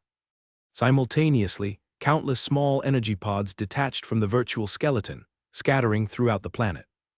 They rapidly located and captured those fluid creatures attempting to escape, encapsulating them and returning to the main body. This was a thorough plunder, a relentless conquest. Cassandra, like a ruthless harvester, swept away the accumulations of this civilization's thousands upon thousands of years in a short time. When the last batch of crystal buildings was stored in the space container, Cassandra's virtual skeleton began to shrink. These materials and samples are sufficient to support the next stage of research. The planet's surface has become riddled with wounds. The once beautiful crystal city left only a scarred wasteland, like remnants chewed by a giant beast. Those surviving fluid creatures lost the support of the collective network and became bewildered and chaotic. Like puppets with cut strings, they wandered helplessly in the ruins. Cassandra returned to human form, the purple robe on her body still spotless, as if nothing had happened. She scanned the planet she had destroyed, with no trace of pity or guilt on her face, only a calm evaluation. This type Roman II plane's energy structure bears an astounding resemblance to the Abyss 7th floor. She mused to herself. Upon returning, a deeper analysis is needed. Perhaps new clues to the demon devourer. NG symptoms can be found.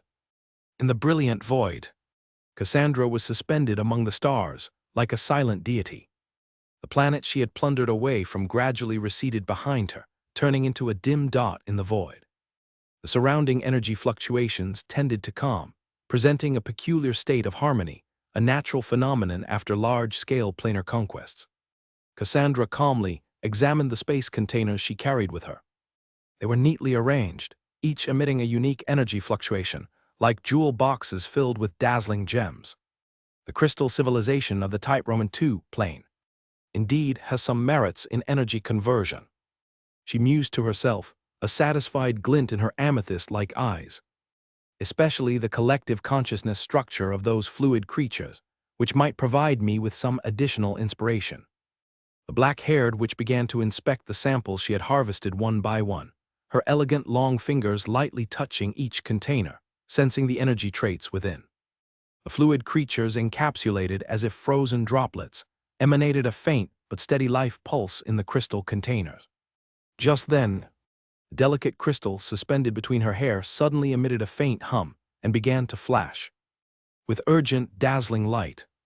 This was the activation signal of the long-distance communication device. Contacting me now, Cassandra frowned slightly, then relaxed. It should be that the planar communication window has stabilized after a plundering. She gently touched the crystal. An energy fluctuation transmitted from her fingertip, and the crystal immediately projected a semi-transparent human figure. It was an old man with a decrepit but indomitable demeanor, clothed in an elegant black robe. "Cassandra, it seems you have quite enriched gains this time." Others' projections scanned the surrounding space containers, a hint of admiration in his eyes. Cassandra nodded slightly. It was a decently efficient conquest. The value of the crystal civilization here was beyond my original expectations. However, your planar coordinate calculations are as precise as ever, Master. Other chuckled softly. It's merely basic astronomical calculations, nothing much. He paused for a moment, his gaze gradually deepening. But today I contacted you not to discuss planar conquests, but concerning some recent changes in the Crystal Tower. Cassandra's expression immediately became serious. Does it refer to the arrangements after my departure? Partially, but more importantly, about the newly arrived primordial wizard, Ron Ralph. This name made the black-haired witch somewhat wary. Does he have any issues? According to my intelligence, he's just a treasure-level genius who advanced through the path of truth. Although rare, it's not beyond control. On the surface, that's indeed the case. Others' tone became meaningful. But through void remnants, I've observed some interesting phenomena. The favor effect of this young man was unexpected, with a purity level even surpassing your level back then. Cassandra's eyebrows slightly raised. This is indeed surprising. My record was broken so quickly. Not only that, Other continued, his voice getting deeper. He seems to possess some traits I cannot fully discern. Whenever I try to delve into his spiritual structure, I always encounter a peculiar resistance, as if confronting a mystery with multiple protective layers. You mean he has some hidden abilities? Cassandra keenly captured the key point, very likely. What intrigues me more is that Eve seems to have gained some unexpected benefits from him. Subtle and meaningful gleam flashed in others' eyes. Under Ron's favor influence, her demon-devouring symptoms have shown faint but genuine signs of alleviation. This sentence struck Cassandra like a bolt of lightning, and the witch's cold expression showed rare fluctuations. Eve's condition has improved. Is this not a temporary phenomenon? At present, we cannot make a definitive conclusion, but data doesn't lie. Her recent magic power fluctuations have stabilized, with a reduction in anomaly peaks by about 12%. This is unprecedented in all attempts over the past decades. Cassandra's breath slightly quickened, a flash of excitement in her amethyst-like eyes. But almost at the same moment, her expression returned to normal. An almost invisible pale purple energy ripple spread from her brow. It was a high-tier emotion control technique, forced meditation. I understand. Her voice resumed its usual calm, but we cannot draw conclusions prematurely. As there have been similar improvements before, which ultimately ended in failure, that's true. Other nodded, like Alto's hyperfrequency immersion. Experimentation. It initially seemed effective, but ultimately exacerbated the symptoms.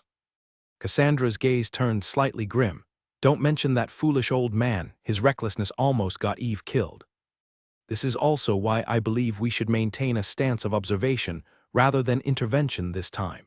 Any excessive interference could disrupt naturally formed balances. Other sighed lightly. Moreover, Eve and this young man have already established a certain special teacher-student relationship. Do you think this relationship is worth maintaining? Cassandra furrowed her brow, asking cautiously. I believe it's worth a try. Other pondered for a moment. This Ron Ralph is exceptionally pure. His grace is almost devoid of any impurities, like a clear spring flowing directly from the source. Such characteristics are exceedingly rare in my long life.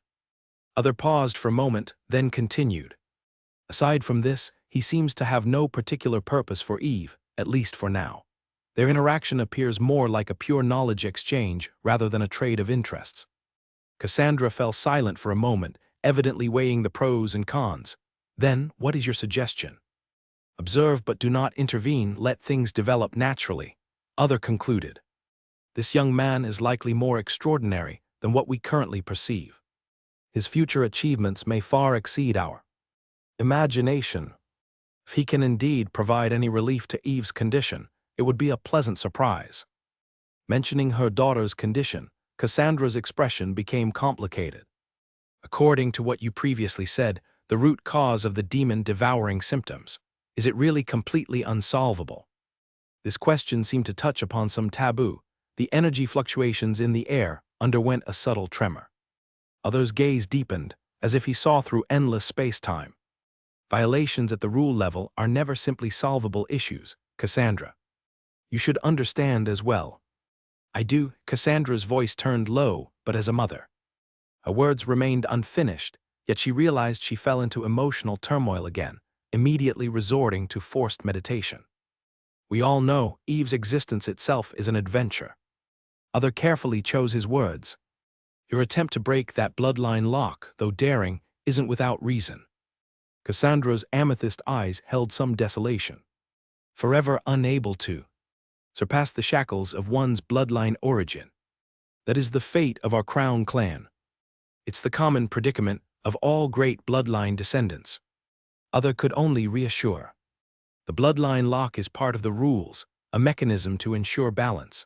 Otherwise, the Witch King's descendants, with their already outstanding talents aided by their tilted resources, might have the potential to become a new Witch King, leading to unlimited expansion of power and the collapse of the Grace rules.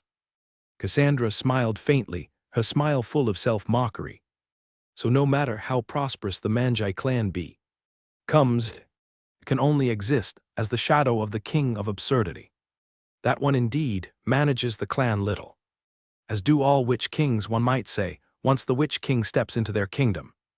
They rarely pay attention to the bloodline descendants of the original world. They care more about expanding and sublimating their realm. After all, establishing a bloodline clan is merely one of the means to expand the rule imprint. The King of Absurdity's kingdom is founded upon the rules of absurdity. It's a contradictory world, entirely transformed, a realm filled with twisted existences defying common knowledge. Legend has it that the most absurd ideas there become reality, and the most impossible things coexist. Speaking of it, the ancestors' kingdom is somewhat like a different form of the abyss. Cassandra faintly commented, seemingly merely trying to shift the topic. In a certain sense, yes. Kingdom is often an extreme distortion of the rules of reality, whereas the abyss is an area where the rules are loose. They do have commonalities in essence. Cassandra turned her gaze back to the containers filled with otherworldly creatures.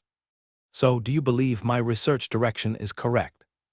Attempting to find possibilities to break the bloodline lock by collecting and analyzing the energy structure of different planes. At least more promising than most attempts. But whether it can ultimately succeed, only time may give an answer. However, Cassandra, there's something I must remind you. His tone became particularly serious.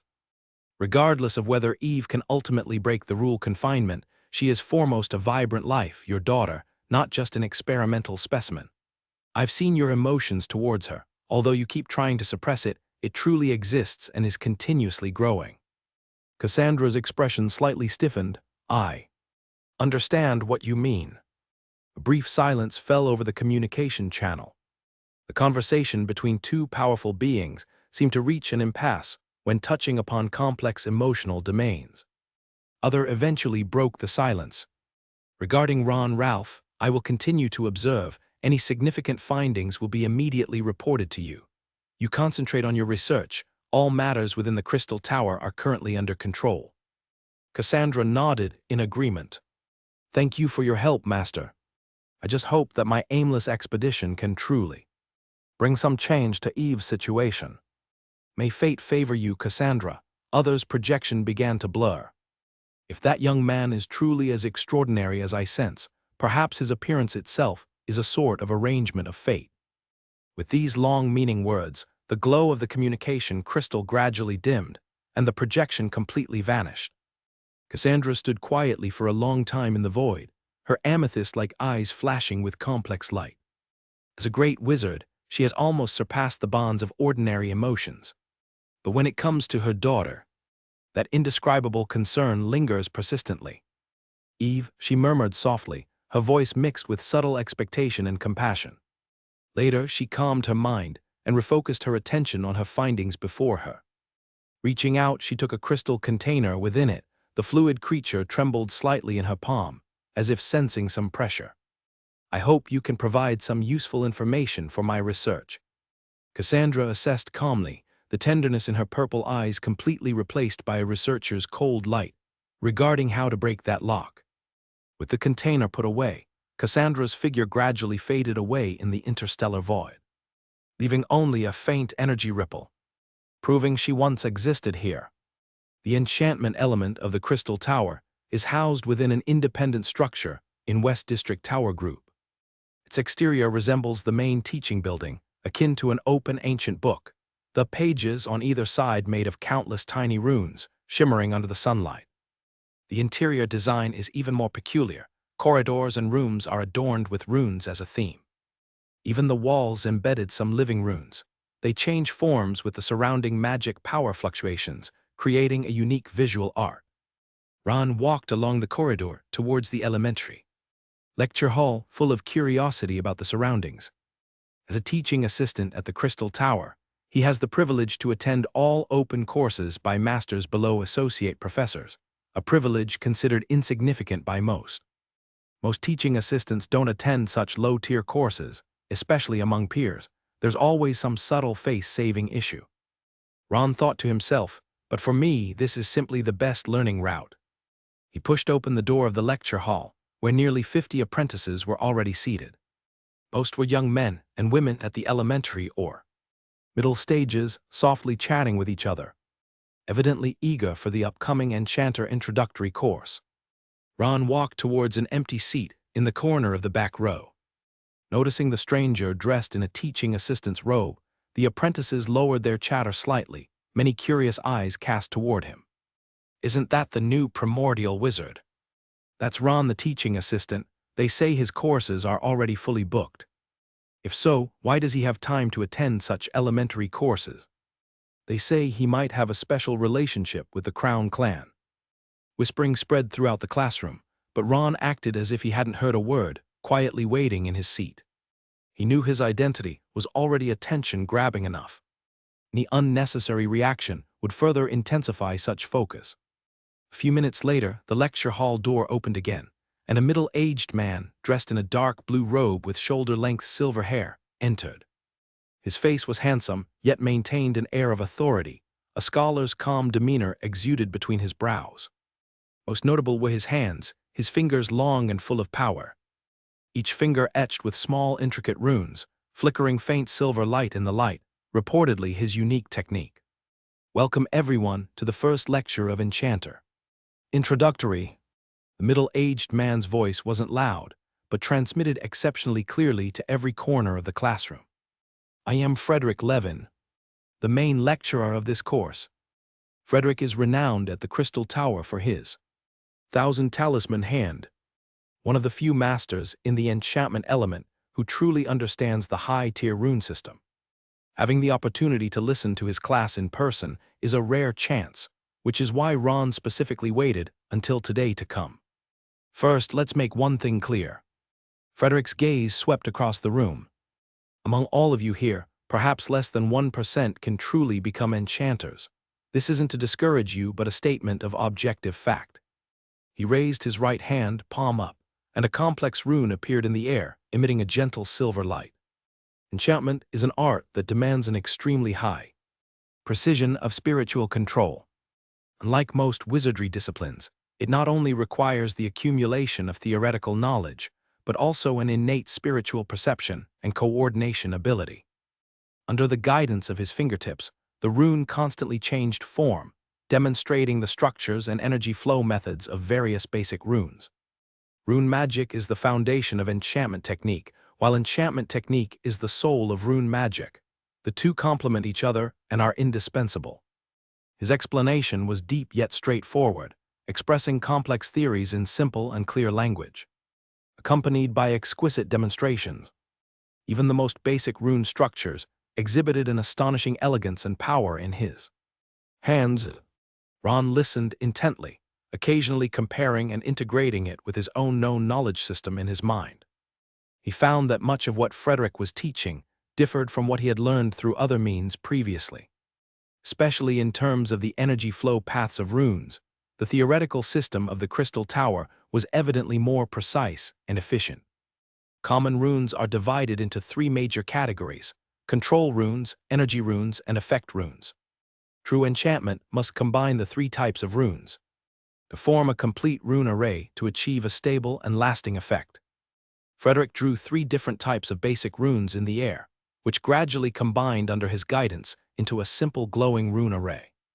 This is the most basic micro-light array, an entry test for an official enchanter. It seems uncomplicated but severely tests the caster's control over rune lines and the precision of energy infusion. As the explanation continued, Ron felt a wonderful resonance rising in his heart. This feeling was not merely a learning experience, but a deeper connection, as if he had found a missing piece of a long-lost puzzle. Rune Magic, Beginner 1/50. Enchantment Technique, Beginner 1/50. A translucent panel's prompt appeared in Ron's mind, confirming his intuition. The profession panel had automatically integrated this knowledge into a system, forming a complete learning path. Ron was moved, and during Frederick's demonstration, he quietly opened his profession panel to check the newly acquired profession information. Enchanter 2.5 stars. Job change conditions 1. Rune Magic reaches the proficient level. 2. Enchantment Technique reaches the proficient level. 3. Spiritual Power reaches above 5.0. 4. Successfully complete at least 3 different types of rune array. A flash of understanding appeared in Ron's eyes. As he had suspected, being an enchanter is a profession without an apprentice stage, beginning directly from the official wizard level. This also explained why true enchanters was so rare, as the entry threshold already exceeded the apex of apprentices. Rune Magic and Enchantment Technique are disciplines that are easy to learn but difficult to master. Frederick continued to explain at the front. Almost every apprentice can master the drawing of several basic runes, but those who can truly understand the essence of runes and innovate are 1 in 100. This statement perfectly confirmed Ron's speculation.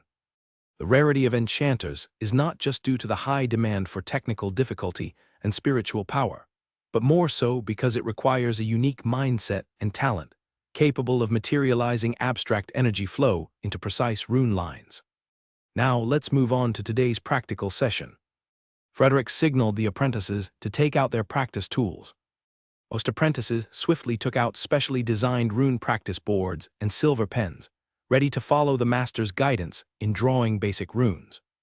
Ron also took out a set of simple rune tools from his spatial bag. Although he was just an observer, he decided to try his hand at the practical operation personally. After all, for him, the combination of theory and practice was the fastest way to enhance his skill level. First, let's practice the most basic rune stability.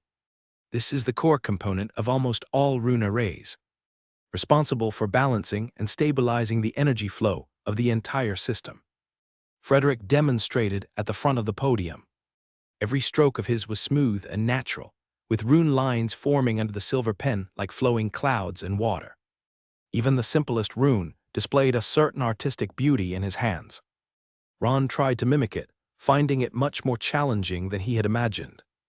Drawing runes not only required precise lines, but also maintaining a continuous and stable spiritual power input during the drawing process. The slightest fluctuation would cause the entire rune to lose efficacy or produce anomalies. The essence of rune magic lies in one-stroke formation. A truly skilled enchanter can complete complex rune drawing in a seamless state, ensuring the continuity of energy flow. Frederick's explanation continued, as Ron practiced attentively, gradually finding a certain feeling. He discovered that drawing runes is somewhat similar to casting magic. Both require precise control of spiritual power. But the detail and stability required by runes are much higher. Rune magic, entry level, experience points +1. Enchantment technique, entry level, experience points +1. The silent prompt appeared again, and Ron knew he was on the right track. Even though it's just entry-level attempts, each successful practice accumulates skill experience. The course lasted for nearly 2 hours. Frederick detailed the theory and practice of several basic runes, briefly mentioning the position and role of enchanters in the wizard world. As the session neared its end, he glanced around the classroom, his gaze finally landing on Ron sitting in the back row. "Teaching assistant Ron, I didn't expect you to be interested in enchantment." Frederick smiled, his voice carrying a hint of curiosity. "If you're not opposed, we could have a deeper discussion on some topics after class." The apprentices in the classroom buzzed with interest, their eyes turning towards Ron. They obviously did not expect Frederick to specifically mention this auditing teaching assistant. Ron rose slightly, responding politely. "It's my honor to hear Master Levin's explanations. I am particularly interested in the legacy of ancient alchemists, and enchantment is an indispensable part of it. If there's an opportunity, I'd love to ask more about the high-tier rune system." Hearing this, Frederick's eyes flashed a trace of amazement. "Ancient alchemists, it said you have the hand of 100 arts special talent, so I can understand your pursuit of the 3-in-1. This brief exchange revealed a tremendous amount of information, making the apprentices present very excited. Ancient alchemists, hand of 100 arts, 3-in-1. These terms were like ancient myths to them. Through the conversation between the two masters, they felt as if they glimpsed a higher level of knowledge. After the course ended, the apprentices reluctantly left the classroom, many still in heated discussion about what they learned today. Ron, however, stayed behind for a brief conversation with Frederick. "Your goals are very ambitious, teaching assistant Ron," Frederick said while organizing the teaching materials. "The last ancient alchemist passed away nearly 1,000 years ago, and most existing information is sealed in the archives of the Court of Truth. Precisely because of that, it seems all the more precious. I have already accumulated a solid foundation in magic, potion making, and alchemy. Enchantment is the last piece I need to complete." "This direction is very clear," Frederick commented. "However, the path to 3-in-1 is extremely challenging. Even in the history of the Crystal Tower, only a few have truly mastered the essence of these 3 core skills." "I understand the difficulty," Ron's voice was steady, "but I believe that as long as the direction is correct, one can always find a way forward." Frederick nodded, taking a small crystal ball from the spatial bag and handing it to Ron. "This is a rune memory pearl, containing some insights I recorded during my early years of learning. It might save you some exploration time." Ron accepted the crystal ball, sensing the fluctuation of knowledge within it. This was a rare gift, containing the valuable experience of a seasoned enchanter. "Thank you very much, Master Levin," Ron said sincerely. "I will be sure to repay this kindness when possible." Frederick shook his head slightly. "No need to be so polite. It's my honor to see a young person so passionate about ancient legacies. Enchantment needs more inheritors like you, and perhaps when you achieve results, I might receive some of your favors." They discussed some professional issues further and agreed to have in-depth discussions in the future before leaving the classroom. Walking back to his residence, Ron felt particularly joyful. The gains from today far exceeded expectations. Not only did he acquire 2 new skills, but he also received recognition and valuable materials from a seasoned enchanter. This brought him another step closer to his goal of achieving 3-in-1. Rune Magic, entry level, experience points +1. Current progress, Rune Magic, entry level 5/50. Enchantment Technique, entry level, experience points +1. Current progress, Enchantment Technique, entry level 5/50. With the gradual accumulation of experience points, Ron began to think about how to more efficiently enhance these two skills. Compared to magic potion making and alchemy, the learning progress of enchantment is evidently slower, primarily due to the limitations of practice opportunities and guidance resources. Reaching a proficient level probably requires more systematic learning and extensive practice. He calculated in his heart, but fortunately the foundation is already built, and next I just need to continue on the correct path. After returning to his residence, Ron immediately entered the meditation room, taking out the rune memory pearl for in-depth research.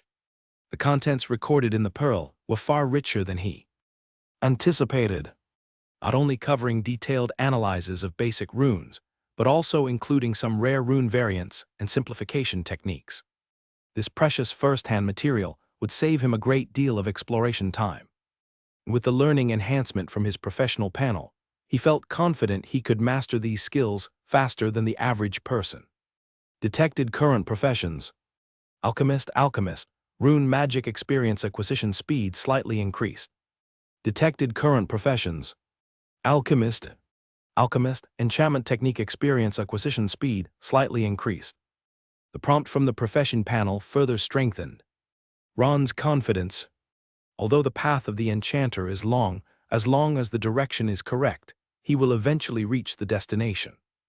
3-in-1 magic potion making, alchemy, enchantment. The perfect fusion of these three core arts will open a door to a higher realm for him. Especially considering the current situation where the advanced trait 3-in-1 has already been unlocked in advance, coupled with the special skills, material refining, and bloodline shaping. This ancient legacy path seems to have long established a connection with him. As the night lights came on, the crystal tower exhibited a magnificent sight unseen during daylight. Various hues of magic power flowed between the towering spires like a gigantic river of energy, adorning the entire floating city as if it were a dream. Warm light shone through the residence windows, adding a touch of life to the night sky. Ron stood on the balcony, gazing at the beautiful painting before him, yet he was deeply absorbed in his own thoughts. "Recovery is proceeding smoothly, Master." Elan's voice came from behind, her green figure appearing particularly vivid under the moonlight. Axe's soul fragment has been stably integrated into the core of the simulation battle device, and the energy circulation has reached 75% stability. "Very good," Ron nodded slightly, a hint of satisfaction flashing in his eyes. The micro-control technique taught by Eve has indeed been a great help. Precise adjustments on the microscopic level can make the energy structure more stable and efficient. He turned and walked inside, with Aylin quietly following. On the meeting table at the center of the living room, a complex device, half as tall as a person, was emitting a gentle blue light. It was the prototype of the simulation battle device, which had already taken shape, more exquisite and stable than the previous simple version. The core of the device was a transparent crystal ball, within which Axe's soul fragment floated. Surrounding the fragment were 12 energy nodes, forming a closed-loop system that continuously circulated and purified energy. The entire surface of the device was engraved with intricate runes and energy guidance lines, most of which were designed and carved by Ron himself. "How is Dale?"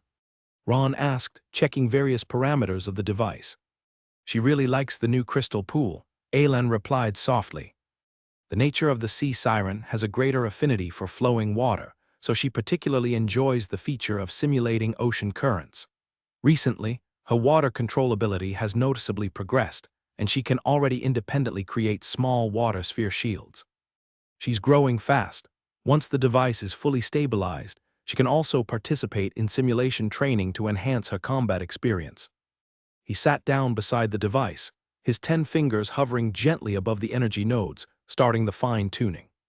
Guided by the spiritual power micro-control technique taught by Eve, he can now more accurately perceive and adjust the subtle changes in energy flow, just like a well-trained musician adjusting every string of a complex instrument.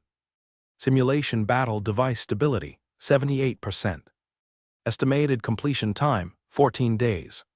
The message from extraordinary recognition indicated that the completion rate of the device was steadily improving. This was a good omen. meaning he would soon have a personalized high-intensity training ground, significantly accelerating the improvement of various skills.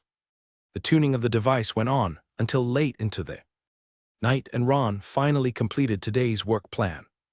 He stood up, stretching his slightly stiff shoulders from long hours of focus. "Tonight's results are quite good," he said to Alan. "The completion of the device was faster than expected, and next, we need to start preparing for the next phase of the plan."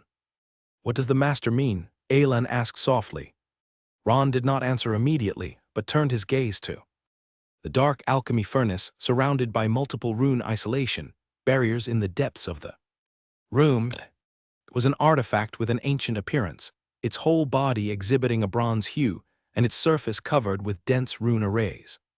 This alchemy furnace was not his own possession, but a rare item temporarily borrowed from the Crown clan's treasury through Eve's connections, the Silent Furnace.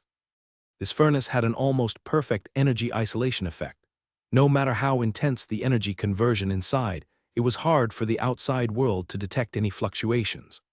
Through the two-way communication ability established with the stand-in puppet, he had quietly been undergoing the sun activation body tempering training during this time, gradually adapting to the infusion and conversion of sun energy. After months of relentless effort, this adaptation had reached a critical point and was synchronized to his body through the two-way communication. The time was ripe. It was time to conduct the metamorphosis ceremony he had long been planning. "Alan, I plan to perform a special ritual tonight." Ron's tone became solemn as he gently caressed the spatial bag at his side. Inside it was the ancestral puppet, obtained from the Varrock Royal Treasure Vault, a precious alchemy item containing pure sun essence. "This ritual might also be of some benefit to you." Alan's emerald eyes flashed with curiosity. "The ritual could be helpful for me as well. I possess a fragmented special talent, the sun's protection." Ron explained slowly, his gaze deep.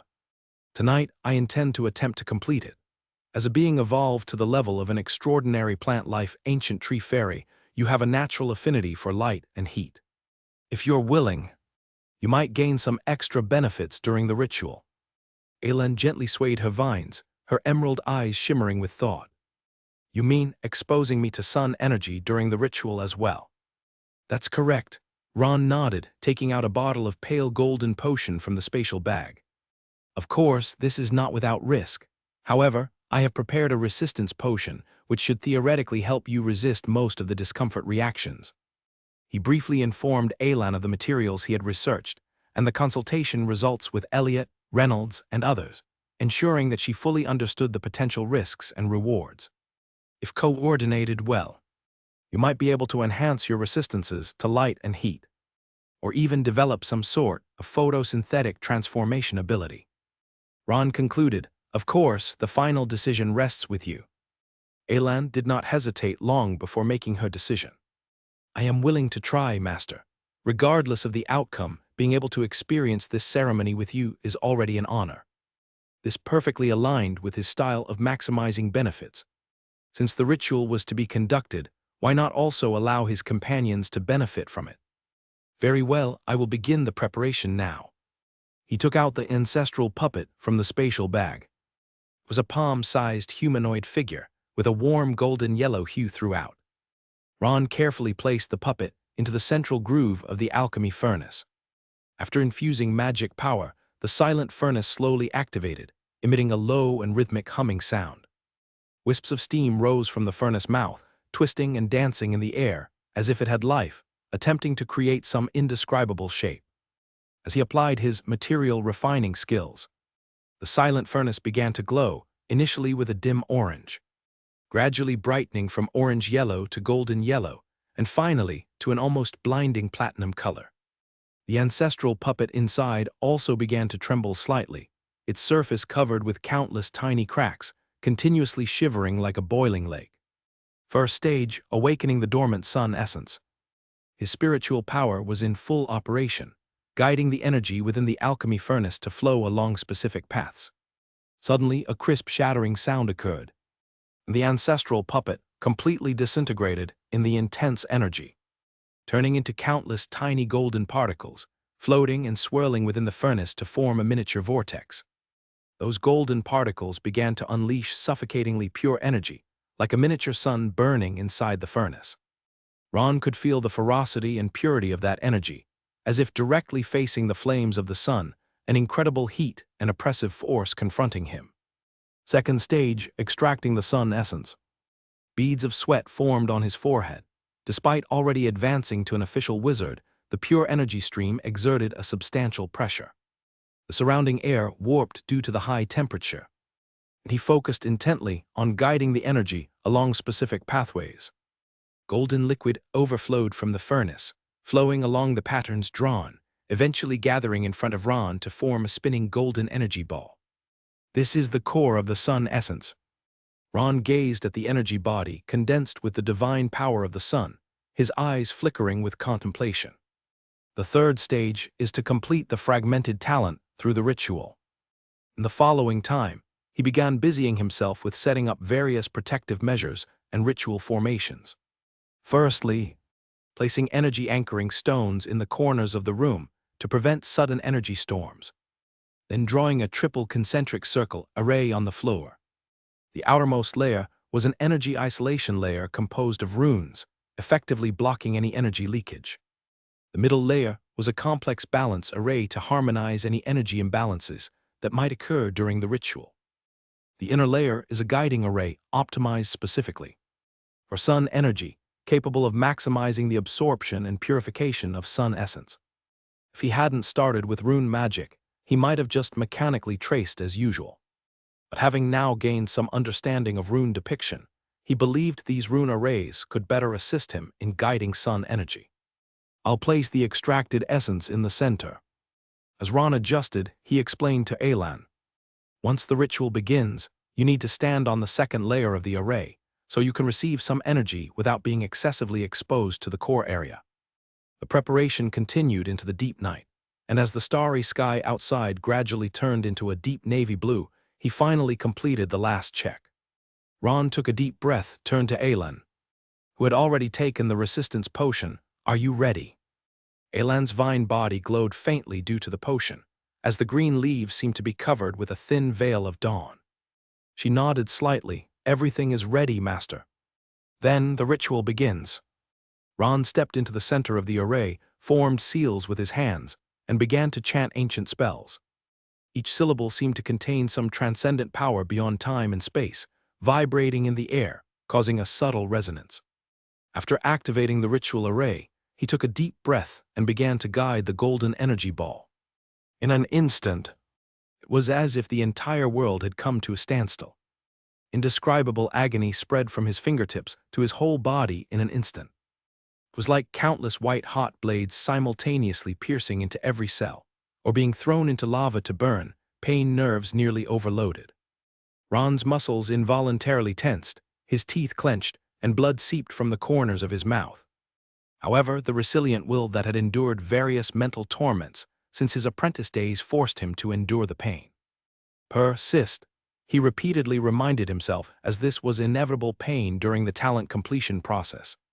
Moreover, according to what he had learned, the more one remains conscious and consciously guides the energy during the ritual, the better the effect would be.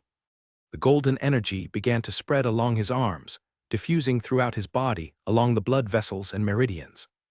Every inch of skin being infiltrated displayed golden mysterious patterns, marks left by the sun energy on the flesh. Ron could feel the incomplete sun's protection talent within him being filled, repaired, and enhanced by this pure energy. At the same time, his body was undergoing an unprecedented ordeal, with every cell screaming in protest against this overload of energy infusion. In a moment of crisis, the pocket watch on his chest vibrated slightly. This silver pocket watch had always been one of Ron's most reliable life-saving tools. He immediately activated the pocket watch's ability, partially reversing his physical state, alleviating the pain of energy overload, yet retaining the progress of energy absorption. This special operation was like enduring the burn of intense fire while continuously healing the burnt skin. It allowed him to persist longer at the limits, absorbing more sun essence. Meanwhile, Alan, standing on the second layer of the array, was also undergoing her own trial. Though the potion granted her considerable light and heat. Resistance, the extreme intensity of the light, still inflicted significant harm on her body.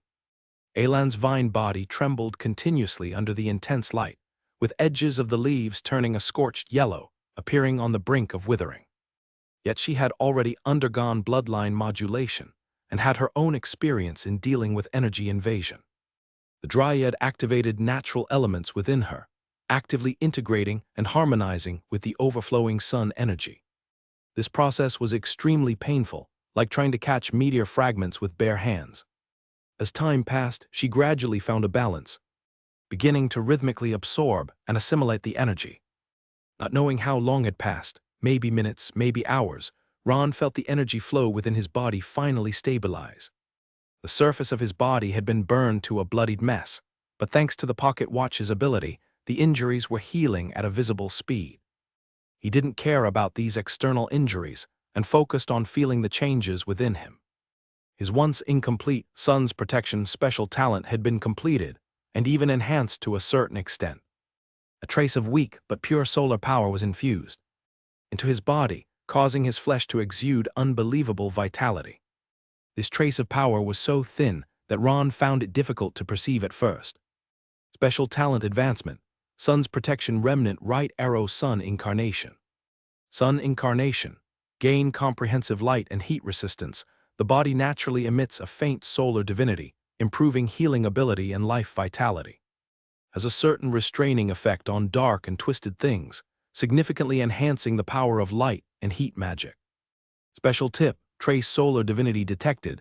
This talent has further enhancement potential. The prompt on the transparent panel caused a slight tremor in Ron's heart. He hadn't expected that not only did he complete the talent, but he also gained an unexpectedly additional reward, trace solar divinity. Of course, this trace of divinity was extremely slight, even negligible. But undoubtedly, it was a brand new path for potential development. When Ron snapped out of his contemplation, the ritual array had completely dimmed, with the sun essence fully absorbed and transformed. He turned to Elan, immediately surprised by her transformation. The once familiar green figure had undergone a subtle, yet noticeable change. The originally deep green leaves were now enveloped in a halo of light, appearing as if permanently bathed in the dawn's sunlight. Elan, how do you feel? Ron asked with concern. I feel wonderful, Master. The tree spirit's voice remained gentle, but carried a hint of unprecedented vitality. It's like there's a small sun inside me constantly releasing energy, warm but not scorching, full of life. Ron activated extraordinary recognition, carefully observing Elan's transformation. In his perception, Elan's life energy field had undergone a significant reorganization, forming a more balanced and efficient structure. Her resistance to light and heat had greatly increased, and she had acquired a special ability. She could slowly convert sunlight into magic power through photosynthesis, an alternative enhancement to magic power capacity. It seems you truly benefited from the ritual. Ron smiled. Thank you for your generous sharing, Master. Elan gracefully bowed, her gold and green tinged leaves shimmering with a captivating sheen during the movement. Ron nodded lightly, then began to clean up the ritual site. The mission of the Silent Furnace had been completed, and it should be returned to the Crown Clan tomorrow. The runes on the ground needed to be thoroughly erased, leaving no trace that could be deduced by anyone. Once everything returned to normal, he stood alone on the terrace, letting the gentle moonlight bathe him. The sun energy circulating inside him resonated with the moonlight, forming a harmonious and balanced energy field. Continue meditating. There are a few hours left until dawn, and this time shouldn't be wasted. He didn't rest, but instead worked hard to enhance his magic power through the traits of the star projection meditation technique. As dawn broke, the first ray of sunlight penetrated the gap in the curtain, softly landing on Ron's face. Unlike usual, today he didn't feel the glare of discomfort. Instead, there was an indescribable sense of intimacy and warmth, as if he shared some mystical resonance with the light. The magic power flowing within him was more active and pure than before, imparting an unprecedented feeling of lightness and vitality. Ron gently raised his hand, palm facing upwards, gathering a cluster of magic power. Quietly manipulating the elements of light and heat within himself, That cluster of magic power emitted a gentle golden halo under the sunlight. The improvement is visible to the naked eye. He murmured to himself, gently clenching his right hand. The magic sphere immediately contracted, then rapidly expanded again at an astonishing speed. Ultimately, above his palm, it formed a miniature model of the sun, with details precise down to every solar flare and sunspot. This delicate manipulation of magic power was the result of combining the spiritual power refinement techniques taught by Eve with the sun incarnation. Not only did it enhance the precision of magic shaping, but it also endowed light and heat magic with greater penetration power and stability. "Master, breakfast is ready." Alan's voice came from outside the door, as gentle as ever, but now laced with a subtle, light-hearted tone. Coming, Ron dispersed the miniature sun in his palm with a wave of his hand and stood up to put on his robe. In the dining room, Dale had already emerged from the crystal pool, seated in a specially designed chair for her. Seeing the changes in Ron and Alan, her golden eyes were filled with curiosity and wonder. Master and Alan, Mama looked different. The little sea siren stared unblinkingly at the subtle, yet noticeable changes in the two. "It's like you've been kissed by the sun." Ron smiled slightly. "Your metaphor is quite apt, Dale. We indeed underwent a ritual related to the sun." After breakfast, he checked the silent furnace once more, ensuring it was intact. He then carefully packed it, preparing to return it to Eve. At this moment, a gentle knock on the door sounded. "Please come in." Ron didn't lift his head, continuing to organize the dense manuscripts on the table beside him. These were all various design schemes and calculations he had researched on the simulation battle device during this period. He planned to summarize his research findings on this mobile device later and exchange them for contribution points. The door opened, and Franca's somewhat rigid female voice came through. "Wizard Ralph, His Highness has invited you to the Jadate Pavilion today. According to the agreement, today is the exchange day." Indeed, today was the day for his regular exchange with Eve. The intense research and analysis work had blurred his concept of time. "Thanks for the reminder, Franca." He raised his head and carefully placed a stack of important notes into the spatial bag. "I'll tidy up right away." The half-dragon maid nodded slightly, her silver-gray eyes as vigilant as ever. But upon closer observation, there seemed to be a rare hint of relaxation in them. Ron keenly noticed this subtle change, but didn't ask further. 10 minutes later, they left the teacher's residential area and walked onto the street outside. Ron immediately noticed that today's atmosphere was very different from usual. Colorful ribbons and crystal decorations hung on both sides of the street. Carefully decorated flower baskets and decorations were placed in front of roadside buildings. A delightful sweet aroma filled the air. Most striking were the various temporary stalls set up along the road, bustling with people and filled with laughter, creating a festive scene. "Is there a special occasion these days?" Ron inquired, glancing at the oddly shaped pastries at one of the stalls. They actually changed colors with the surrounding magic power fluctuations, like living creatures. Franca's mouth corner gently uplifted. "In a few days, it's Lance's commemoration day, one of the most important festivals of the year in the Central Lands. Everyone is already preparing the celebrations in advance."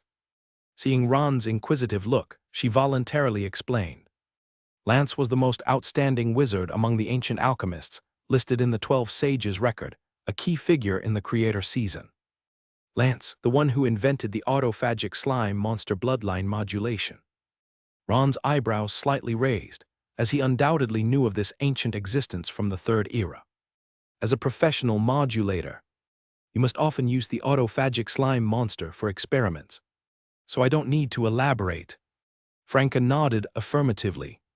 The two continued on, and while passing through a small square, Ron noticed a delicate stone statue standing in the center. It depicted a middle-aged man in an ancient-style robe. He was holding a test tube, his expression calm and wise, with eyes showing curiosity and a passion for exploring the unknown. On the base of the statue, the words "Lance Hewitt, Explorer of Life" were inscribed. Ron paused, carefully observing the statue. Though the material was simple, the carving technique was exceptionally exquisite. The master seemed to come alive, eternally gazing at the mysteries of life that continually changed in the test tube before him. In the Central Lands, there's always been a tradition of commemorating wizard sages. Franca explained, following Ron's gaze. Each of the 12 months corresponds to a sage who made significant contributions to wizard civilization. Through this method, people express respect and pass down their wisdom and spirit. Ron nodded, acknowledging the tradition. It's indeed a wonderful way to commemorate. I come from the marginal school, so I'm not very familiar with this tradition. And it's not just that. Franca continued, her voice unusually filled with enthusiasm. Besides the 12 sages corresponding to the 12 months, we divide the year into 4 quarters, each led by a great being, forming a complete year. Great beings quarterly. Ron caught this key phrase, slightly curious. Franca nodded, leading Ron to the other side of the square by a fountain. In the center of the fountain stood statues of 4 mysterious figures standing back to back, each exuding an indescribable aura of majesty. Among all the great beings, only 4 have independent titles: Ancestor, Creator, Apocalypse, and End of Death. Franca's voice was full of reverence. They represent the cycle of beginning, building, enlightening, and ending, being the 4 great pillars of wizard civilization. She pointed to one of the statues. It was a tall, blurred figure holding countless stars in its hands, as if nurturing a new universe. Ancestor, the beginning of wizards, the source of all magic. It is said that the wizard's path began with him, being both the first wizard and the supreme of the wizarding ways. The first quarter, we call it the origin season, corresponds to rebirth and inception.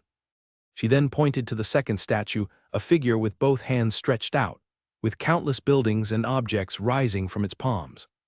Creator, the shaper of all things, the guardian of structure and order. He can transform primordial chaos energy into a form of orderly existence. The second quarter creation season, which we're currently in, corresponds to building and innovation.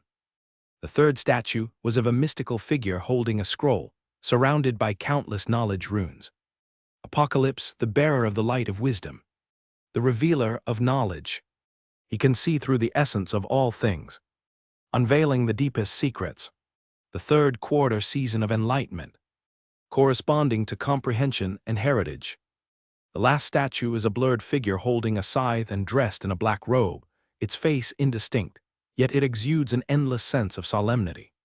End of death, the end of the cycle, and also the beginning of rebirth. It governs the end of all things while nurturing new possibilities. The fourth quarter season of end, corresponding to stillness and transformation. Of course, these statues only capture the remnants of the great ones during the human era. Their hollow forms and even higher transcendent stances are naturally beyond what the sculptors can restore. Franca gently brushed the crystal decorations on the fountain's edge. A fervent look appeared in her eyes. These 4 great ones have already surpassed the boundaries of the Witch King. Their existence has virtually become a symbol, an idea. Other Witch Kings, no matter how powerful, can only be named after their specialties or achievements, like King of Absurdity, King of Illusions, King of Blood, etc. Ron listened quietly, his mind swirling with thoughts. This way of linking the 4 most powerful great ones with the cyclical concept of time not only reflects reverence towards strength, but also hints at a particular understanding of universal laws by wizard civilization. Origin, construction, enlightenment, and an eternal cycle akin to the breathing of the universe itself. Speaking of which, why does the Central Lands distinguish time in this manner, rather than the conventional spring, summer, autumn, winter, or wet and dry seasons? Ron asked, a thoughtful look in his eyes. Franca pointed to the distance, where the lights of magic power flowed through the air like rivers. You've probably already noticed, Central Lands almost has no traditional seasonal changes due to the exceptionally active magic power. Temperature, humidity, and illumination remain relatively constant, making it difficult for us to perceive the passage of time through natural changes. Her voice carried a hint of barely concealed pride. So the ancestors created this system based on sages and the great ones, not only to commemorate those great beings, but also to provide people with a way to sense the flow of time. Ron nodded slightly, a flash of appreciation in his eyes. Combining respect with practicality perfectly indeed is a clever solution. The two continued forward, passing through several elegantly decorated streets. Ron kept seeing various displays and celebration activities related to Lance. There were temporary experiment display stations, allowing ordinary citizens to closely observe some basic alchemy reactions. Performers dressed as Lance, narrating various anecdotes of this ancient sage. More were foods and decorations, themed on autophagic slime monsters. Especially eye-catching were those intricately designed autophagic slime cakes. These pastries not only resemble autophagic slime monsters in appearance, but amazingly change colors with temperature and surrounding environment. From light green to deep purple, they vary endlessly. Those pastries are truly interesting. Ron pointed at colorful confections at a stall. Reminds me of the actual autophagic slime monsters from my experiments. It's also a way to honor Lance. After all, one of Lance Alchemist's greatest inventions is the autophagic slime monster. Its invention greatly advanced the development of bloodline studies. It could even be said that without the autophagic slime monster, modern bloodline studies might lag at least an era. Ron pondered for a moment and asked, "How long will the formal festival celebration last?" 3 days, Franca replied. The most important is the Triennial Rainbow Ring competition, where bloodline modifiers from various places showcase their abilities in bloodline modulation. According to tradition, tutors from the Crystal Tower and some outstanding advanced apprentices are eligible to participate. Sounds interesting.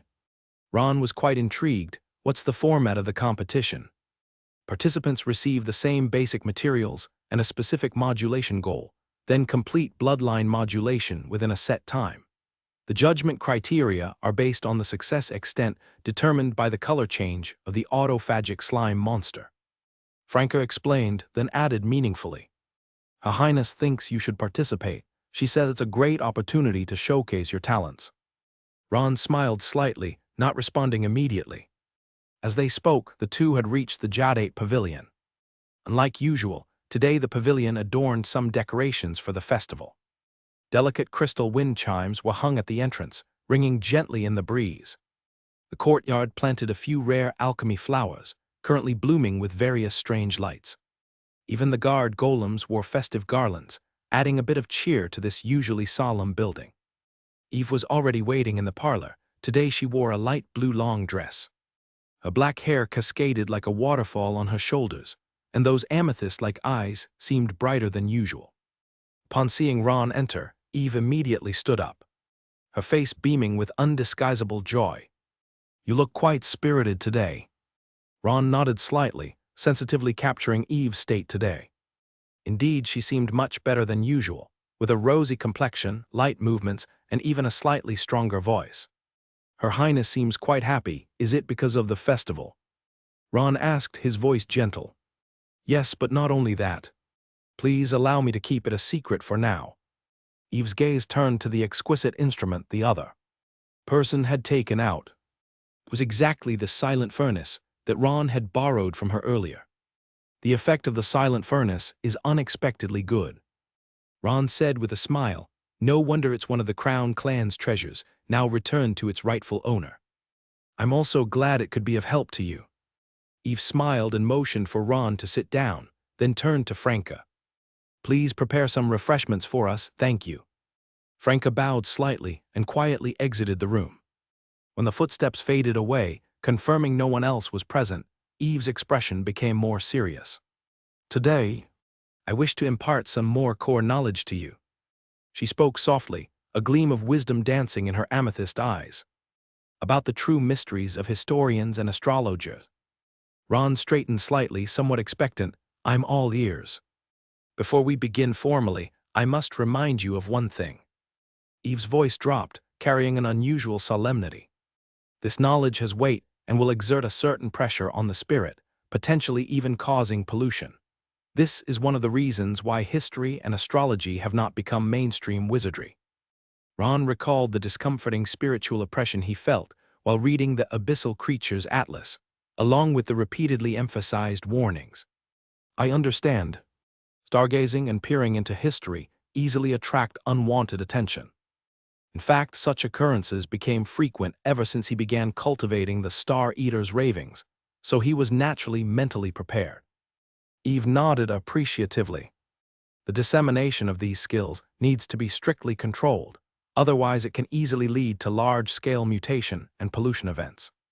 Some of the most catastrophic collective mutations in wizard history are almost all related to the improper spread of this kind of knowledge. She retrieved an ancient wooden box from beneath the table and gently opened it. The inside of the box was lined with soft black velvet, with a thin booklet lying in the center.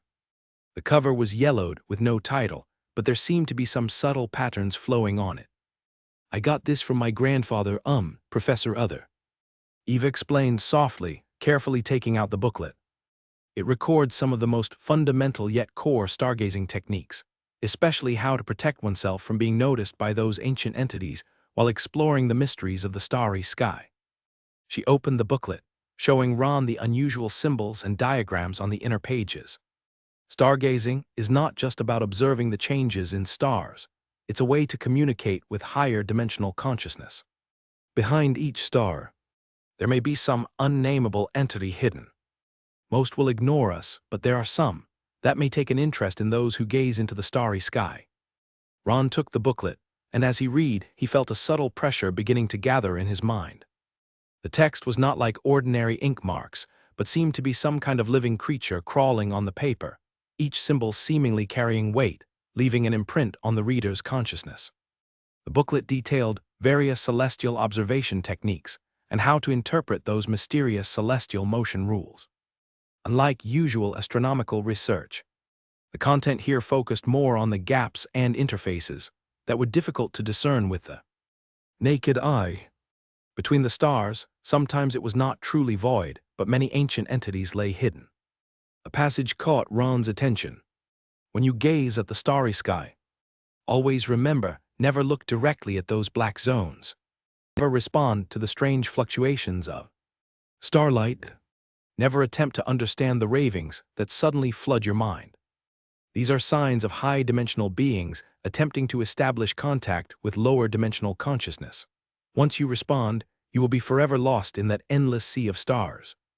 As Ron continued reading, fine beads of sweat began to appear on his forehead, yet his eyes remained focused, not missing any detail.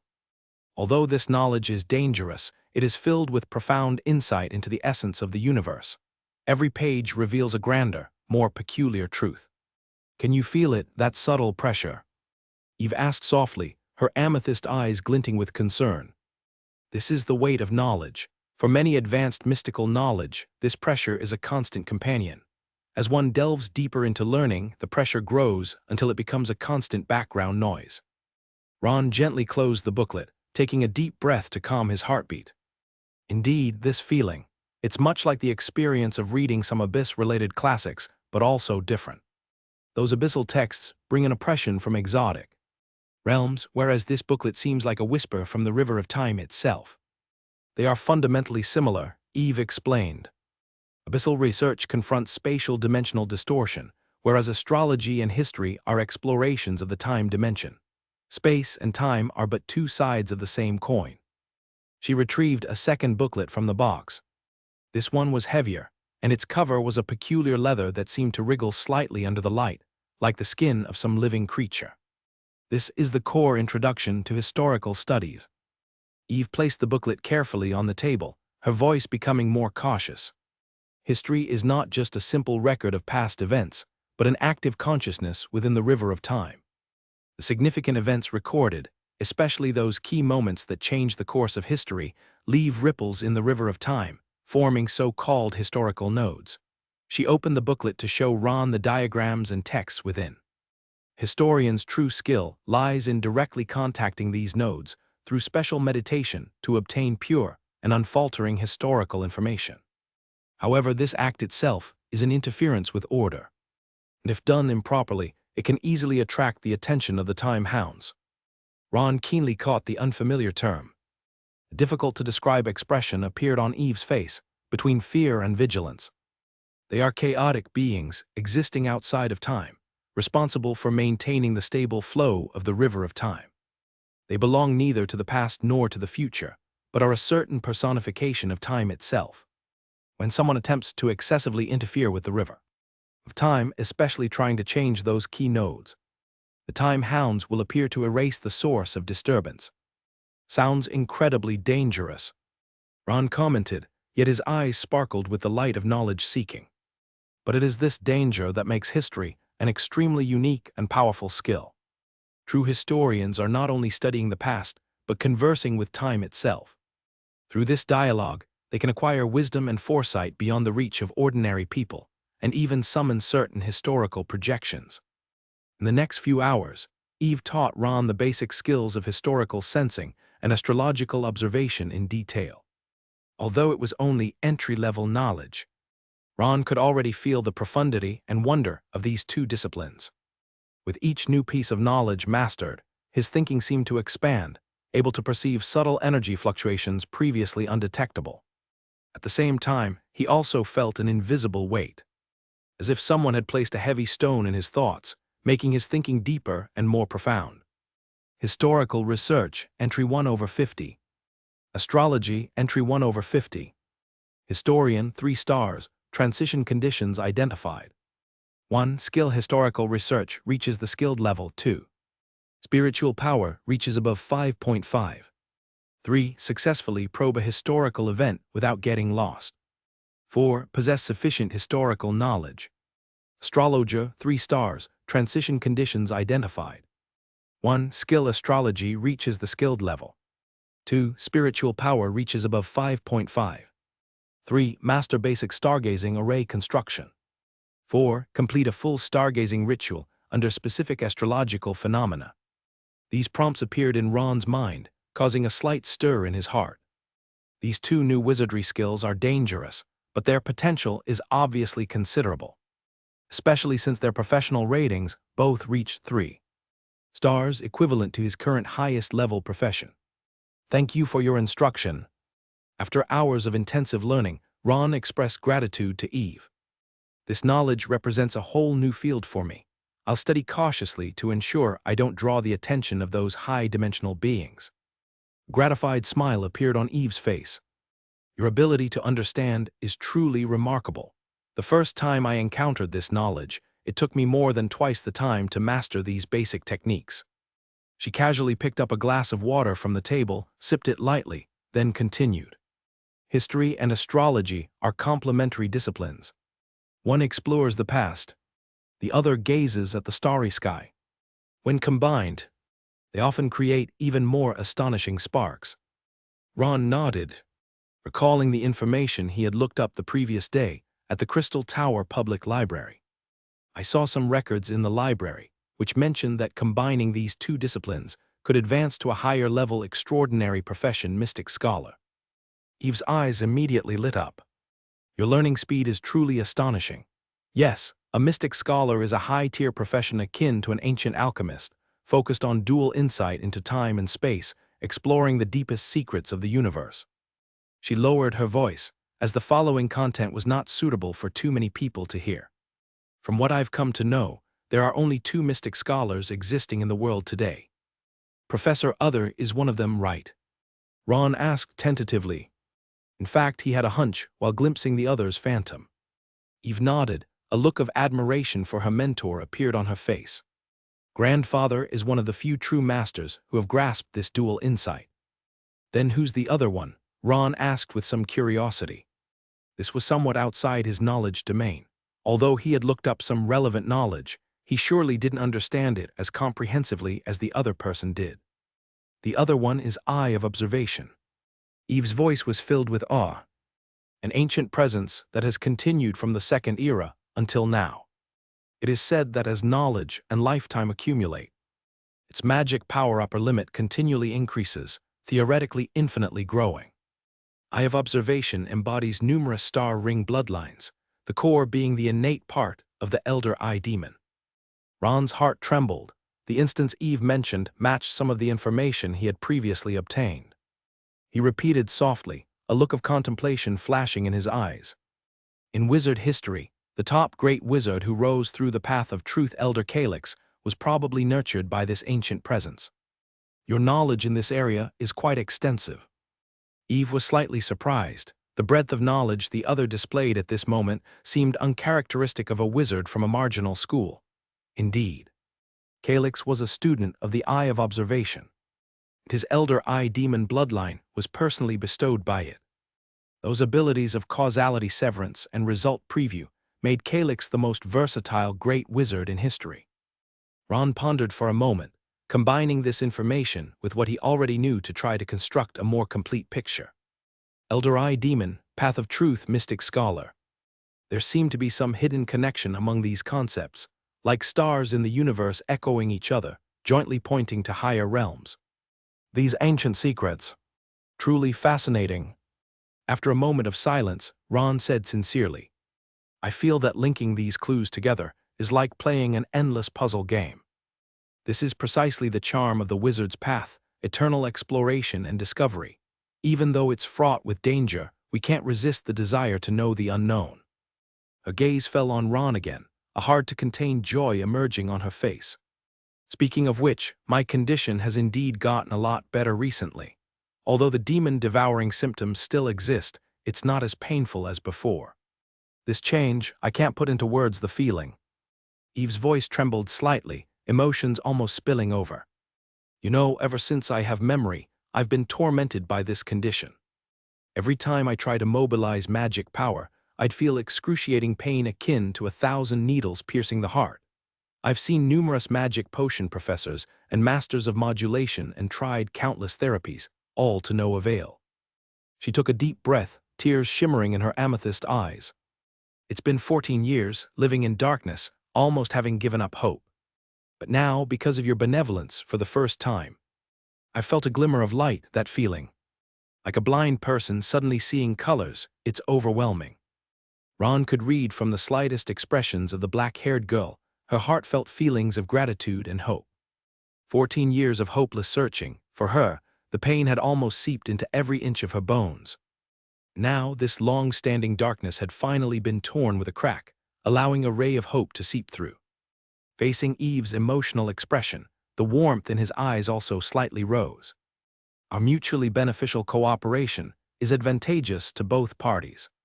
You provide me with valuable knowledge, and I offer feedback from the favor, complementing each other for mutual benefit. This calm and rational response did not disappoint Eve.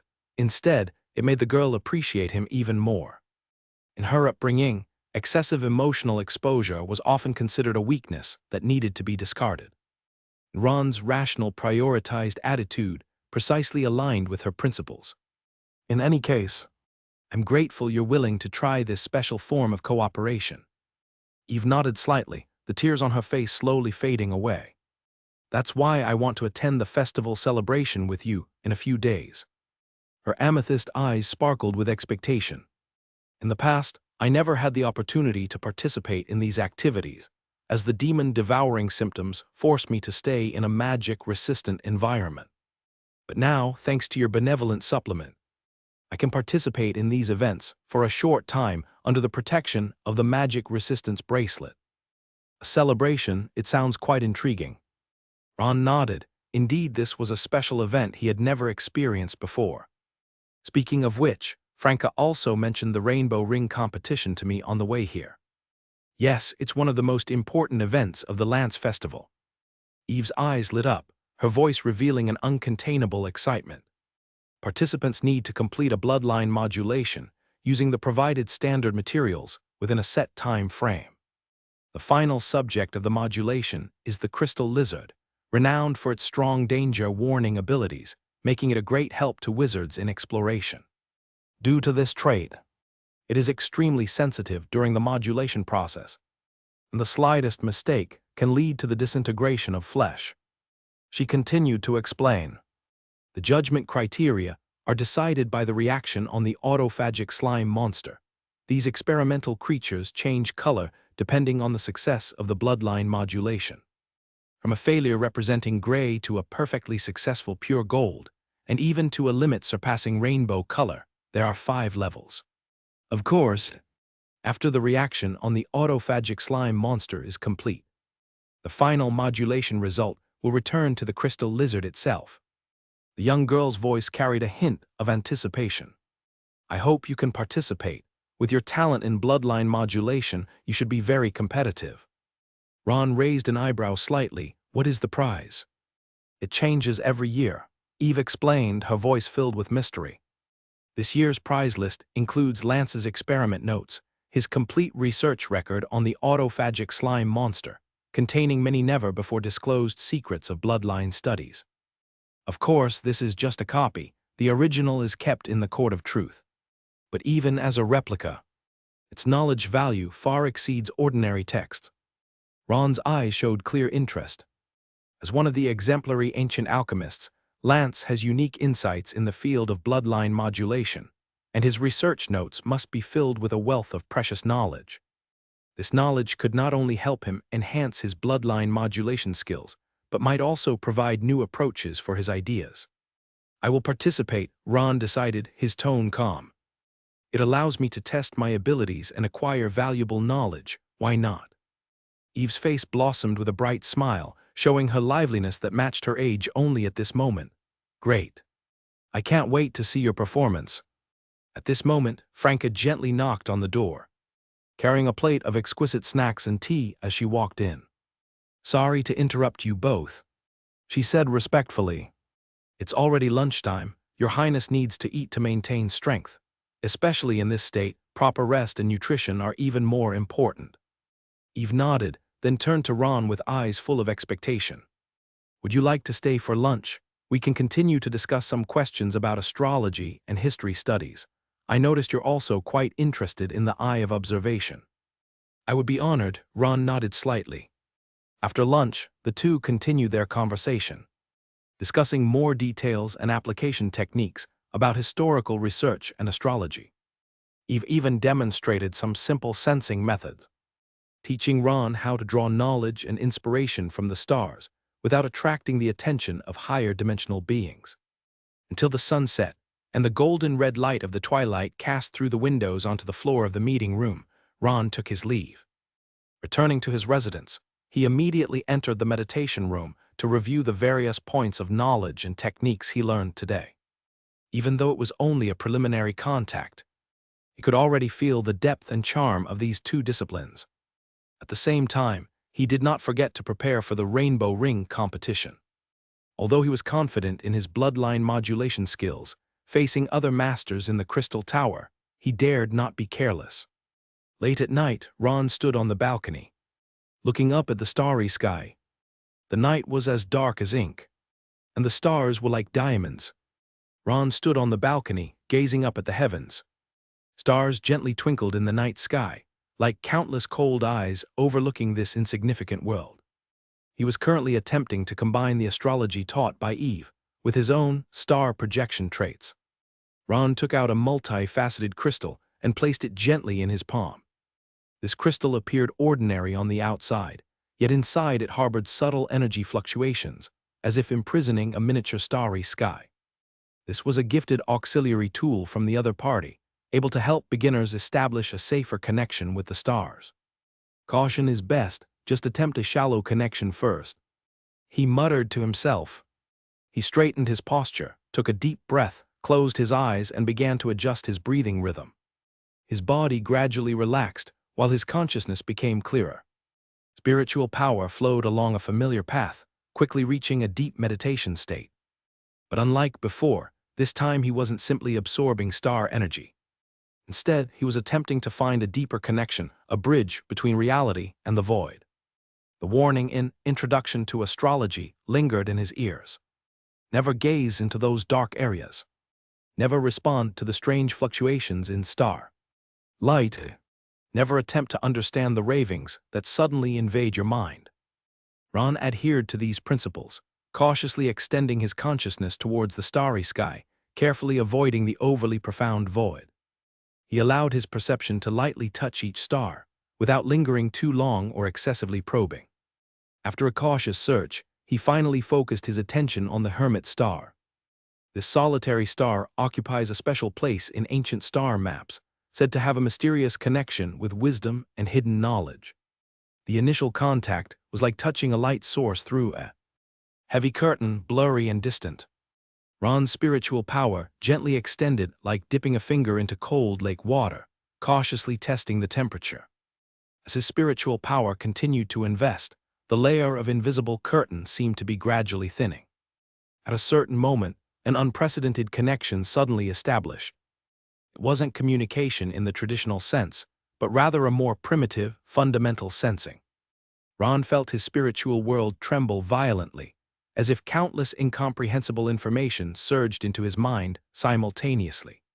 They weren't specific languages or images, more like unnameable fragments and echoes. Like scattered light and shadows reflected when a mirror shatters, though indecipherable, yet impossible to ignore. In his perception, the starry sky twisted and deformed, as if undergoing a dimensional expansion. Originally independent celestial bodies began to form a complex and eerie node network centered around the hermit star. Each node emitted energy fluctuations of different frequencies, yet there existed some kind of connection between them. Ron carefully lit up several nodes related to the hermit star, sketching a mysterious rune composed of starlight in the darkness. His technique was precise and cautious, afraid that any deviation might trigger unforeseen consequences. The moment the last node was activated, he felt an invisible energy fluctuation from the depths of the starry sky strike. At that moment, his perception was suddenly stretched to an incredible extent. He stood on the balcony of the crystal tower, yet seemed to drift in the depths of the universe. He was himself at this moment, yet seemed to have traversed the time river of countless light years. He was both the observer and became the observed object. In this state of consciousness, beyond conventional understanding, Ron saw a terrifying truth. The hermit star wasn't just an ordinary star, but the remnant of some indescribable existence. A massive ancient entity, reduced to small fragments after decay. Now only this small part remains, anchored at the edge of the material universe, unconsciously radiating residual energy. Deep within the stars, certain syllables and symbols that can't be described by language surged into Ron's consciousness. These were neither language nor thoughts, not even any orderly information. They were just tattered consciousness fragments, like torn-up books, leaving only unrelated words and punctuation. Knowledge, observer, cage, light will extinguish. The consciousness fragments had no logic, no coherence, yet contained a suffocating pressure that made one's heart sink. His spirit could barely withstand this pressure. Cold sweat covered his forehead, breath became rapid and chaotic. Ron knew his guiding direction had slightly deviated. He began to consciously adjust. Just like Eve told him, simply maintain one-way observation, don't attempt interaction or comprehension, usually avoids direct harm. Gritting his teeth, steadying his mind, he continued to maintain a passive reception state, strenuously controlling himself not to ponder the meaning of those fragments, not trying to weave them into meaningful information, only letting them flow over the surface of consciousness like water. The star projection traits exhibited astonishing effects in this peculiar connection. With each heartbeat, more pure star breath surged into Ron's body, far surpassing the absorption efficiency of usual meditation. Detection of special linkage. Astrology, skill, plus star projection advanced traits. Astrology, introduction, experience points +1. Astrology, introduction, experience points +1. Astrology, introduction, experience points +1. Current progress. Astrology, introduction 6/50. As the prompt appeared, stream of energy cool as brook water flowed through Ron's entire body, taking away the mental fatigue and tension. The connection gradually weakened and eventually broke completely. The starry sky returned to its normal state. That sense of distortion and dimensionality vanished as if it never existed. Ron slowly opened his eyes and found himself still standing on the balcony, his clothes soaked in cold sweat. Within certain limits, the adventure's effect isn't bad. He sensed the change in the magic power within him. The magic pool not only expanded faster than usual, but its quality also had a subtle improvement, as if infused with a more refined energy. The harvest wasn't limited to this. He felt a deeper understanding of the hermit star, as if he had established a more solid bridge between his spirit and the starry sky. Star Eater's Ravings, Mastery Experience Points +1. Star Eater's Ravings, Mastery Experience Points +1. Current progress, Star Eater's Ravings, Mastery 23/500.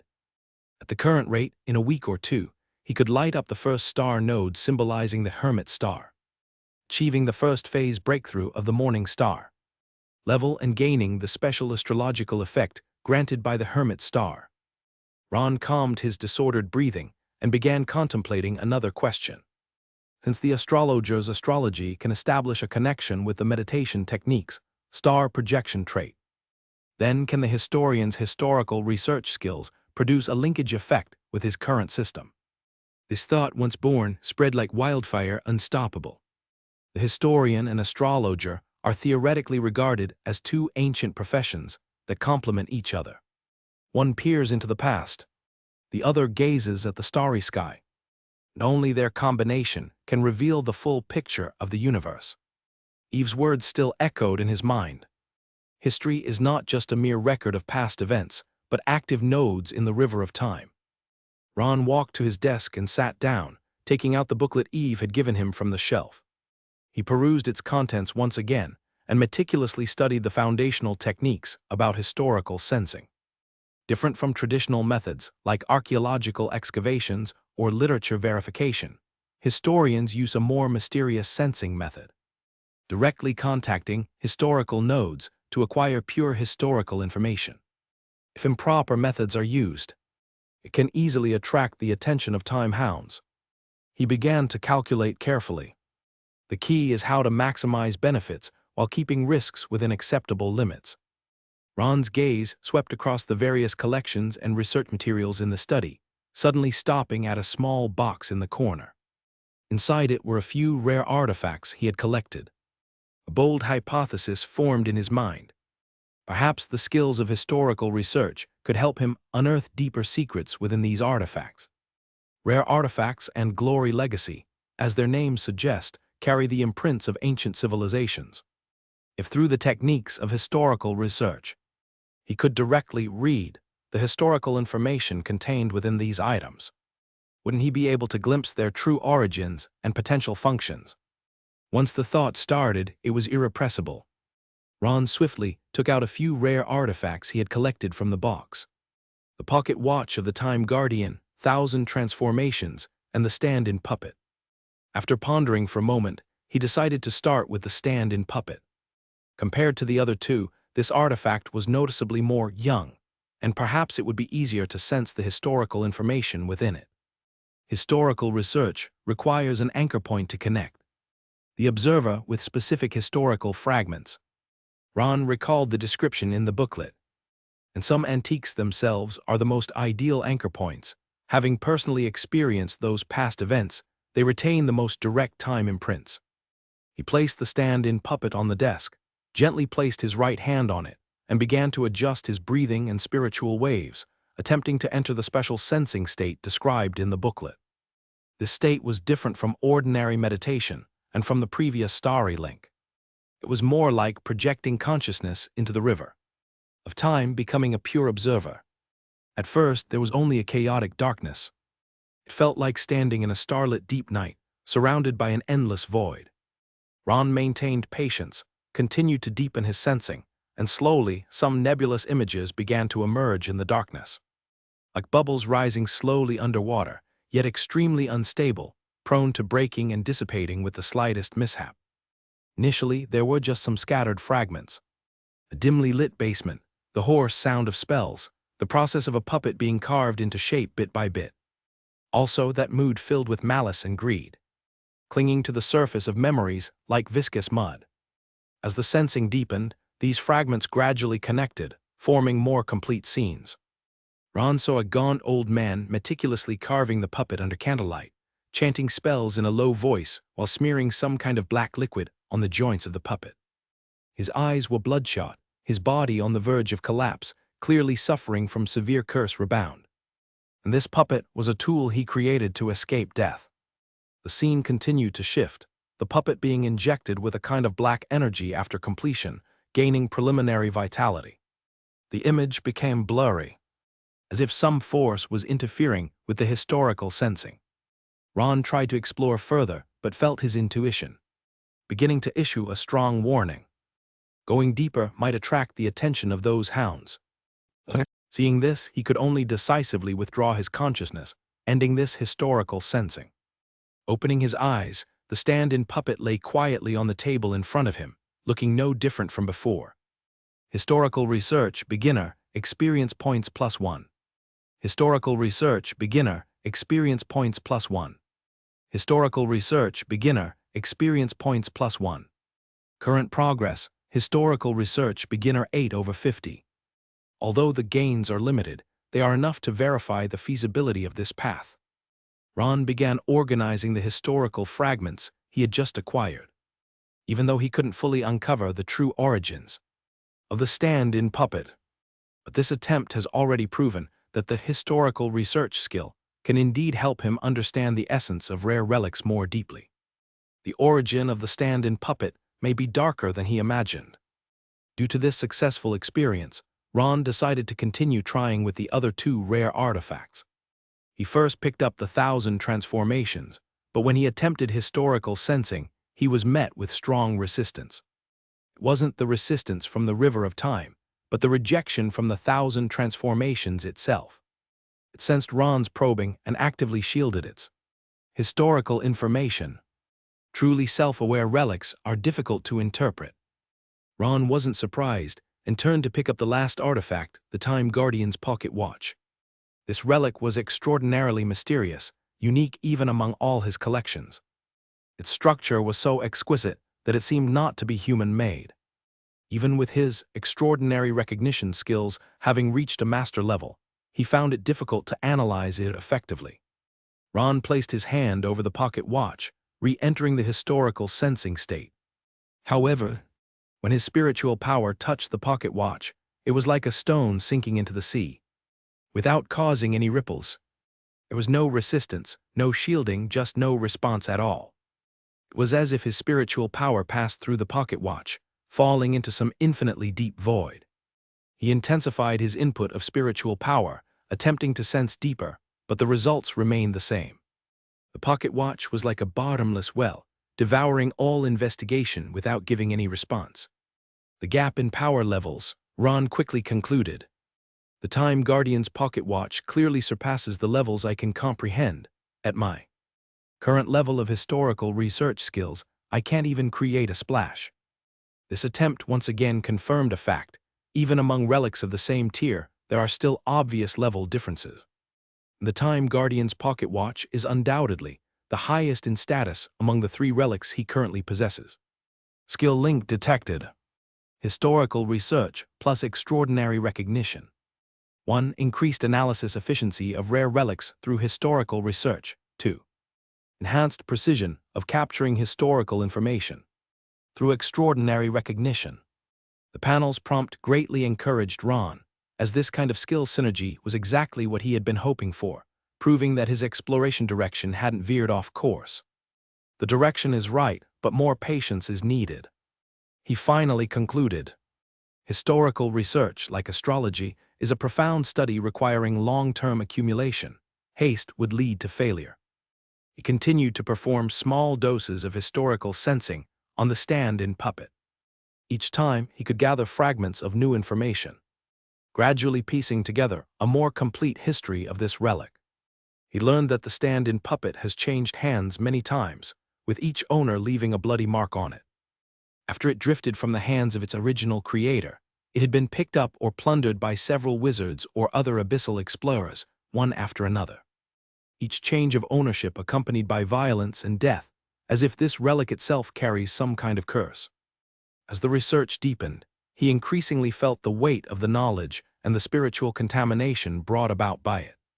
After each historical sensing, he would feel a splitting headache for a while, sometimes experiencing temporary hallucinations or confusion. Particularly those history fragments filled with bloodshed and violence, the negative impact they brought was even more pronounced. It seems the progress of this research topic needs to be stretched out further, Ron reminded himself. Both astrology and historical research require long-term, steady accumulation. Haste will only exacerbate spiritual contamination. He slowed down the pace of these two studies, limiting his practice. He spent more time on two other important matters: writing his academic paper and preparing for the Rainbow Ring competition. The desk was piled high with scrap paper, precise alchemy diagrams, and all sorts of computational data, as well as several open volumes of ancient reference books. One of them was turned to a chapter about spatial construction, and the adjacent page was filled with Ron's densely packed annotations. Ron rubbed his eyes. He hadn't slept for several days in a row. Since arriving at the Crystal Tower, he had devoted almost all his spare time to the improvement of the simulation battle device. "My new master hadn't rested yet." Aylan's voice came from behind him, and she held a cup of tea, exuding a faint natural aroma.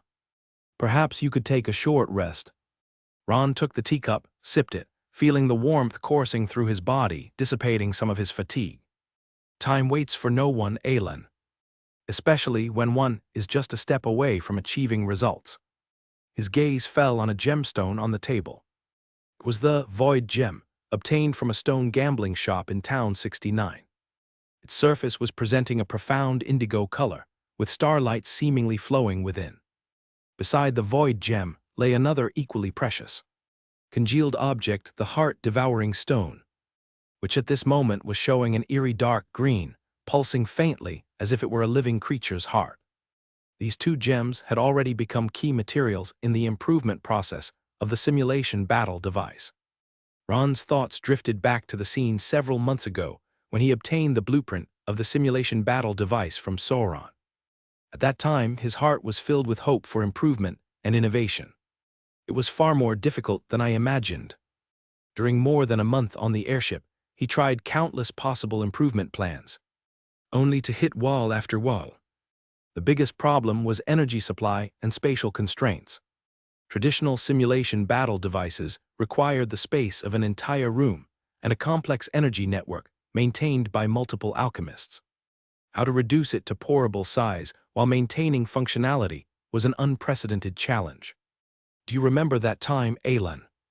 Ron looked at the scattered diagrams and chuckled somewhat self-deprecatingly. "I thought I'd finally found a breakthrough." As a result, the energy structure collapsed during testing, almost triggering a magic power fluctuation alarm on the airship. It was a near-catastrophic experiment. Ron had designed a compressed energy structure, trying to maintain stable energy supply while reducing volume. But during testing, the compressed energy structure suddenly went out of control. If not for his quick reaction, the consequences would have been unimaginable. Precisely because all traditional methods failed, Ron stood up and walked to the prototype device being constructed in the corner of the room. "That's why I need to rethink the entire energy architecture." The initial version of the plan was already much smaller than traditional simulation battle devices, but still much larger than his envisioned portable design. Its core part was a transparent crystal bowl the size of a fist, inside of which was suspended a soul fragment of Axa, with additional slots available to fill with other soul fragments. Around the fragment revolved 12 precise energy nodes forming a complete cyclical system. The design logic of traditional simulation battle devices is linear energy flow, where energy flows from the source to various functional modules and then mostly dissipates. As Ron inspected the device, he thought about the paper he was about to write. The efficiency is extremely low, which is why they are so energy-consuming. Only a multi-layer, nested cyclical system can be used. His eyes sparkled with inspiration. Energy is no longer a one-way flow, but is recycled after completing primary tasks, entering the next cycle to continue functioning. This inspiration originally came from Ron's deep understanding of the flowing shield wall skill. In that magic, energy also flows in a cyclical manner, allowing continuous defense effects far surpassing regular magic. Ron extended this principle to the entire device's energy architecture, creating a relatively innovative system. "But even with this small breakthrough, I still face two core issues," he sighed softly. "Soul fragment stability and space compression." After securing a faculty position at the Crystal Tower, he finally had the opportunity to access more materials, including some ancient studies on soul stability. This precious knowledge, combined with his traits such as insight, extensive knowledge, 3 in 1, and essential insight, along with the spiritual power refinement techniques taught by Eve, gave him key inspiration. This ultimately helped him design a whole new stabilization mechanism. He began filling his thought process onto the draft paper. Precise control at the microscopic level allows for more refined regulation of energy flow. Combined with the spatial attributes provided by the void gem and the emotional feedback energy supply of the heart-devouring stone, this system's efficiency is at least double that of traditional devices. Thinking of the heart-devouring stone, Ron's expression turned slightly complex. This mineral could sense the user's emotional fluctuations and magic power and convert it into sustained energy supply. In theory, it was a perfect energy source, but it also posed risks. When emotions were too intense, the stone might overdraw the user's life energy, causing irreversible damage. This also serves as a kind of warning, adding a layer of difficulty to simulated battles. Without the cost of death, it's hard to make real breakthroughs. Ron continued to write down a series of algorithms and formulas, and through this method of energy conversion, limit the mental damage brought by simulated death to a range that can self-recover. However, relying on these alone is not enough. Even with a groundbreaking design, a large amount of rare materials is still needed to actually construct the device. In the past few weeks, he almost exhausted all his savings, exchanging various rare materials at the Crystal Towers exchange. Especially those materials related to spatial structures, the price was staggeringly high. But for Ron, these investments are worthwhile. He is crafting not only a mobile simulation battle device but also a portable, complete workshop. The construction progress of the mobile workshop should be almost complete, right? Ron asked his tree spirit assistant beside him, turning his gaze to another corner of the room. There was a fine architectural model, a miniature version of his planned mobile workshop. The basic structure and spatial construction of the first layer are already completed. Alan replied. As a natural being, she also provided some key materials during the workshop framework process. The alchemy laboratory's stable array is in place, and the ventilation system for the magic potion room is also installed. Only the training ground and storage room are still under construction. Unlike the simulation battle device, constructing the mobile workshop was relatively simple. Because Ron only needed to construct according to the established blueprint, without needing to innovate himself. He designed the workshop as a familiar 2-story brick and stone building, similar to the one he rented at the Black Mist School, but more advanced and complete in terms of functionality. With the spatial attributes of the Void Gem, this workshop will be able to achieve proportional miniaturization and be portable. Ron's voice was filled with unmistakable anticipation. Just like the lady's herb store, but more stable and enduring. This means that wherever he goes, he can carry his complete research environment with him. When he goes to the abyssal detection station or goes out exploring later, he won't need to abandon any equipment or research findings. This is a once-and-for-all investment, perfectly aligning with his style of pursuing efficiency and maximizing returns. Now we need to consolidate these results into an academic paper. Ron returned to his desk and picked up a quill, to strive for formal recognition and additional resource support from the school. He bowed his head and began drafting the outline of the paper. The title was already determined: Mobile Simulation Battle Device, a new approach to combat training breaking spatial constraints. He needed to construct a clear and rigorous argumentative framework. It must both demonstrate the innovation and practical value of the research and appropriately retain some core technical details, especially those involving abyssal materials. Start with the introduction. Ron's quill glided smoothly across the parchment.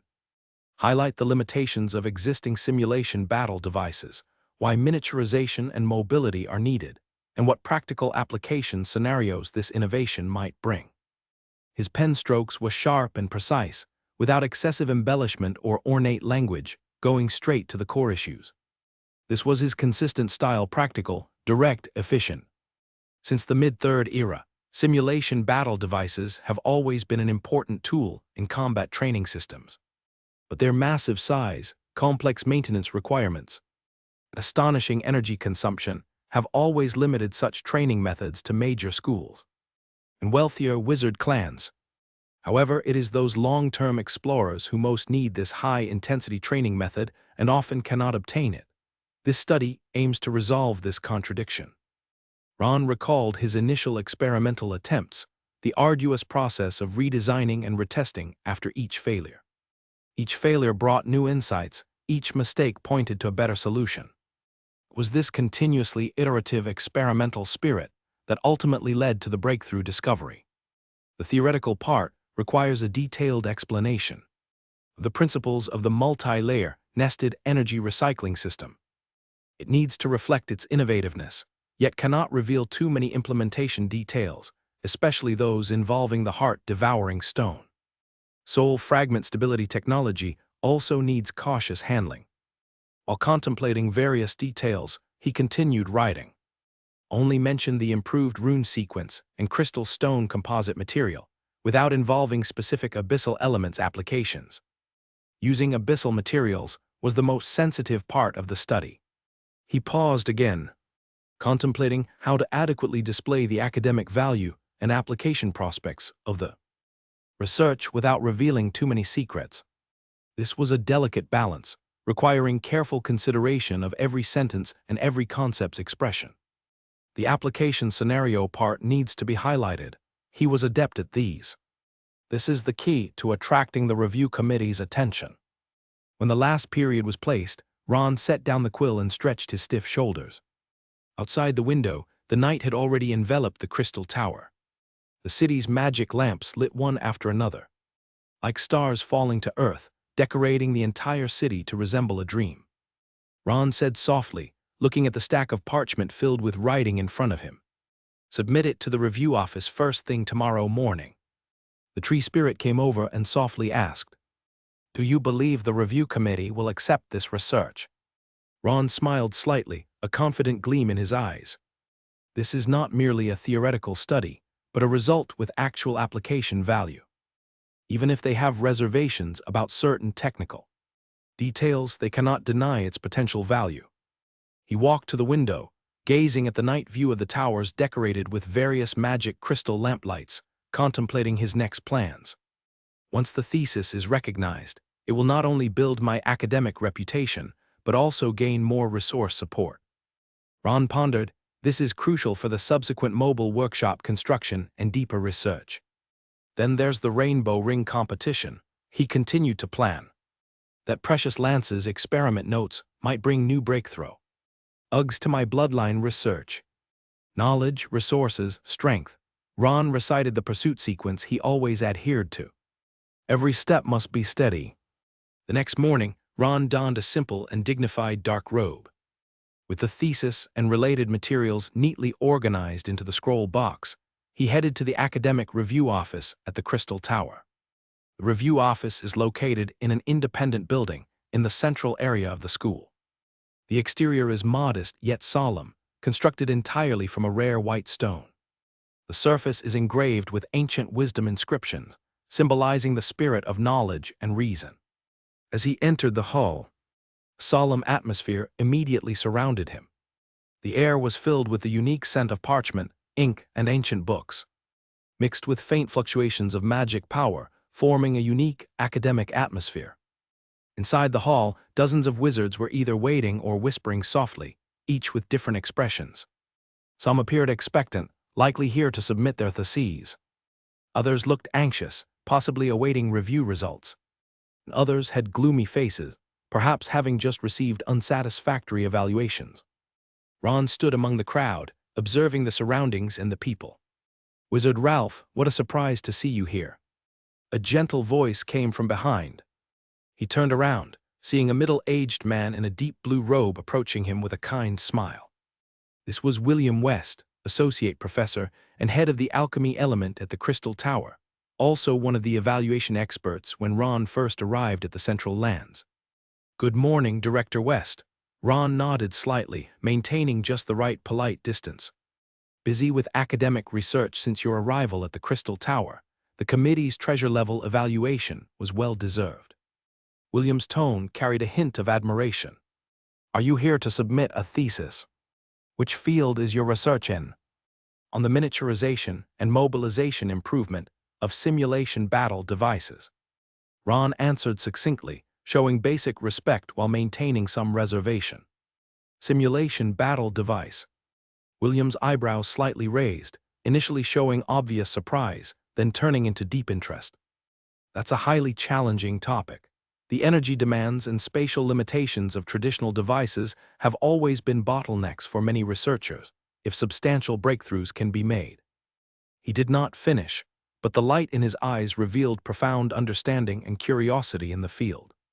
My research is precisely targeting these bottlenecks. Ron nodded in confirmation, with confidence in his tone. Looking forward to your outcomes, Wizard Ralph. William's smile became more genuine. With the talent and ability you've demonstrated, I believe you'll surprise the review committee. Hope to have the chance for detailed discussions in the future. After a brief exchange, William bade farewell, and Ron continued to queue for submitting his thesis. When his turn came, the receptionist, a gray-haired, stern-faced elderly woman, took his materials and began recording basic information. Ron Ralph, mobile simulation battle device, cross-field of alchemy device, and soul fragment stabilizing technology. The old woman mumbled as her fingers skillfully wrote in a heavy register. Ron noticed a barely perceptible pause at the pen tip when she recorded soul fragment stabilizing technology. After completing the registration, she looked up, her voice returning to an official blandness. The thesis has been officially received. The review process will take approximately 7 to 10 days. The review results will directly be notified through the Magic message board.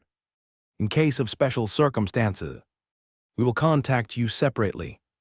Thank you, Ron responded briefly, then left the review office.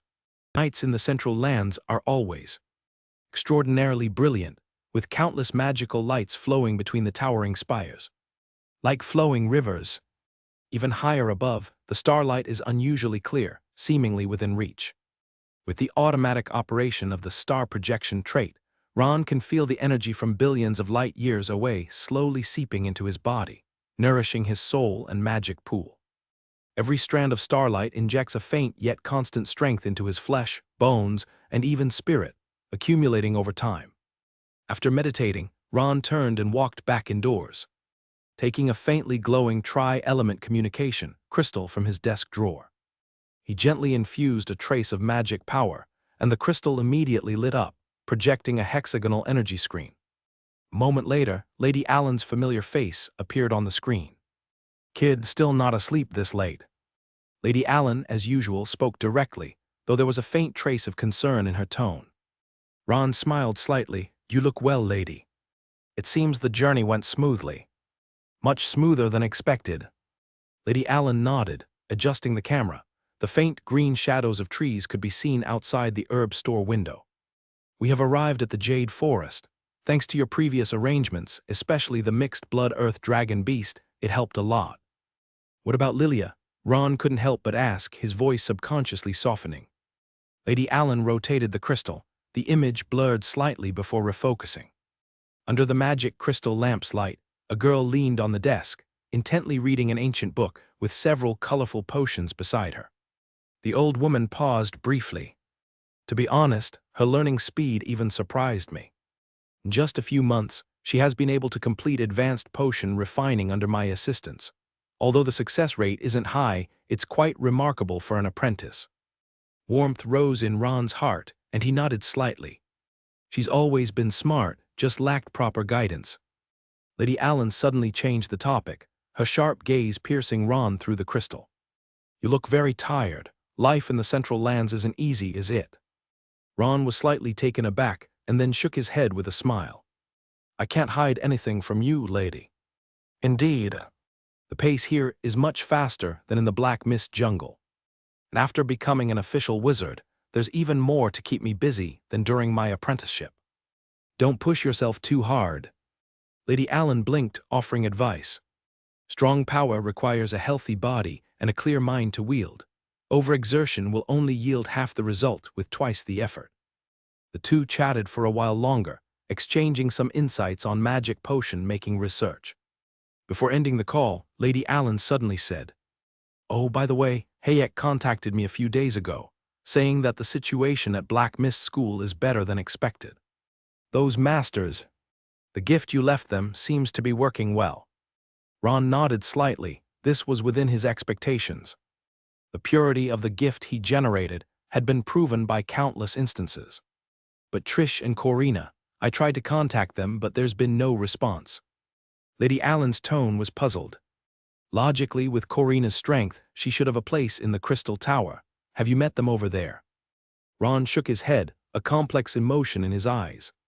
Since coming to the Central Lands, I haven't seen them. Corina's name is indeed on the faculty roster of the Crystal Tower. I heard they went to the Abyss Edge for a gathering mission. This is indeed a mystery. Trish and Corina, who had long arrived in the Central Lands with Valen, how could they vanish without a trace after one mission? Especially Corina, a young wizard close to moon level with evident promotion prospects. Such talent could be considered a backbone, even in the Crystal Tower. When it involves the Abyss, anyone can fall inside. You don't need to be too concerned about this. But Lady Allen merely summarized matter-of-factly. In any case, be extra careful, she finally advised. Strength is always the best guarantee. After the communication ended, Ron fell into brief contemplation. The enigma of Trish's whereabouts indeed worried him a bit, but he had more pressing matters to handle now. The bet about a year ago who would become an official wizard first. The result was now clear, but unfortunately there was no chance to confirm it face to face. Ron murmured softly to himself, then turned his attention back to the crystal book in front of him. The brief contact with his mentor gave him solace, but also strengthened his determination to move forward. Tomorrow is the Rainbow Ring competition. Also the last day of the Lance Memorial celebrations. Ron's thoughts suddenly drifted off. This festival nearing its end actually heralded the arrival of the first month of the second quarter, roughly in May. In other words, he's been in the Central Lands for about a month. Considering the time spent on the airship, it's been almost 2 months, and breaking through to an official wizard, returning to the Farrukh Kingdom to deal with family affairs took over a month. In the period when he helped the school suppress the leakage of abyssal aura. It's been almost half a year since I became an official wizard. This realization made Ron take a deep breath, deciding to conduct a comprehensive inventory and planning. In the past 6 months, his progress in various aspects had been quite pleasing. But in this Central Lands, where wizards gather, he dared not slacken in the slightest. Anxiety shadowed him, making true relaxation impossible. Ron closed his eyes, magic power circulating within, once again entering that familiar inner world. The Library of Consciousness was now more grand and magnificent, having transformed from simple wooden shelves into a hall of knowledge made of translucent crystal. Countless books were neatly arranged, each emitting a subtle halo, symbolizing the achievements following the qualitative transformation of spiritual power. A miniature star map floated beneath the towering dome, slowly rotating and casting a gentle glow over the entire space. He lightly raised his wrist, summoning a special crystal book from the air with the gold-embossed text, Ron Ralph. Opening the book, all the information was laid bare, omitted as per the author's remarks. Ron's fingertips gently brushed over the data, each number and word representing numerous days and nights of relentless effort and exploration. In half a year, based on this data alone, I've indeed made considerable progress. But compared to those in the top 50 of the genius, those monsters with multiple Tier 1 talents, I have a long way to go. He lightly frowned, his gaze sliding over the profession section. Now all professions had advanced to 2 stars or above, with the main profession of WIZARD Japanese symbol ORIGINAL at 3 stars. The path of omnipotence is always the hardest. Ron sighed but quickly reinvigorated himself. But it's also the most valuable. After all, the profession column is limitless, adding a bit more enhancement than others means having a few more strengths, little by little accumulating over time. He began to sort out his future development plan. Starting with the path of the wizard. This has always been his core development route. Although the Star Eater's ravings and various major magic had reached mastery level, the progress in gaining experience was slow. Yet he dared not relax with daily meditation practice and magic training. After all, the pursuit of all other paths is essentially to raise the ceiling of the wizard path. On the level of magic, apart from special spells like Erosion Chapter, which are hard to improve with conventional training, other skills that have reached mastery level have their experience value proggers. Saying extremely slowly, his finger lightly tapped on the table, producing a crisp sound. This kind of meticulous work will probably need to last for quite a long time. His eye sockets subtly ached, reminding him of his extreme lack of sleep each day. In nearly a month, he almost never had a complete rest. Teaching and research during the day, handling various affairs and practicing magic in the evening, meditating and resonating with the stars at night, reading various ancient texts at dawn. Every minute and every second was packed full by his arrangement. This near self-abusive life rhythm was a severe test, even for someone with Ron's robust constitution. But with no pain, no gain, especially in this competitive, extraordinary world. Perhaps I should consider purchasing and learning some new magic models. Once contribution points and funds are sufficient, this should be a direction worth considering. Ron pondered, his gaze intense.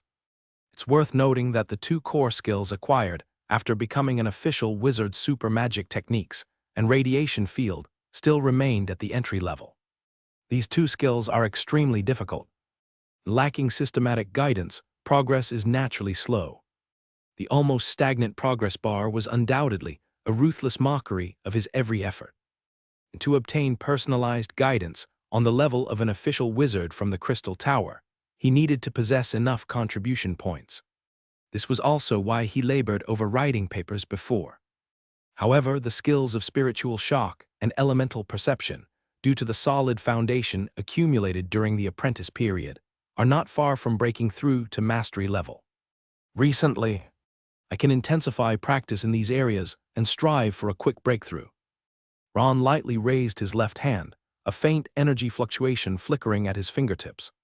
Theoretically, a master-level spiritual shock combined with the echo technique of harmonized wave patterns should be able to instantly destroy the spiritual core of a peer wizard, if it hits. A slight smile curled up on his lips, offering a little comfort. Turning to the progress on the night aspect, the situation was more optimistic. Thanks to the two-way communication function of the stand-in puppet, he constantly engaged it in body refining and bloodline activation cultivation. The experience values of physical attributes and related skills was steadily increasing. Whenever his mind was overly fatigued, the synchronized effect of brief physical training provided a peculiar sense of relaxation.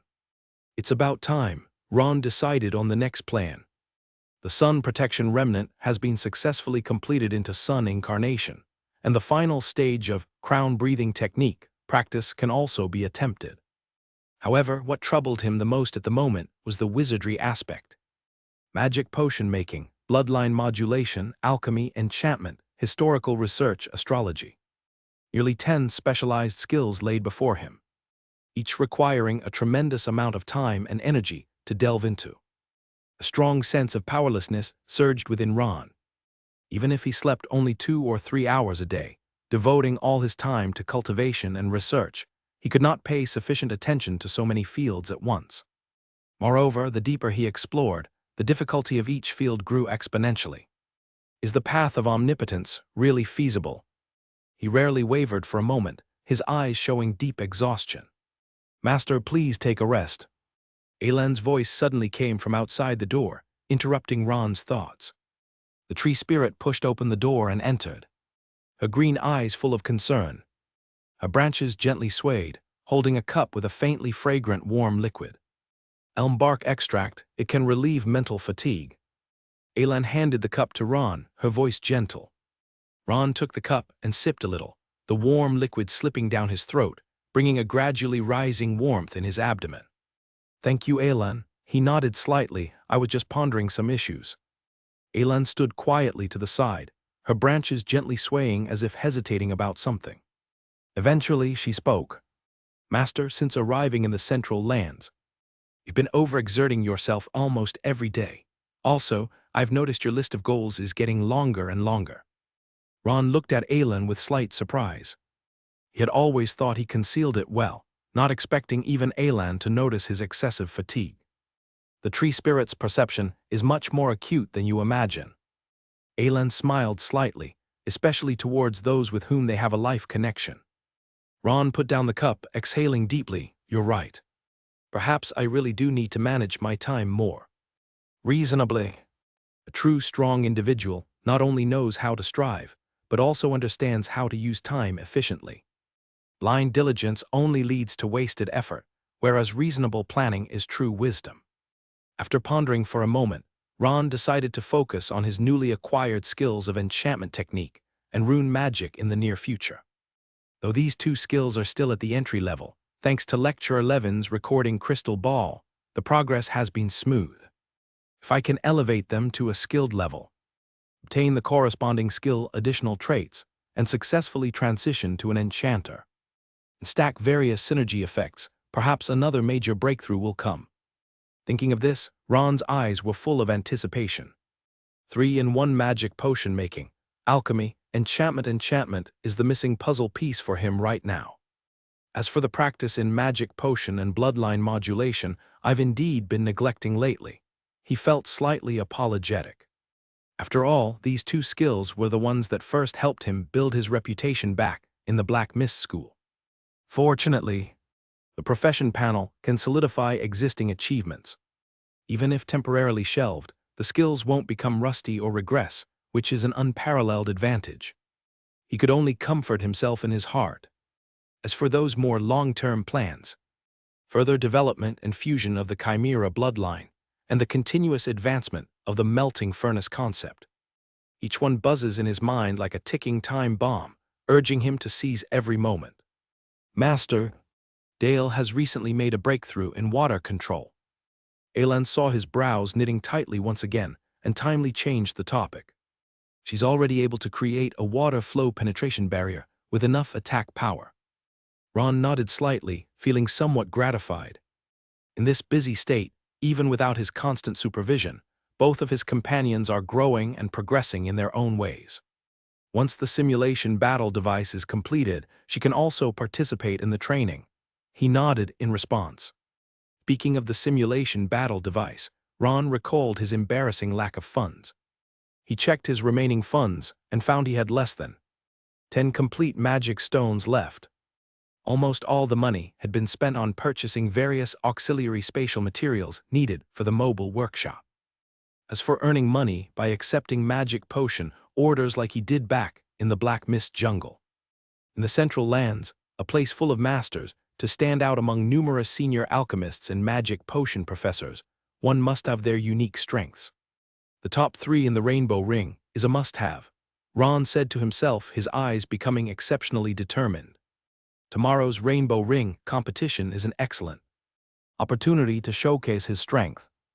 Outstanding performance in the large-scale competition, coupled with his unique improvements to advanced magic potions and the blueprint paper on the mobile simulation device, might be enough to establish the reputation of his workshop and lay the foundation for taking orders to make money in the future. Aelin seemed to sense Ron's determination and nodded slightly. The master always finds a way. I believe it won't be an exception this time. Ron stood up and walked to the balcony, gazing at the resplendent night sky of the Central Lands.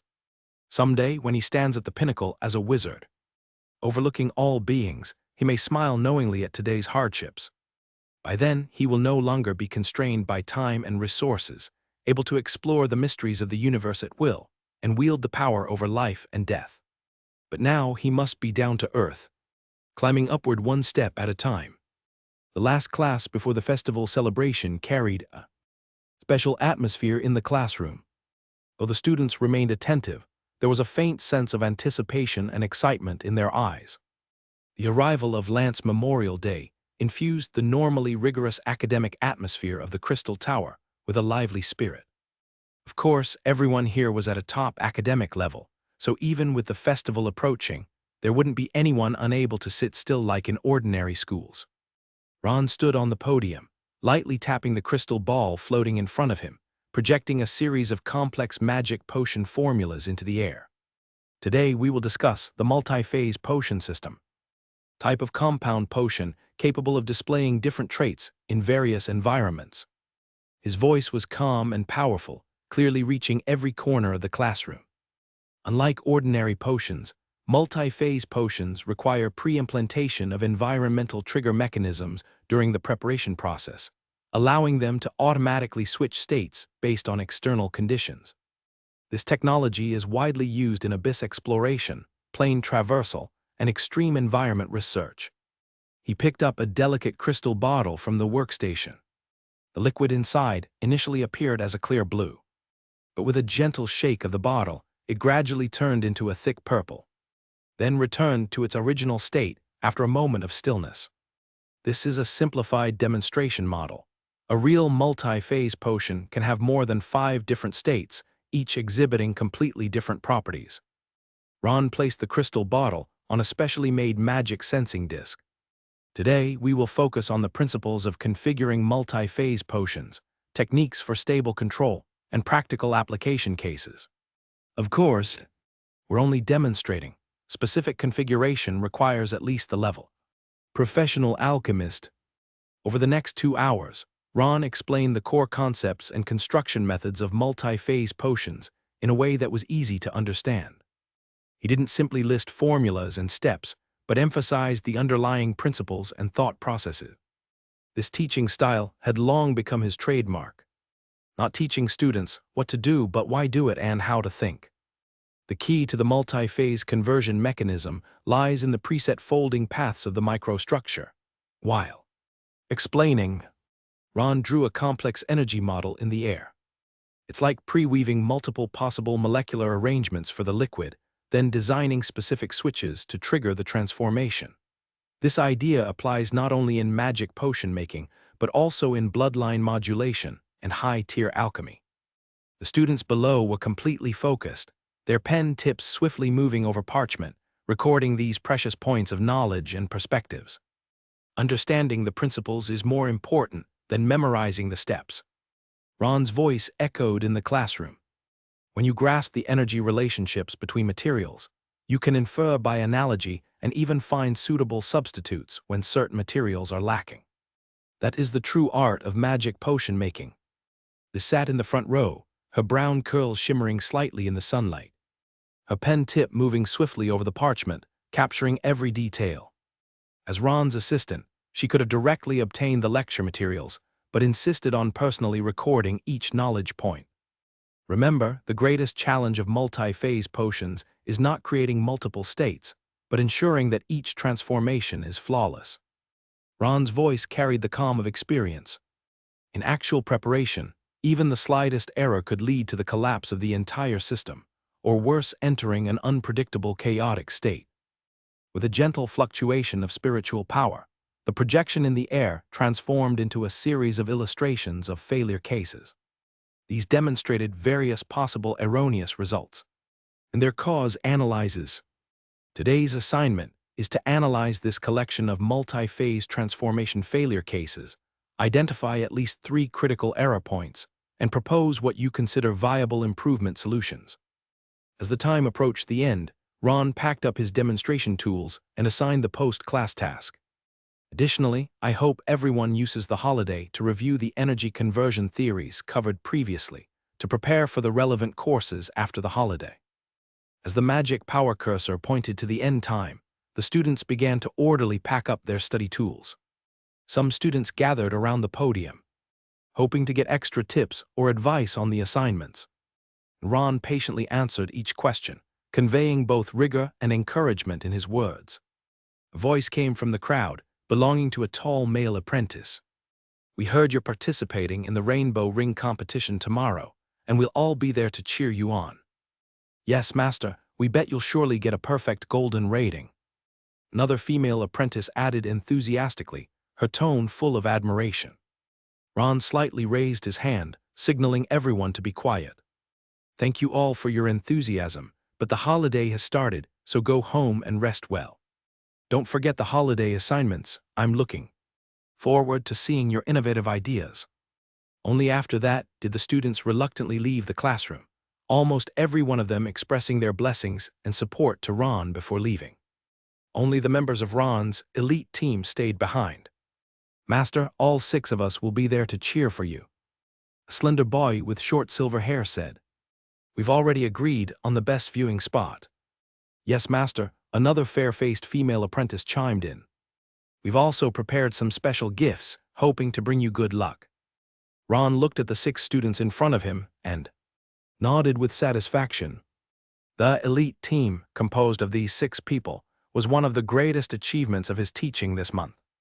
Through extraordinary recognition, he selected these 6 exceptionally talented apprentices from over 100 students.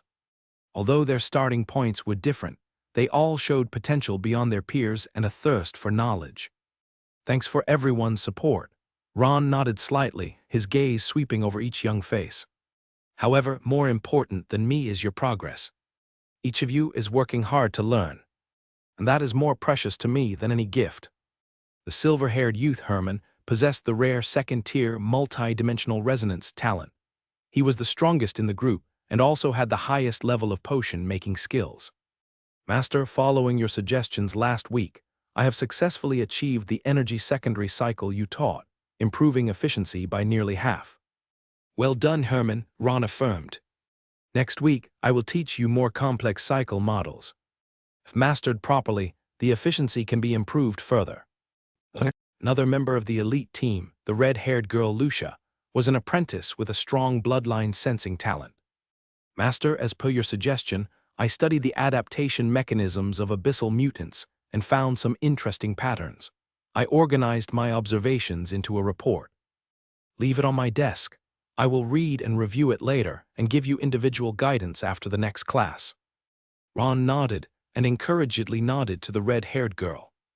Lucia's research potential on abyssal creatures even surpassed some advanced apprentices. The 6 students took turns reporting their progress.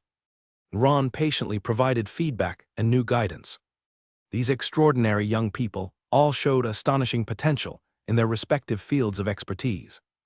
And Ron, like a gardener, meticulously nurtured these gifted seedlings. The blessings they brought were much purer and stronger than ordinary students, now all accumulated by him. After finishing the exchange with the group members, Ron indicated that they could leave.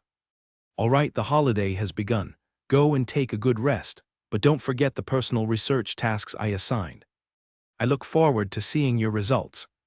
After the students left one after another, only Ron and Liz, who had been waiting by the side, remained in the classroom. The girl had already begun to tidy up the materials and tools on the demonstration table, her movements skillful and careful. "Liz, you can leave these materials for the cleaning golem to handle. You don't need to worry about these trivial tasks," Ron said while organizing his teaching materials. "It's all right, Master." Liz carefully placed the precious multi-phase potion sample into a specially made protective box. "These potions are too valuable. I feel more at ease organizing them myself. Besides, it's also part of learning, isn't it?" Ron nodded gently, expressing his recognition of this capable assistant's attitude. Although Liz's spiritual talent was not outstanding, the talent and incredible diligence she showed in magic potion making made her an indispensable member of the elite team. "How have your recent progress been?" Ron casually asked while putting his teaching materials into the spatial bag. As a master, he was aware of each student's situation, but personal interactions often brought more details. Liz's face immediately lit up with a bright smile. "Thanks to your blessings. Since I adjusted the spiritual power cycle path according to your suggestion, my meditation efficiency has improved a lot. Now I can maintain a deep meditational state for up to an hour every day." She carefully stowed away the last instrument, her face brimming with uncontrollable joy. "Moreover, last week I successfully formulated the improved version of the awakening potion you taught. Its effect is stronger than the standard formula, with side effects reduced by more than half. Senior Herman says this level is already top tier among apprentices of the same period." Ron nodded, feeling somewhat gratified. Liz's progress was indeed satisfying, even faster than his initial expectations. From being an ordinary magic potion apprentice to now being able to independently formulate improved magic potions. This leap achieved in just a month was enough to prove her potential and efforts. Keep up this state. You will be one step closer to the goal of becoming a professional alchemist, Ron affirmed, while avoiding excessive praise to prevent complacency. However, there is still room to improve on the stability of your awakening potion formulation, especially in high-temperature environments. I noticed that too. Liz promptly nodded, stopping her actions. When the temperature exceeds 37 degrees, the effectiveness declines rapidly. I am trying to address this issue by adjusting the timing of adding moonlight stone powder. During their conversation, they had already packed up and walked out of the classroom.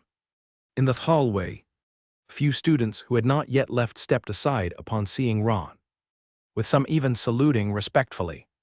Your prestige among students is growing higher and higher, Master. Once those students walked away, Liz whispered, Everyone says that your class is one of the most popular teaching assistant courses at the Crystal Tower in the past decade. Ron smiled faintly, not reacting much to such evaluations. In his view, such superficial fame certainly helped establish a foothold within the school. But the truly important thing was the pure blessings, accumulated through teaching, and the relationships built with all the talents. By the way, Master, Liz's voice suddenly became a bit excited, and her steps unconsciously quickened. I heard you're participating in the Rainbow Ring competition tomorrow. Senior Herman said he would bring his own recording crystal to document the entire process of you earning the golden rating.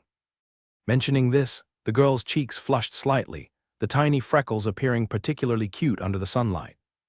As Ron's chief assistant, she knew better than anyone else the astonishing achievements of her young master in the field of bloodline modulation.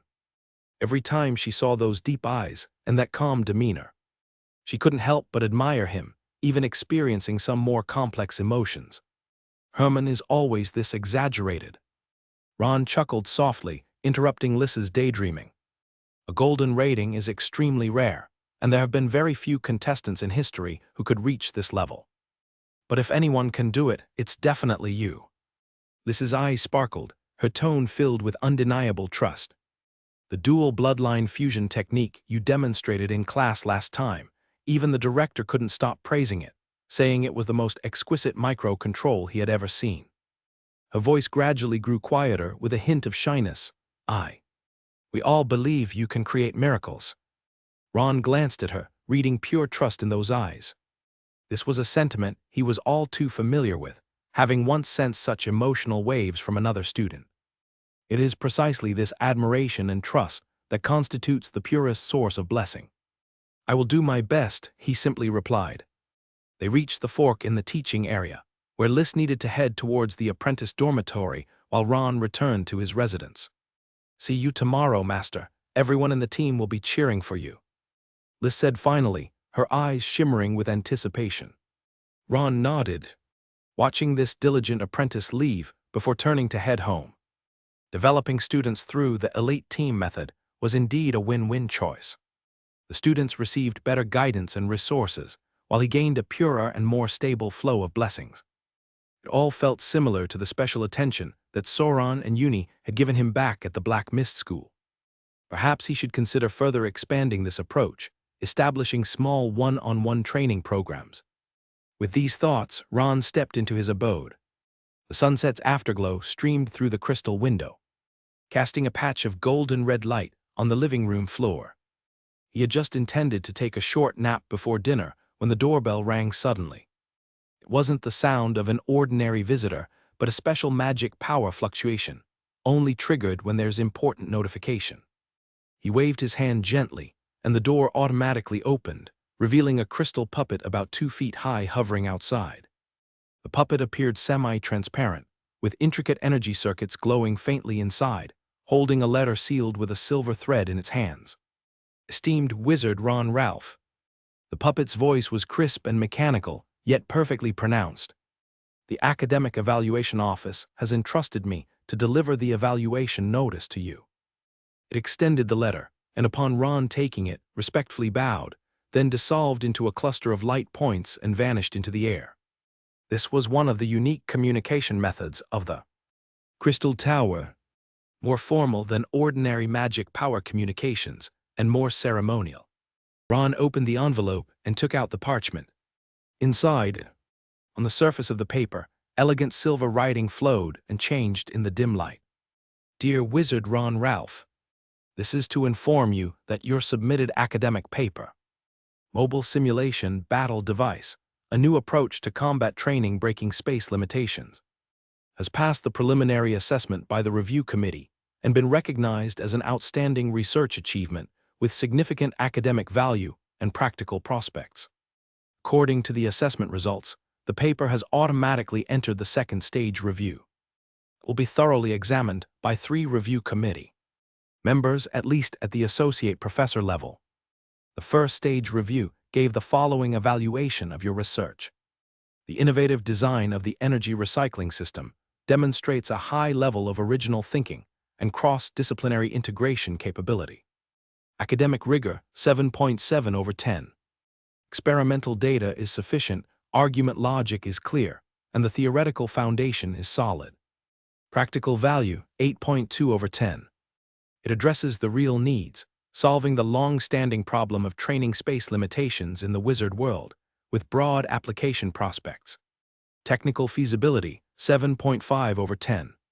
The core technology path is clear, but there is still room for further improvement in the stability of the soul fragment.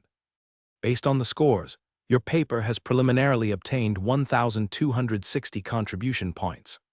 The final contribution points will be determined after the second stage review, with an estimated fluctuation of no more than 30% upwards or downwards.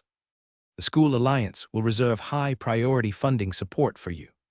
Specific sponsorship details will be explained in detail after the final review results are announced.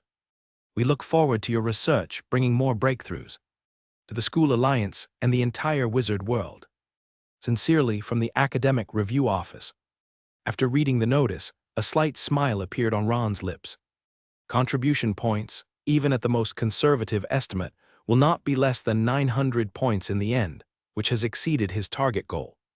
In the Crystal Tower, the rights to use advanced laboratories, the qualification to apply for rare research materials, and even access to some areas of the Forbidden Book area all require sufficient contribution points for support. Second stage review. At least associate professor level. The second stage review is usually more stringent, where domain experts will conduct an in-depth analysis of the paper, exploring potential flaws and potentials. But at the same time, this is also an opportunity. If he can catch the interest of a seasoned expert, it may bring more academic collaboration and resource support. Ron carefully put away the notice, finally feeling a weight lifted off his mind. Despite having full confidence in his research results, being positively evaluated in such an environment filled with academic giants is still gratifying. It seems that the core technology retention in the paper was just right. He contemplated pouring himself a cup of tea, showing enough innovation and value without overly exposing key secrets. After a brief moment of relaxation, Ron's thoughts have already turned to tomorrow's rainbow ring competition. While preparing the paper, he has not neglected the continuous practice and refinement of bloodline modulation techniques. Especially for modulating a special creature like the crystal lizard, through repeated experiments, he has found an almost perfect operational process. He moved his shoulders, which had become stiff from maintaining the same posture for a long time. Although his spiritual power far exceeds ordinary people, continuous high concentration for over a dozen hours still brought noticeable fatigue. Outside the window, the night had already enveloped the Crystal Tower. In the city, magic lamps lit up one after another, like stars falling to earth, adorning the whole city like a dream. The outline of each building on the floating islands was coated with a layer of soft light, and the distant towers appeared especially mysterious and magnificent in the night, like miracles stepping out of a fairy tale. Ron walked to the window and opened it, letting the cool night air brush against his face. It seems the master's paper result is perfect. Elan's voice came from behind, the branches swaying gently. Dale was very well behaved today, always studying the little crystal ball you gave her. The tree spirit continued to report, its voice as gentle as the wind brushing through leaves. She is particularly fascinated by those color-changing light spots, saying they remind her of phosphorescent jellyfish. Ron smiled, just about to respond when the doorbell rang. He raised an eyebrow slightly, as he had not scheduled any visitors. Heading towards the entrance hall, he could sense an unusual energy fluctuation outside the door. Weak yet pure, like a powerful presence deliberately restrained. Is it Madame Franca? Should I open the door? The tree spirit using plant sentinels had already known the visitor in advance. Open it, Ron said calmly. The door opened automatically, and outside stood a statuesque half-dragon maid. As usual, she wore the tightly sealed long dress, her expression rigidly serious. Good evening, Wizard Ralph. She bowed, her voice devoid of emotional fluctuation. The prince invites you to Jadate Pavilion, wanting to discuss something with you. Ron frowned slightly. Today was not the day he and Eve had agreed to exchange knowledge. Why did the prince suddenly invite? He asked directly, concise without any beating around the bush. Franca's expression remained as calm as water. Today is the eve of Lance's festival, and the prince considers it a moment of commemoration, wishing to share dinner with you. She also particularly instructed me to ask you to bring 2 attendants along. Ron keenly detected something unusual. Are there other guests? Yes, Professor Other will also attend. Franca answered softly, her voice instinctively lowering before the name of this great wizard. Of course. His void remains true body is still at the core abyssal observation station. Only fragment of the void remains is attending as a constructed phantom. Ron showed a glimmer of interest in his eyes.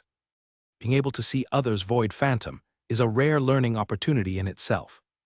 As a great wizard who has lived for thousands of years, Other carries an abundance of rare knowledge and experience. Though it's just a phantom, it is still enough to benefit any seeker of knowledge greatly. I understand. Please wait a moment while we prepare. Ron calmly responded, turning around and nodding to Alan.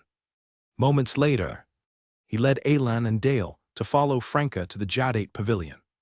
Master, is this the festival you mentioned we're going to? The sea siren's crisp voice was filled with barely concealed excitement. I've never been to a human festival. Will there be dances like in the sea? Ron slightly smiled. No, tonight is just a private gathering. There might not be any celebratory activities, only your favorite delicacies. Delicious food. Dale's golden eyes lit up instantly. In that case, nothing else matters. I haven't even been part of a sea race festival since being captured. The sea race's celebrations must be beautiful. Alan then stroked the silver-haired little head and softly echoed. Our plant life's festivals are much quieter, where everyone simply stands together quietly, letting the roots touch, sharing memories and feelings. Sometimes this exchange lasts for days, even weeks. Franca, leading ahead, seemed oblivious to the chatting behind her. But Ron keenly noticed that the tense lines of her back slightly relaxed. Perhaps this relaxed atmosphere affected her, easing her constant state of vigilance slightly. When the group arrived, as Franca pushed open the courtyard door, a warm and sweet scent greeted them. Tonight, the small pavilion was different from usual. A delicate crystal wind chime hung on the door, making a clear sound in the breeze. Soft magic lamps adorned both sides of the corridor, emitting a warm orange glow. The air was filled with the scents of baked bread, honey, and some exotic spice, making anyone feel unwittingly cheerful and relaxed. The princess is waiting for you in the dining room, Franca softly said, leading the group through the corridor. Upon entering the dining room, Ron's attention was immediately captured by the scene before him. The long table was laid with a silver tablecloth, set with exquisite tableware and crystal wine glasses. Suspended in the center of the room were dozens of small light spheres, emitting warm light like stars dotted in the air. What surprised him the most was seeing the black-haired princess personally standing in the kitchen area. The young lady wore a light apron, focused on cooking something. Her black hair was simply tied at the back, revealing her smooth forehead and slender neck. She appeared a bit less aristocratic and more living-like than usual. Upon seeing him enter, Eve raised her head, a bright smile blooming on her face. Welcome to my little banquet. She greeted him while her hands didn't pause their movement. Her 10 fingers deftly danced in the air, utilizing that unique spiritual power-controlled technique, precisely managing every detail of the cooking. The grasp of heat, the addition of spices, even the micro-adjustment of food molecules were precise to a stunning degree. Ron drew closer to the kitchen area. Interested in Eve's cooking skills, I didn't expect the princess to excel in this area. Rather than culinary skills, it's more like a practice for my spiritual control that has nowhere to be placed. For years troubled by the demon-devouring symptoms, regular magic practices were a luxury for me. But cooking provided a safe realm where I could use refined control techniques without triggering the symptoms. With a gentle wave of her fingers, a silver knife floated in the air, slicing vegetables at a dizzying speed. The slices were as thin as cicada wings, as even as if measured by precise instruments. Meanwhile, in the pot on the other side, the sauce stirred slowly under her spiritual control, and the flame adjusted its intensity as needed, perfectly coordinating the cooking process. Franca just helped me prepare some ingredients, Eve explained with a touch of pride. I prefer to handle the actual cooking process myself. It's one of the few times I feel like a normal person. Her voice slightly lowered on the last word. Aelin quietly stepped in, her emerald green branches gently swaying. Your control skills are astounding, the precision comparable to the root guidance technique of many tree man elders. Eve's eyes brightened. Really, what kind of technique is that? I'm not very familiar with plant life's ways. Aelin's voice carried rare enthusiasm. Root guidance technique is used by elders to regulate energy flow in the forest. They can perceive the state of every tree through the roots and guide the distribution of nutrients and water precisely, ensuring the health and balance of the entire forest. Just then an elderly voice, somewhat familiar, suddenly rang out in the room. It seems I arrived just in time. Ron turned and saw a human figure, formed by gathering silver light, slowly taking shape in the center of the room. Initially just a vague outline, it gradually became clearer, finally appearing as a kindly-faced old man. He wore an ancient robe, with hair and beard all white. Yet his eyes were bright and lively. Grandpa Eve's voice was filled with joy. But since she was in the critical stage of cooking, she did not leave her post. Dale curiously poked her head out. This old grandpa looks like he's made of starlight. Other was not annoyed by this and let out a hearty laugh. Starlight, that's the most beautiful metaphor I've ever heard, little sea siren. His gaze swept over everyone, finally settling on Ron. HMPH, Ron Ralph, we finally get to officially meet. The old man's tone had a hint of teasing. Yes, Professor Udall, thank you for remembering me. Ron gave a standard wizard salute. Other waved his hand, indicating that Ron needn't be so formal. Let's skip the pleasantries. I find all these formalities tiresome. By the way, I heard your paper review received quite a promising preliminary assessment. Ron nodded slightly, not surprised by the old man's well-connected information. The review committee gave positive feedback, and the paper has entered the second phase of review. Other praised with admiration. Getting recognition so quickly is no easy feat. The Crystal Towers Review Committee is notoriously rigorous, especially with newcomers. Please everyone have a seat. Eve invited, her amethyst eyes shimmering with anticipation. Miss Aelin and Miss Dale, please join us. Tonight, there is no distinction between master and servant, only friends sharing the joy of the festival.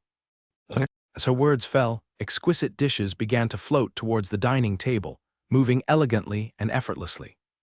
Ron carefully observed the process, silently assessing Eve's level of spiritual power control.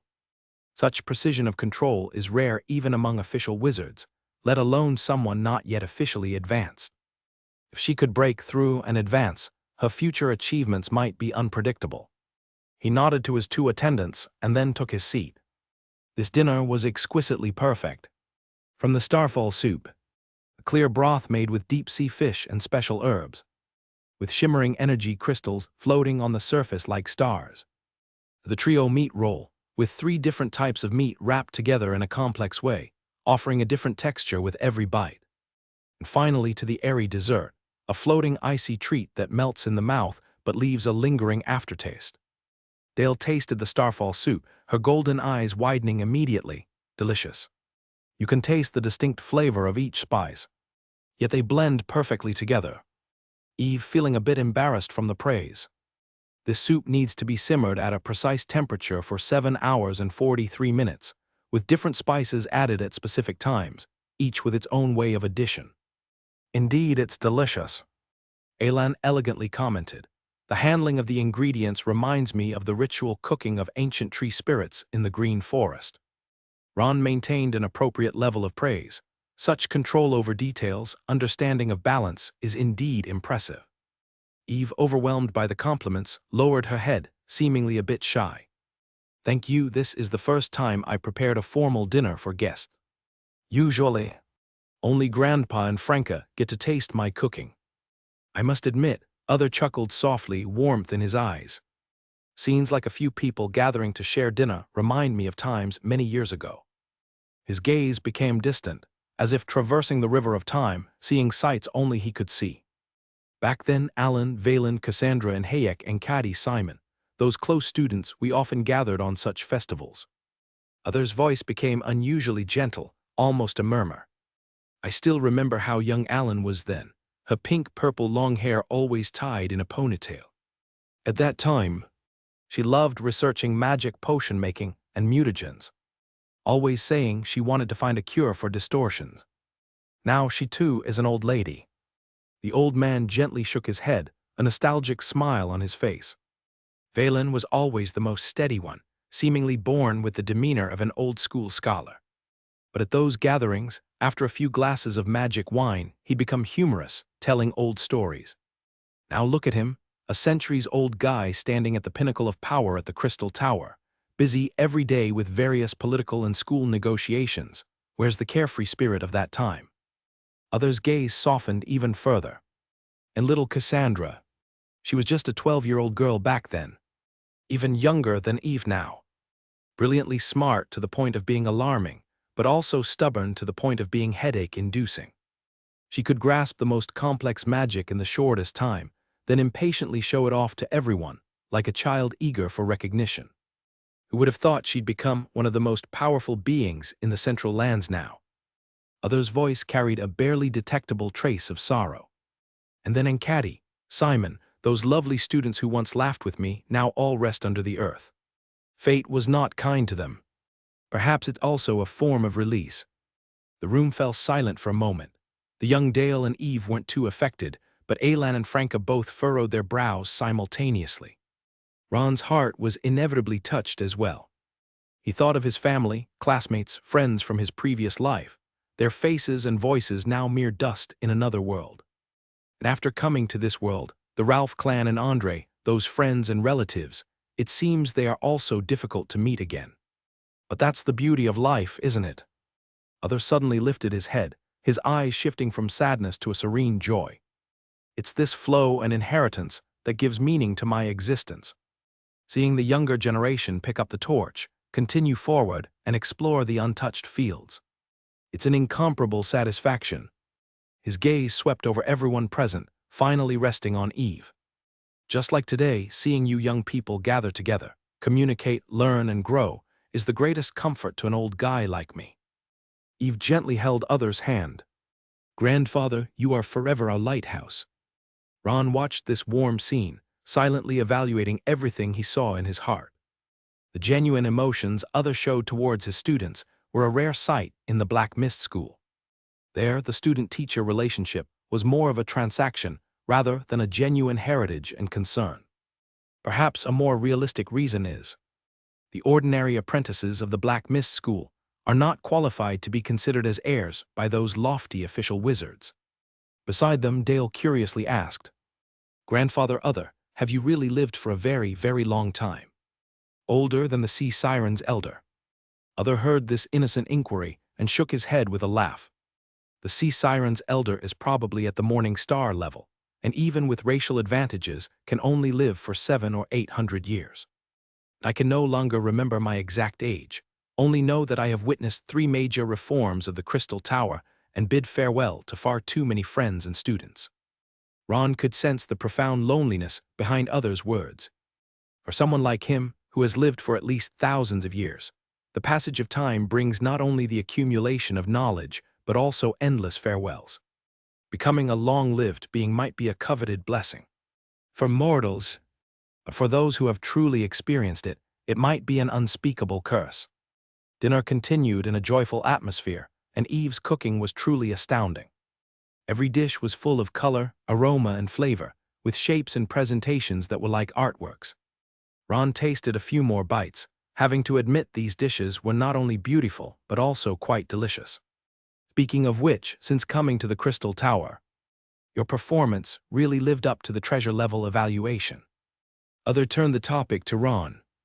That paper on the mobile simulation device has caused quite a stir in the academic circle. Ron smiled slightly, maintaining just the right amount of humility. It was just good luck that my research direction coincided with the school's needs. Besides, my research was built on the foundation laid by predecessors, merely integrating and improving existing theories. Luck. Other let out a light laugh. Young man, I have used authority to read your paper. The innovative design of the energy recycling system, the unique insights into soul fragment stabilization technology are not something that luck can explain. You flatter me, Ron responded respectfully while his heart was slightly moved. He didn't expect his paper had already circulated among the higher levels. This was both an honor and meant that his every move at the Crystal Tower was being watched. Your courses are also very popular. The black-haired princess took the opportunity to add with a smile.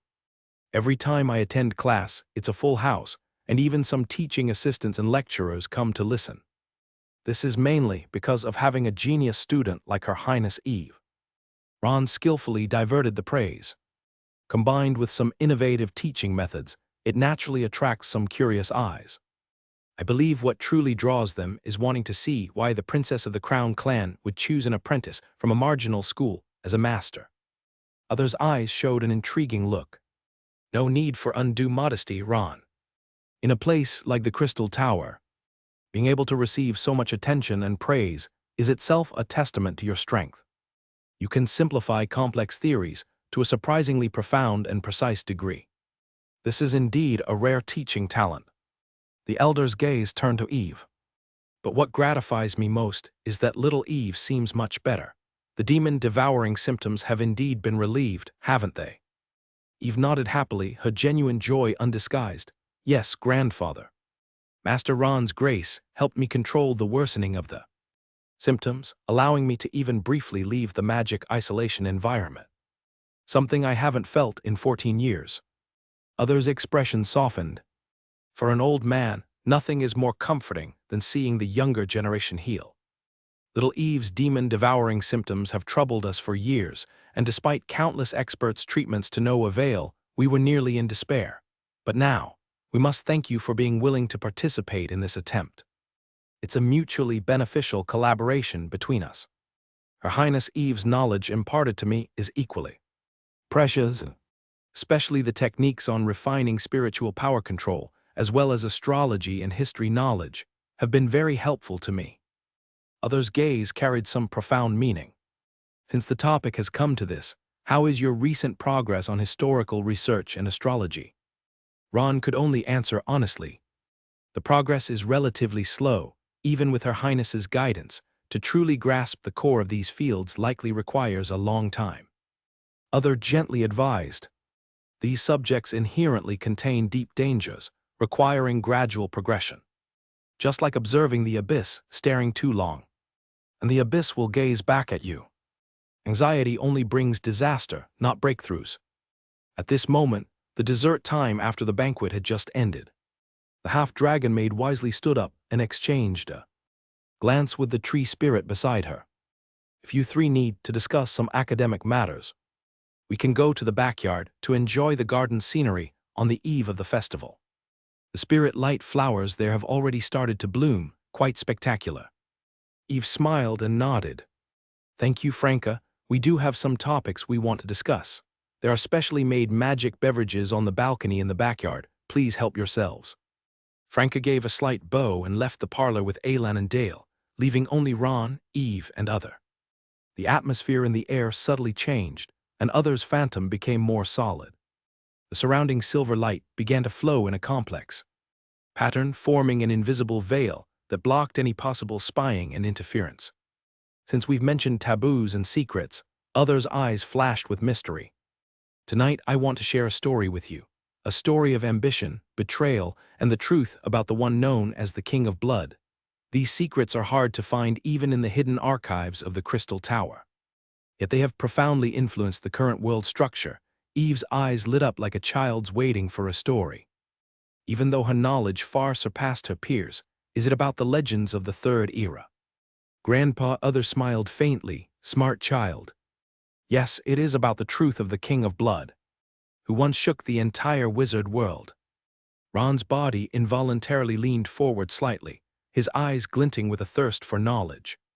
The King of Blood was one of the only two witch kings of the Third Era, on par with the King of Absurdity. Their deeds left a significant mark in wizard history. But the details are sparsely known. Do you know how the King of Blood rose to power? Other asked softly. His silver eyes took on an almost transparent texture under the candlelight. The official records say he ascended to the rank of witch king through his own efforts and talent. But in reality, the entire process relied entirely on him inheriting the psychic remnant of his ancestor, the top great wizard Lady of Blood, Selena. Lady of Blood, Selena. He searched his memory and found that she was indeed one of the Path of Truth pioneers revealed by Lady Allen at the time. An ancient existence from the early Third Era, unexpectedly related to a witch king. Ron was a bit surprised, his spiritual power unconsciously focusing. Can a psychic remnant be inherited? I thought this was a unique form of existence for each great wizard, entirely different from the usual concept of inheritance. Theoretically, yes. Other slowly nodded, his silver eyebrows slightly raised. A psychic remnant, as a form of existence beyond the physical body for a great wizard, is typically intricately connected to the individual's soul structure and entirely inseparable. But under specific conditions, especially for wizard clans with extremely strong bloodline traits, some fragments of the psychic remnant can indeed be partially inherited or activated by blood-related descent. And, Eve asked curiously, is this situation rare? Other gently shook his head, the silver light swaying along with it. Extremely rare, and in the recorded history, there are fewer than 5 successful cases, most accompanied by significant risks and costs. The King of Blood at that time, his name was merely Aidan Bradley. It was through a forbidden ritual that he successfully absorbed Selena's remaining psychic remnant, thereby enhancing his own special talent. Then what are the details of this ritual? Ron asked cautiously, his eyes flashing with a thirst for knowledge.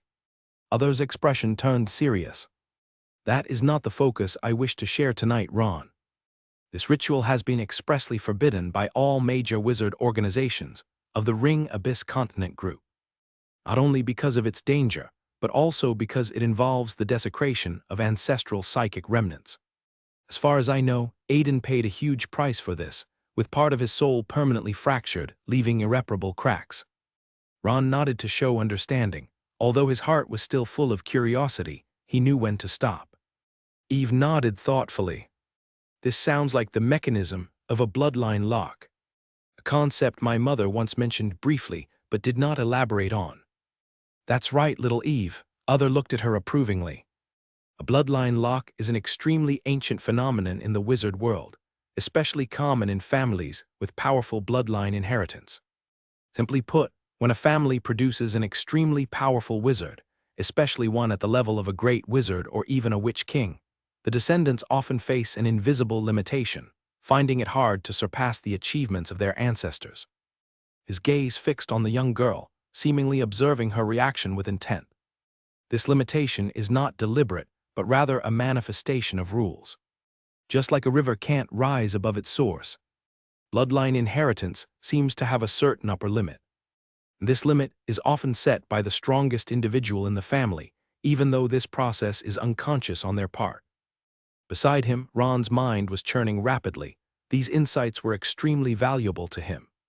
The concept of a bloodline lock not only explained why clans couldn't completely dominate various schools, but also indirectly revealed certain operational rules of bloodline inheritance. This directly aided some of his research.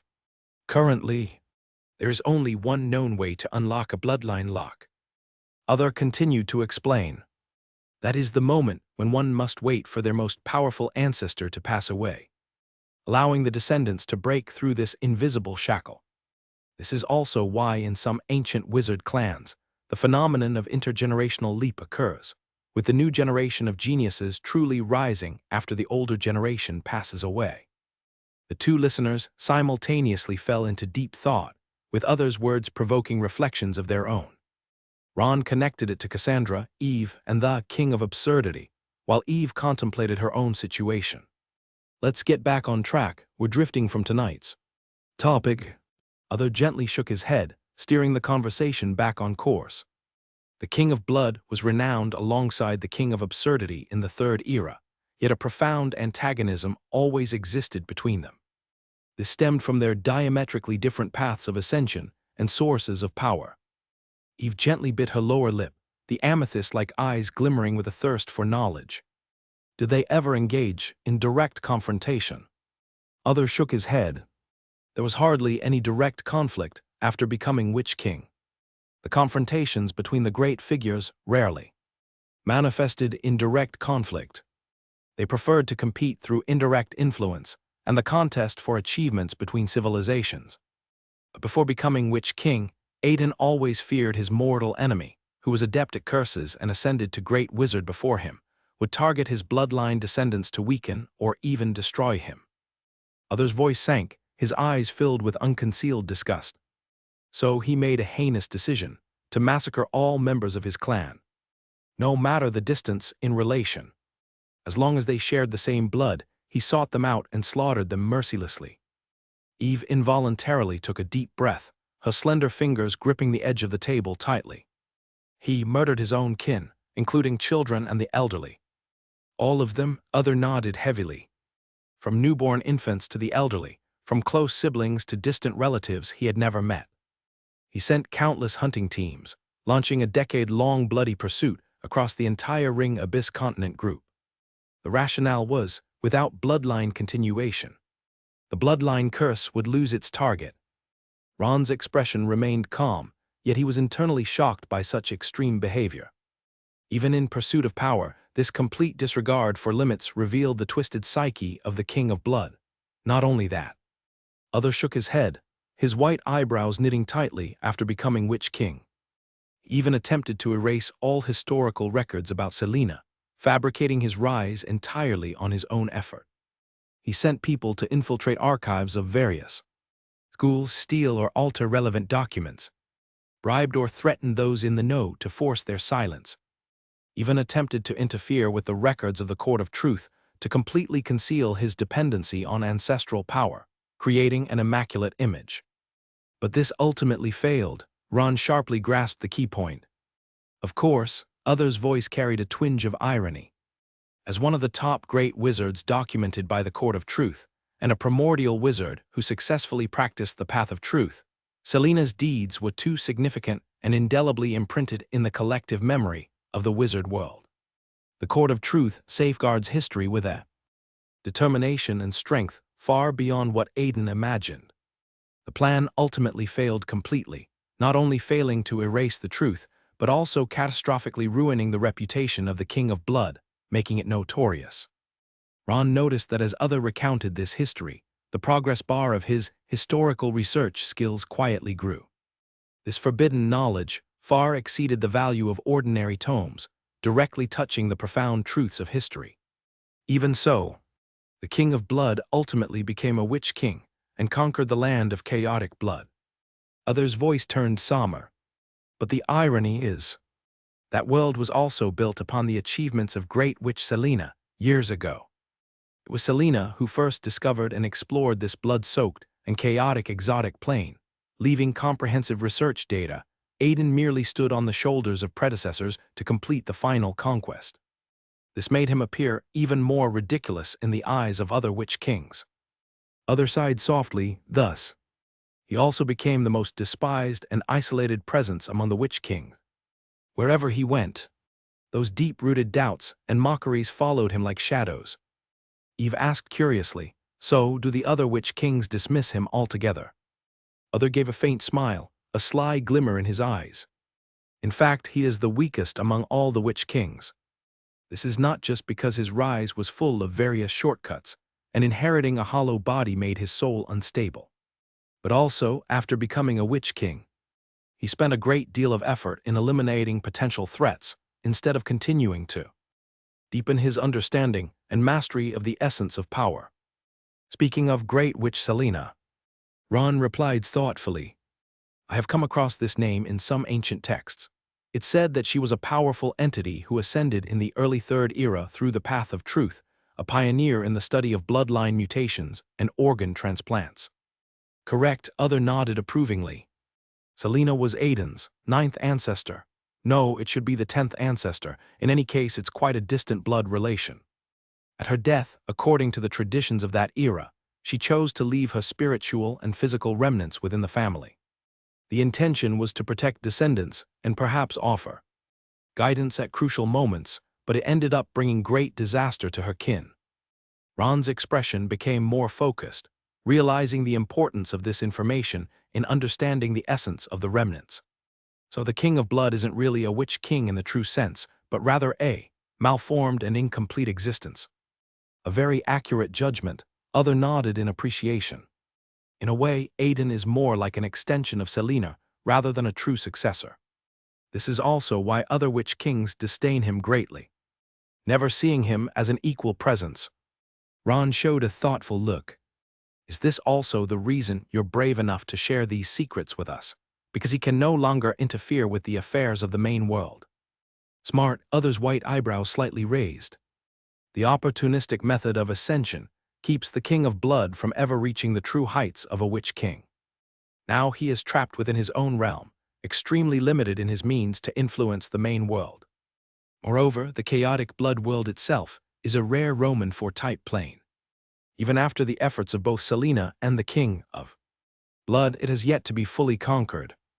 The old man's expression became lively, as though reminiscing about an intriguing past. However, his current weakness and disgrace are mainly due to an event in the early Fourth Era, about 4,200 years ago. At that time, I was a newly ascended Morning Star Mage.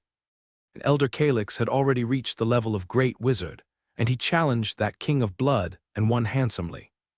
Other chuckled, he was one of the witnesses of the event. Calyx, Ron recognized the name.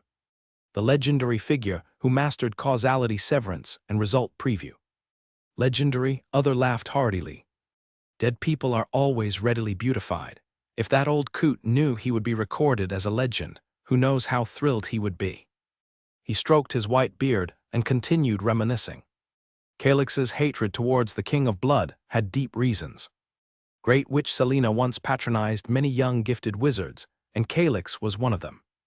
Curiously, Eve asked, so Calyx was a beneficiary of Great Witch Selena's favor. More than that, others' eyes were full of reminiscence, as if he himself had experienced it. Great Witch Selena saved Calyx's life.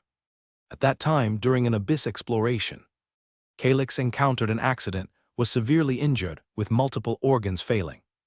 Acting as the head of the school alliance, Great Witch Selena personally performed an organ replacement surgery for this fellow practitioner on the path of truth. Not only saved his life, but also transplanted some special bloodlines into him, which directly influenced his future talent development. So when Calyx found out what Aiden had done, Ron mused. He was absolutely furious. Others' voice grew colder. I still remember that day, Calyx came to me, his eyes blazing with a fury I had never seen. Cursing Aiden as a betrayer of bloodlines, desecrator. False king. He told me that he would make Aiden pay, not for so-called justice, but to avenge Great Witch Selena. Other paused, then continued. But Calyx was a clever man. He knew directly challenging would be extremely foolish because Aiden was only one step away from becoming a witch king. So he devised a revenge plan that I still admire to this day. Other deliberately paused, his eyes showing cunning. You know, wizards never do anything purely. In the world of wizards, interest is always paramount. Even in repaying kindness, they find ways to maximize self-benefit. Calyx's revenge plan conveniently coincided with one of his own key rituals. What ritual? Eve asked eagerly. Other waved his hand. It involves some very secret knowledge, even I only know fragments. But judging from later results, Calyx clearly did not fully succeed. His expression grew serious. At that time, Aiden, as a semi-witch king, was in his prime, yet he was in turmoil during the conquest of the chaotic blood world. Calyx took advantage of this, lying dormant, continually gathering intelligence about Aiden, analyzing his weaknesses and behavioral patterns even. Contacting his teacher, Eye of Observation. The silver light in the air grew brighter, and Other's shadow became more substantial. They chose to launch a surprise attack during Aiden's critical period of ascending to Witch King, when his transcendent stance was not yet stable. How did it turn out? Absolutely spectacular. Other's eyes sparkled with excitement. Calyx used the causal cutting ability to temporarily sever the connection between Aiden and the void remains fragment of Selena. Without his main source of power, Aiden looked like a clumsy apprentice in front of the Eye of Observation. He made a disdainful throat-cutting gesture. Throughout the entire battle, Aiden couldn't even touch the enemy's hem and was completely played within their grip. The most crucial part is that Calyx took the opportunity to forcibly retrieve Selena's void remains from Aiden's body. Extract the void remains from the Witch King. Eve's eyes widened. Is that even possible? It is possible under special circumstances, Other explained. Because those void remains originally did not belong to Aiden, once the connection is severed, they naturally disperse. But you just mentioned that Calyx's ritual failed. Other's expression grew complex. Yes, although he successfully retrieved the void remains fragment, Calyx's ritual ultimately failed. As for the specific reasons, it involves too many secrets. In short, although Calyx succeeded in his revenge, he paid a tremendous price. A brief silence fell in the air as everyone digested the information. And then what? Eve asked softly. How was that void remains fragment dealt with? Other's eyes revealed a deep look as he directly shifted the topic. This brings us to a deeper issue regarding the true purpose and significance of the void remains. He slowly stood up, silver light swirling in the room. Are you aware of the special containment the Court of Truth has for Great Wizard? I've heard some, Ron replied. It said they can preserve souls and void remains, granting great wizards a certain sense of immortality. Indeed, Other nodded, but his expression carried obvious disdain. The Court of Truth's technique originates from the Creator, allowing souls and void remains to be specially processed and indefinitely preserved in a semi-dormant state. His tone turned sarcastic. On the surface, it's a benevolent measure, sparing those who have contributed to the wizard world from true death. But in reality, Other made a gesture of being shackled. Those lying in the specimen library, though avoiding death, are firmly controlled. They are trapped in a state between life and death, unable to die or truly live. The old man's voice carried deep helplessness. Even worse, each awakening of those contained requires a high expenditure of spiritual power. Moreover, over time, awakening becomes increasingly difficult. Imagine, after thousands of years, you wish to briefly wake up, only to find even opening your eyes costs all your strength, leaving you in a perpetually agonizing hazy state. Eve shivered involuntarily.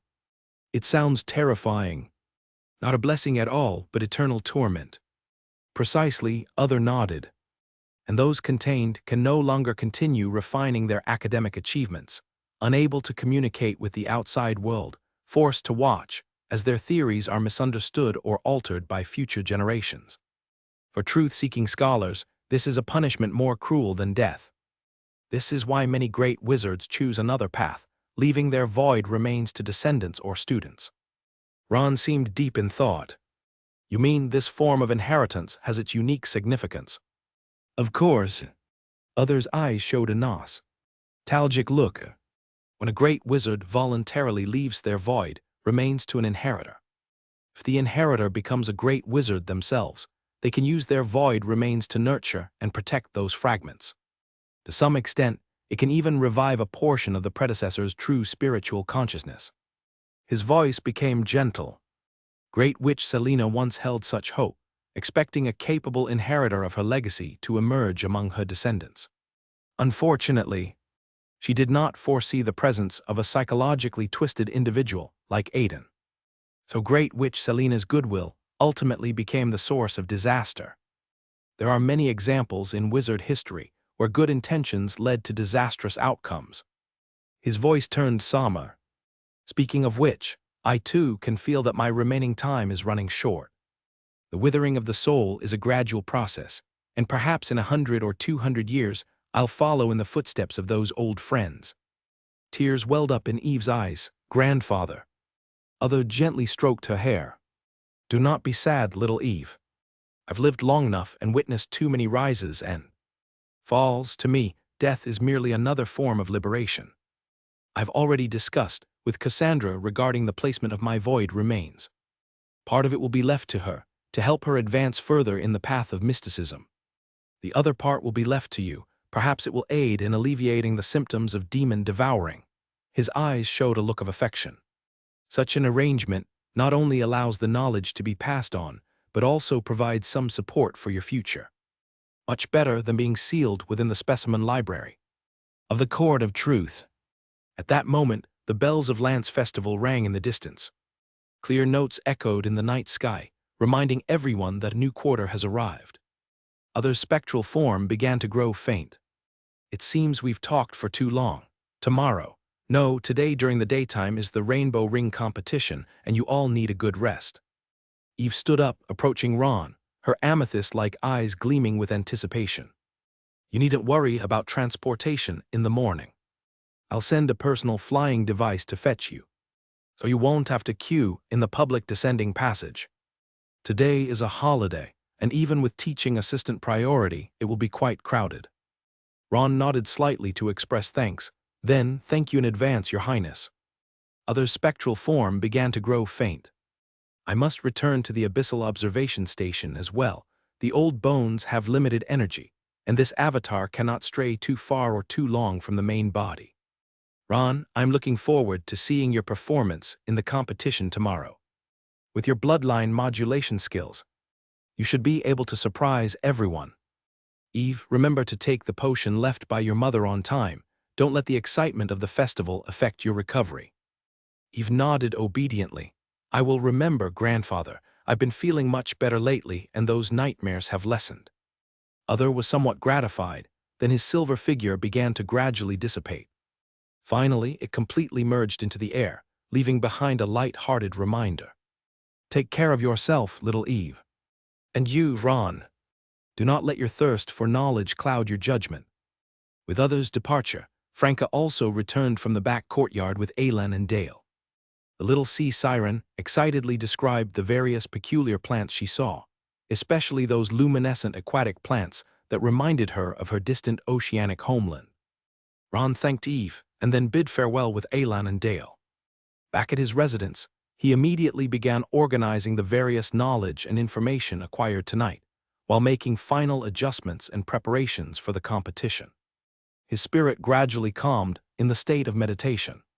Yet his thoughts were as active as lightning, integrating information about the bloodline lock, the secrets of the King of Blood, the void remains fragment, and other knowledge into a more complete cognitive framework. Each new piece of knowledge was like a puzzle piece, constructing a grander picture of the world for him. Historical research, beginner, experience points +1. Historical research, beginner, experience points +1. Historical research, beginner, experience points +1. The value of these forbidden knowledge far exceeded ordinary learning, directly accelerating the progress of his skills. Even though it was just an initial exposure, Ron could already feel the profoundness and allure of this subject. At the same time, he did not forget to prepare for the Rainbow Ring competition. Despite his confidence in his bloodline modulation skills, facing the other masters of the Crystal Tower, he dared not be complacent. Today is the highlight of Lance Festival, the Rainbow Ring competition. The entire Dawn Harbor was already crowded with colorful, extraordinary races and bustling trade teams gathering together to witness this grand spectacle of skill.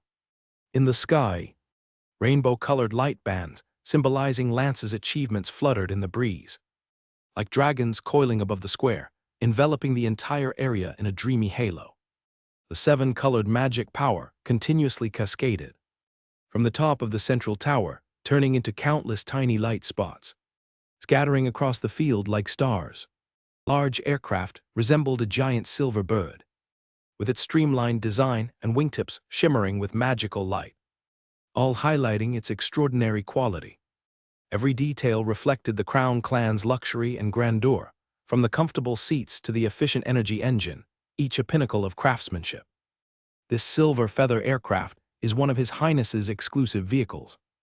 Franca at his side explained, with a hint of pride in her voice. This is only used on very rare occasions. For His Highness to send it to pick you up shows how much he values you. Ron nodded slightly, understanding the significance of such treatment. In a public setting like this, arriving on the Crown Clan's exclusive aircraft would undoubtedly attract widespread attention and significantly boost his own prestige. This was both a gesture of goodwill from Eve and an invisible bond of relationship. However, compared to those binding contracts, this way of bonding was not as objectionable. Is it your first time attending the Lance Festival, Master? Eve approached Ron, her amethyst-like eyes barely concealing her excitement. I've only ever watched this grand event through crystal ball projections before. Never had the opportunity to see it in person. Ron nodded slightly. A celebration of this scale is indeed unimaginable in the Black Mist jungle. It's not just about the scale. The girl's voice was filled with yearning. The Lance Festival has been passed down since the end of the Third Era, with a history of over 5,000 years.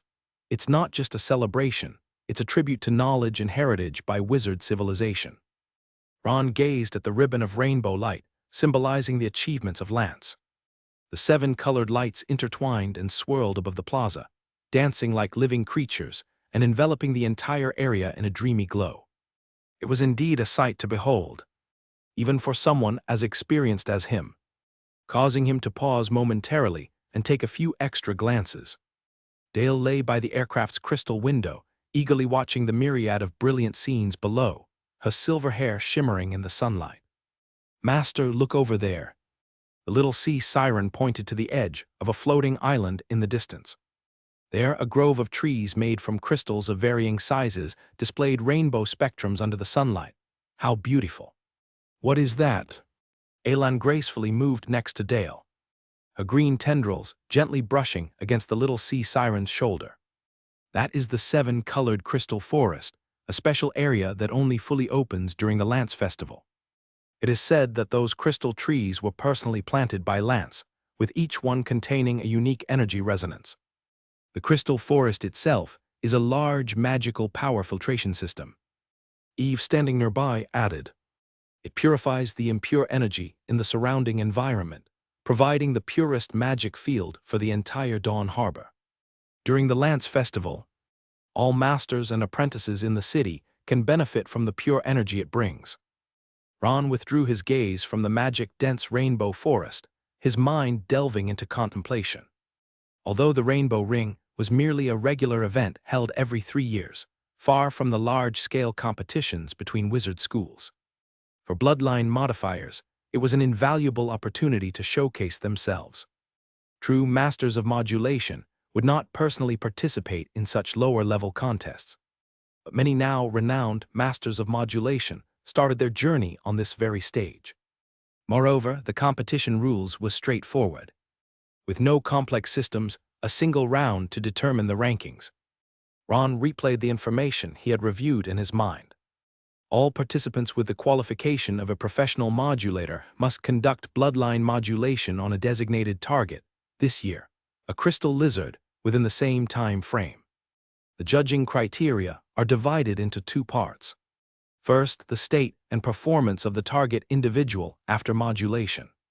Second, the color change of the autophagic slime monster to objectively assess the success level. Speaking of it, Lance himself is the only alchemist who has managed to make the autophagic slime monster exhibit a complete rainbow color, which is the origin of the Rainbow Ring competition's name. Eve also provided information to Elan and Dale about the basics of the competition, her voice full of respect. Even the current top bloodline masters can only achieve levels close to rainbow color, but there's always a missing key wavelength. Ron acknowledged, his mind already formulating his modulation strategy. The bloodline modulation of the crystal lizard was not particularly complex, but achieving high quality in a short time required precise control and a deep theoretical foundation. Master Ron, Eve's voice brought him back from his thoughts. I gathered some information on the other contestants today that you might find interesting.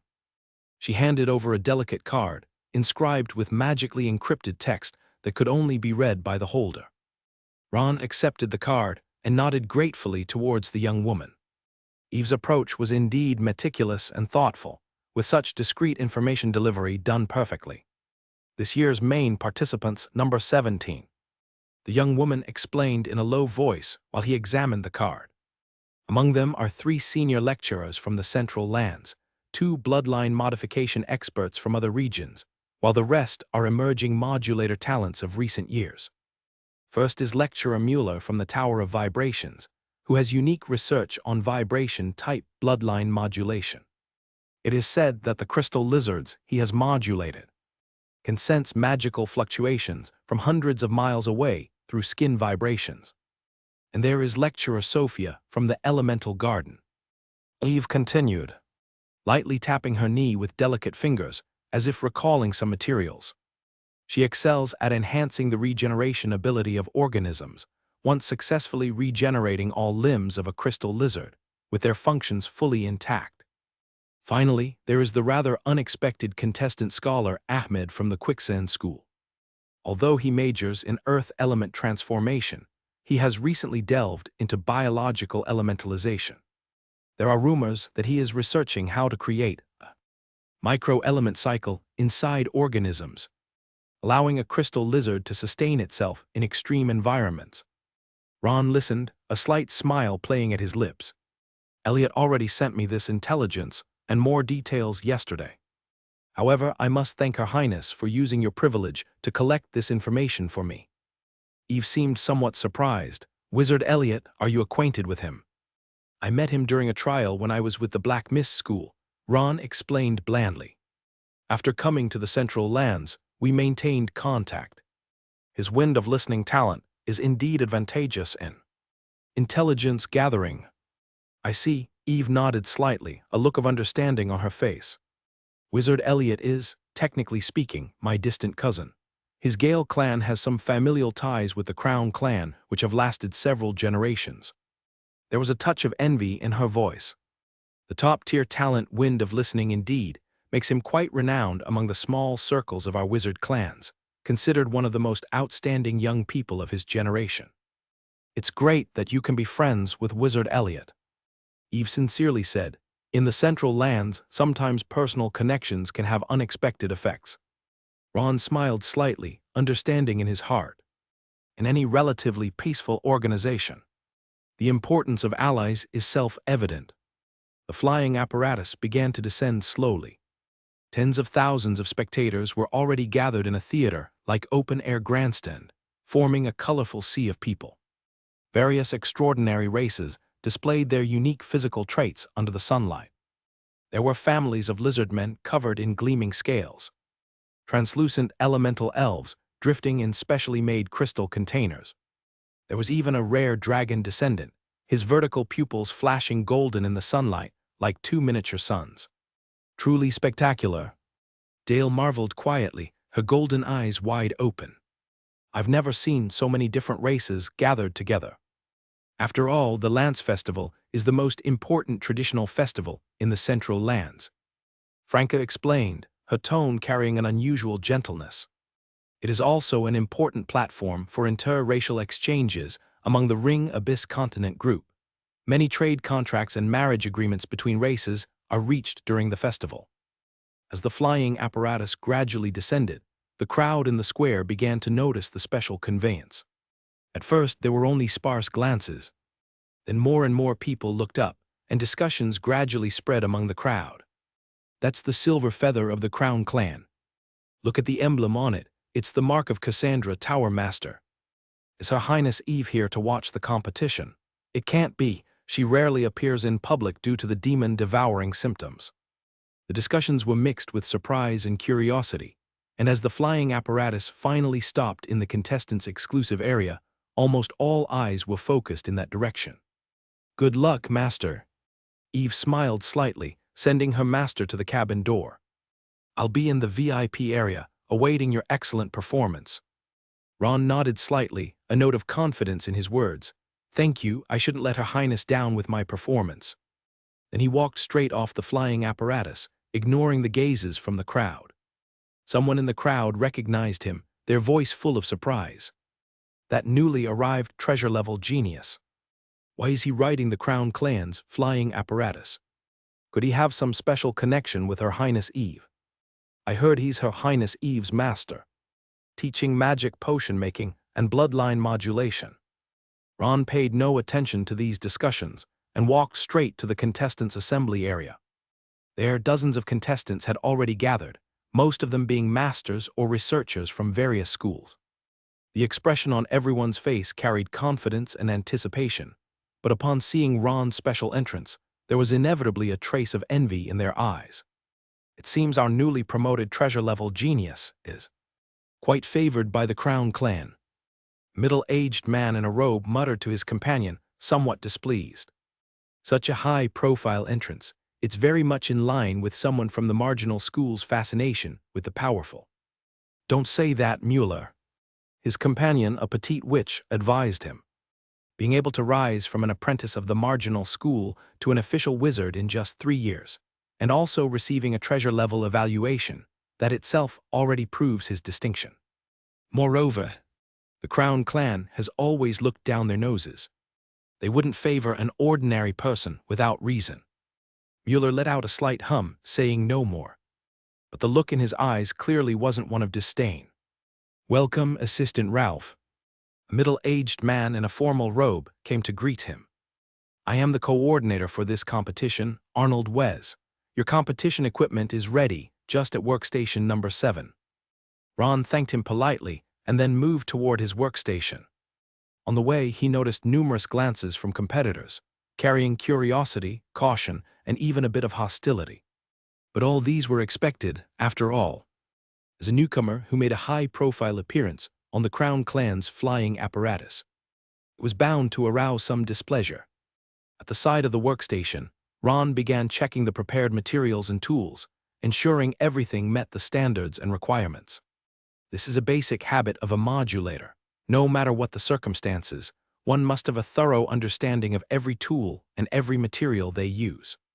On the other side of the contestants' assembly area, several masters from the Crystal Tower had already noticed Ron's arrival, each with a different reaction. That Ralph assistant, who's been quite in the limelight, recently seems to have arrived. A middle-aged man in a luxurious robe remarked softly, his tone carrying a subtle sarcasm. Quite an attention-grabbing entrance. Valen maintained his usual silence, merely nodding slightly, his gaze calm as a deep pool. That composed demeanor, on the contrary, exerted pressure on those around him. Speaking of which, although Assistant Ralph has shown impressive talent in magic potion making, we haven't seen any significant results from him in bloodline modulation. Another gray-haired master slowly sighed. Simultaneously mastering multiple wizardry skills. It seems unlikely he could reach true depth in any particular field. "I don't think so, Lecturer Newman." Elliot, standing behind Valen, smiled in rebuttal, his ears moving slightly. Ralph's capabilities far exceed ordinary expectations. His recent paper has already completed the 2nd round of review. The Alchemy Element Chair, Associate Professor William West, also nodded slightly. "Indeed, I just completed the 2nd review of his paper. His understanding and innovation toward energy cycle structures have far surpassed the level of an assistant. I believe his work in bloodline modulation will not disappoint either." After hearing the discussion, Valen finally spoke, his voice as calm as ever but with measured insight. "Excessive predictions often miss the mark. Rather than speculating, it is better to await the manifestation of facts." This brief statement plunged the surrounding masters into contemplation. Valen's words were few, yet they always hit the mark. Meanwhile, Elliot quietly curled his lips, having already heard the information carried by the wind through his special talent. Newman glanced at the blond youth, a not-so-obvious envy in his eyes. The genius of the Gale clan, combined with his unique special talent. Though Elliot's words were modest, his innate composure and confidence always left others feeling slightly uncomfortable. Valen seemed to notice this subtle change in atmosphere, but chose to remain silent. As a seasoned academic elder, he was well aware of the wisdom of remaining reticent. As the bell tolled, a dazzling beam of light was projected from the central high tower, forming a massive, colorful ring in the center of the square. This marked the official commencement of the tri-annual Rainbow Ring competition. Esteemed guests, welcome to the 127th Lance Festival Rainbow Ring competition. A middle-aged man dressed in ceremonial robes appeared out of thin air at the center of the rainbow ring. His voice spread across the entire square through a special amplification magic. I am the host of this year's competition, Associate Professor of Bloodline Studies at Crystal Tower, Morris Wendell. Today, we will jointly witness the infinite charm of the ancient art of bloodline modulation at the hands of these outstanding modulators. Guided by the referee, a massive light screen unfurled over the square. The screen simultaneously projected the workbench images of each contestant, allowing all spectators to clearly see every detail of the competition. The rules for this competition are straightforward, Morris continued to explain. Each contestant must utilize the provided standard materials to complete the bloodline modulation of a crystal lizard. The results will be judged based on the reaction of an autophagic slime monster classified into 5 levels, from the gray representing failure to pure gold signifying perfection, and finally to the legendary rainbow color that transcends all limits. As his voice faded, the staff delivered special containers holding the autophagic slime monster and the crystal lizard to each contestant. This grayish-brown autophagic slime monster appeared to be just an ordinary blob of slime. However, its sensitivity to changes in bloodline energy was unimaginable, able to precisely indicate the purity and intensity of the bloodline energy after modulation. The crystal lizard was a small, semi-transparent reptile that seemed to be carved entirely out of crystal, and within it, complex energy circuits could be vaguely seen. Even in its standard state, it had the ability to warn against danger, making it an ideal companion for wizards exploring unknown territories. Contestants will have 2 hours to complete the modulation. Morris reminded them. When time is up, all work must immediately stop, completed or not. Now, the competition officially begins. At the crisp sound of a bell, the contestants immediately focused on the work before them. Ron calmly examined the materials on the workbench. In addition to over a dozen spare autophagic slime monsters and crystal lizards, there were also dozens of standard modulation materials, ranging from the common moonlight grass essence to the rare dragon blood dilution. The selection was comprehensive, evidently leaving no material restrictions from the organizers. His gaze swept over the other contestants, most of whom were eagerly starting their operations. In a rule set where prizes went only to the top 3, adopting a radical approach became the choice for most. It seems most have opted for the high-risk, high-reward route. They hope to achieve high scores through aggressive mutation modulation, but excessive mutations often result in instability, ultimately backfiring. After a brief observation, Ron decided on his strategy route. Neither too conservative nor as aggressive as those adventurers, he aimed to find the optimal balance between the two. He first needed to divide the autophagic slime monsters into multiple groups to test the effects of various material combinations. Then, based on the test results, he would determine the final modulation plan to apply to the crystal lizard. Ron's hands gently brushed across the workbench, as if sensing the energy fluctuations emitted by the materials. This small gesture caught the attention of many spectators. Unlike the eagerness of other contestants, his composed demeanor stood out remarkably. What's this guy doing? The competition has started, why hasn't he taken action? A lizardman merchant in the audience asked in confusion. Don't rush, this is the rhythm unique to the wizards. The human merchant next to him explained with a smile. True masters often observe before acting. Seeing his expression, I guess he has already conceived the entire modulation path in his mind. In the VIP seats, Eve was also fully focused on observing Ron's every move. The amethyst-like eyes flickered with a glow of anticipation. Ralph surely has a calm composure, Elliot quietly remarked, his emerald eyes slightly narrowed. While others have started working, he's still observing materials. Such calmness is truly unmatched. Valen continued to remain silent, but his eyes already showed a look of approval. As someone experienced, he understood the importance of planning and material perception in such precise activities. Just wasting time, Newman, however, disagreed. The clock is ticking, and such excessive caution will only backfire. Just then, Ron finally began to take action. His movement started off steady, yet soon became fluid and seamless. A series of seemingly simple yet precise operations unfolded consecutively, resembling a carefully choreographed dance.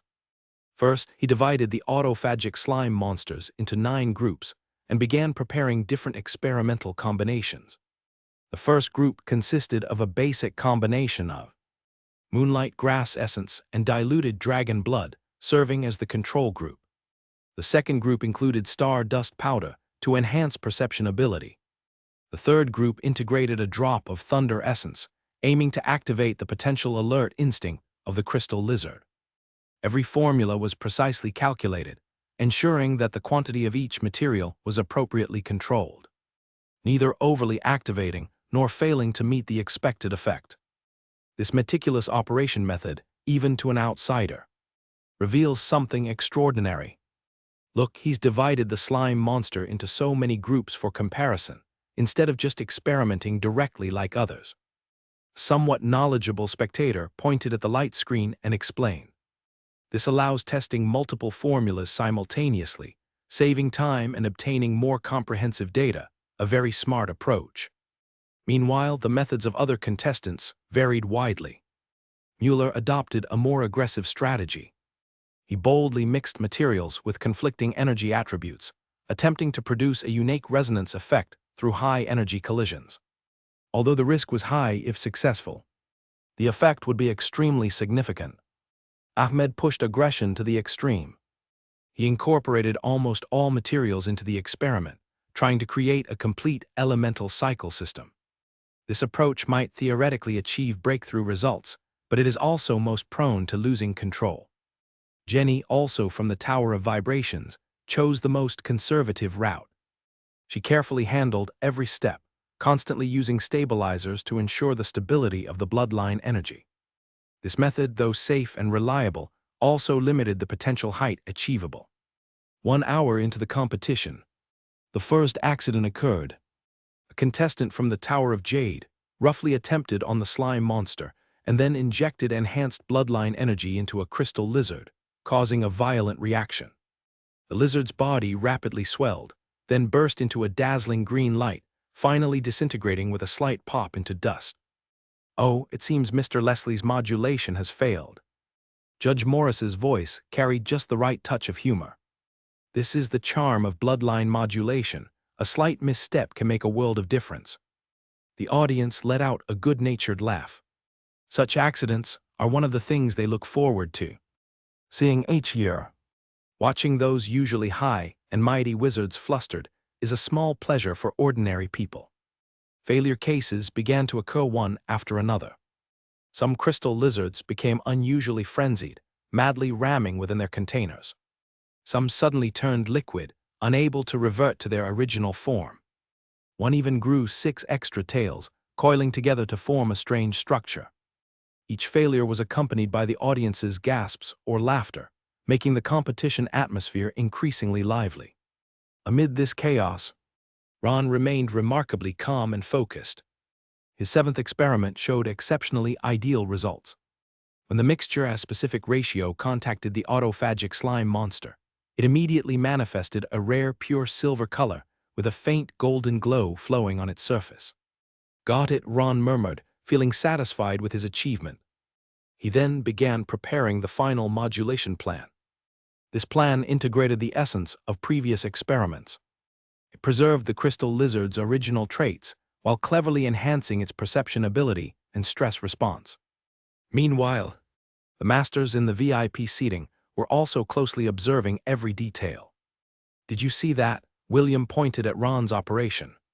He just used a rare energy sealing ring, perfectly merging two normally repellent energies. Mastery of such a technique requires at least a seasoned modulator. Elliot nodded in agreement. Furthermore, his use of materials is extremely precise, every drop just right, neither wasted nor lacking. Such precise controllability is uncommon even among seasoned modulators. Valen's eyes showed obvious admiration. More crucially, he maintains perfect rhythm control throughout the process. Each step connects flawlessly, with energy fluctuations consistently in optimal state. This is the true art of modulation.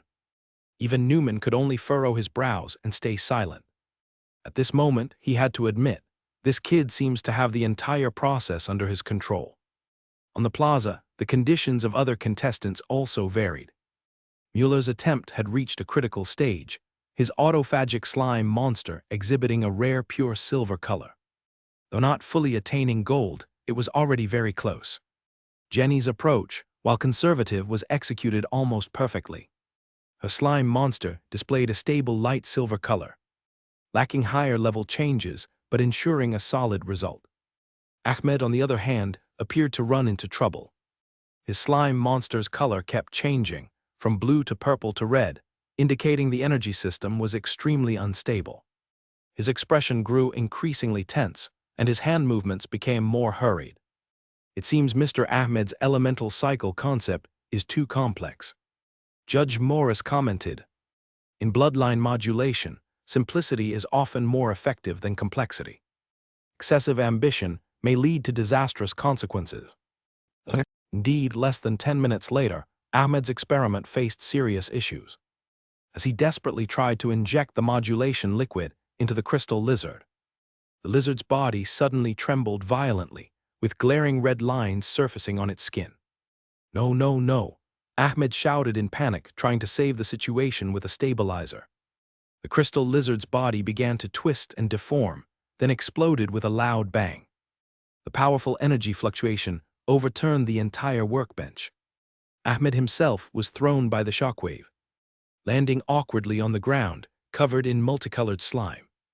The audience erupted into enthusiastic applause and cheers as if this astonishing performance was exactly what they had been looking forward to. That's why the Rainbow Ring competition is so popular. A spectator laughed and said to a friend beside him, "Look at those high and mighty wizards. At this moment, they aren't all that. Everyone loves to see authority make a fool of itself, don't they?" Judge Morris had to pause the competition, step forward to inspect the situation, and maintain order. Fortunately, Ahmed, as a veteran Morning Star mage, had an automatic protective shield, only feeling a bit embarrassed. 30 minutes remaining, contestants. "Please make the most of your time," Morris reminded. Ron had already entered the final stage by this time. His formula had been successfully tested on the autophagic slime monster. The slime monster displayed a stunning pale golden color, which, besides the legendary rainbow color, was the highest appreciation. Now he needed to apply this perfect formula to the crystal lizard, a step that required extremely meticulous control and patience. Ron took a deep breath, gently cradling the crystal lizard in his hands. The little creature was unusually calm in his hands, seemingly able to sense his steady aura. Exhibiting none of the panic and resistance it showed to other contestants.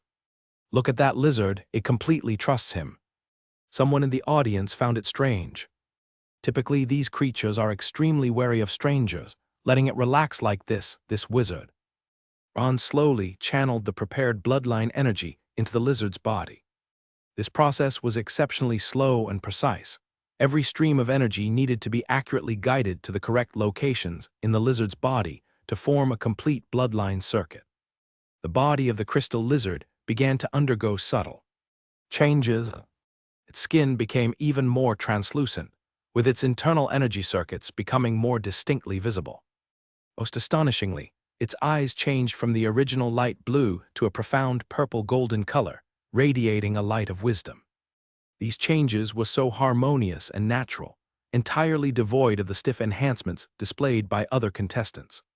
The crystal lizard seemed to be revitalized from the inside out, while maintaining its inherent elegance and harmony. "So beautiful," Eve couldn't help but softly exclaim. "The master's work, it's as if it's a perfect piece of art." The masters in the VIP seats also showed expressions of surprise. This sense of balance has nearly reached perfection. William also felt that the other's performance exceeded his expectations. He not only enhanced the lizard's traits but preserved its essence, making the enhancement appear so natural, as if that's how it was meant to be. Elliot nodded in agreement. This level of bloodline modulation has transcended the technical domain, reaching the realm of art. Valen rarely revealed a slight smile. "Interesting, very interesting. It seems the Crystal Tower is about to welcome another." Cassandra. Just as the competition was about to end, Mueller seemed to decide to take one more risk. After witnessing Ron's remarkable performance, he evidently felt immense pressure and decided to adopt a more aggressive approach. Mr. Mueller seems to be preparing for his final gamble. Judge Morris observed with interest. He is attempting to fuse thunder essence and incandescent essence, energies that are generally difficult to coexist. If successful, the effect will be very significant. If it fails, beads of sweat had already seeped onto Mueller's forehead. His hands trembled slightly, but his eyes glistened with a resolute light. Mueller's forehead was drenched in cold sweat, his hands trembling slightly as he fused the last drop of thunder essence with the fiery essence. The merging of these two extreme energies was akin to a storm stirring upon a lake. The uncertainty of energy fluctuations was almost uncontrollable. The Judge Morris spoke with concern in his voice. This extreme fusion of thunder and fire elements theoretically can produce a special oscillation field, but the risks and rewards coexist. In the VIP seats, the expressions of the mentors were varied. Has he lost his mind? Attempting such an unstable combination in a competition setting? Newman frowned, his tone mocking. It's just a typical Tower of Vibration-style grandstanding performance. Valen remained silent, merely narrowing his eyes slightly, which were as calm as an ancient well, yet showing a hint of alertness. Mueller has always been known for his precision, but today he is clearly affected by certain factors. He inconspicuously glanced at Ron, who was focused on his own work and already had the answer in his mind. Someone's pride has been hurt. Elliot spoke softly, his ears twitching slightly, evidently having caught the unstable energy fluctuations in the air. He's somewhat eager to prove himself. As soon as the mixture came into contact with the autophagic slime monster, a fierce reaction occurred. The surface of the slime monster first displayed a stunning pale gold, almost reaching the standard of top quality. But immediately it began to flicker irregularly, with unstable purple and red energy ripples mixing into the gold. Not good. Elliot's ears perked up in alert, suddenly tense. I can hear the miniature lightning explosions within the mixture. It's completely out of control. Mueller naturally also noticed the signs of losing control, his face turning ashen instantly. He hastily attempted to add a stabilizer, his trembling fingers knocking over the small bottle containing crystal powder, despair flooding his heart. In fact, when he channeled this unstable mixture into the slime monster's body, disaster had already become inevitable. At first it was just an imperceptible tremor, but in a flash, the trembling turned into violent shaking. The body of the slime monster began to emit a blinding red and purple glow, as if it were a miniature star about to explode. I'm utterly finished. Mueller sighed in despair, trying to construct an emergency isolation array. But the chaotic energy field had already disrupted his spiritual control, causing the magic structure to collapse at his fingertips, followed by a suffocating energy backlash. Everyone back away. The Judge Morris shouted, quickly erecting a protective barrier. Just as he was about to forcibly intervene, a precise sound wave shot out from the side, forming a perfect energy lock ring around the out-of-control slime monster. That was Ron taking action. His movement was almost instinctive, without a trace of hesitation. Upon detecting danger, the quickly constructed sound wave vibration was already released from his fingertips. This was a variant enhanced by the microstructure adaptation trait. The energy fluctuation did not just simply encase the explosion source, but neutralized the chaotic energy layer by layer with precise frequency pulsations. The entire process was as precise as a meticulous surgical operation, with not a shred of energy wasted or leaking. The energy storm within the slime monster was completely extinguished under such precise intervention. The intense light became calm, and the trembling gradually ceased. The frenzied purple-red energy was decomposed bit by bit, until it completely dissipated. The plaza fell into a brief dead silence, followed by a deafening wave of astonishment and applause. Unbelievable, such precise energy control. I've never seen such a masterful energy intervention. He didn't even use any auxiliary tools, resolving the disaster with just a spell. Mueller sat limply on the ground, drenched in cold sweat, his heart pounding intensely as if it were going to leap out of his chest. When he came to his senses, realizing the near catastrophe that had just occurred, a bone-chilling horror swept through his heart. If that energy explosion had fully released, it would not only destroy his workstation, most participants would have been affected. Although everyone present was an official wizard, and wouldn't truly be harmed by such an explosion, it would definitely ruin everyone's bloodline modulation process.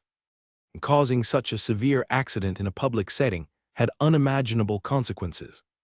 His teaching position would certainly be revoked, his reputation ruined, and he might even be expelled from the Central Lands, never to return. Such an incident could destroy an official wizard's entire career.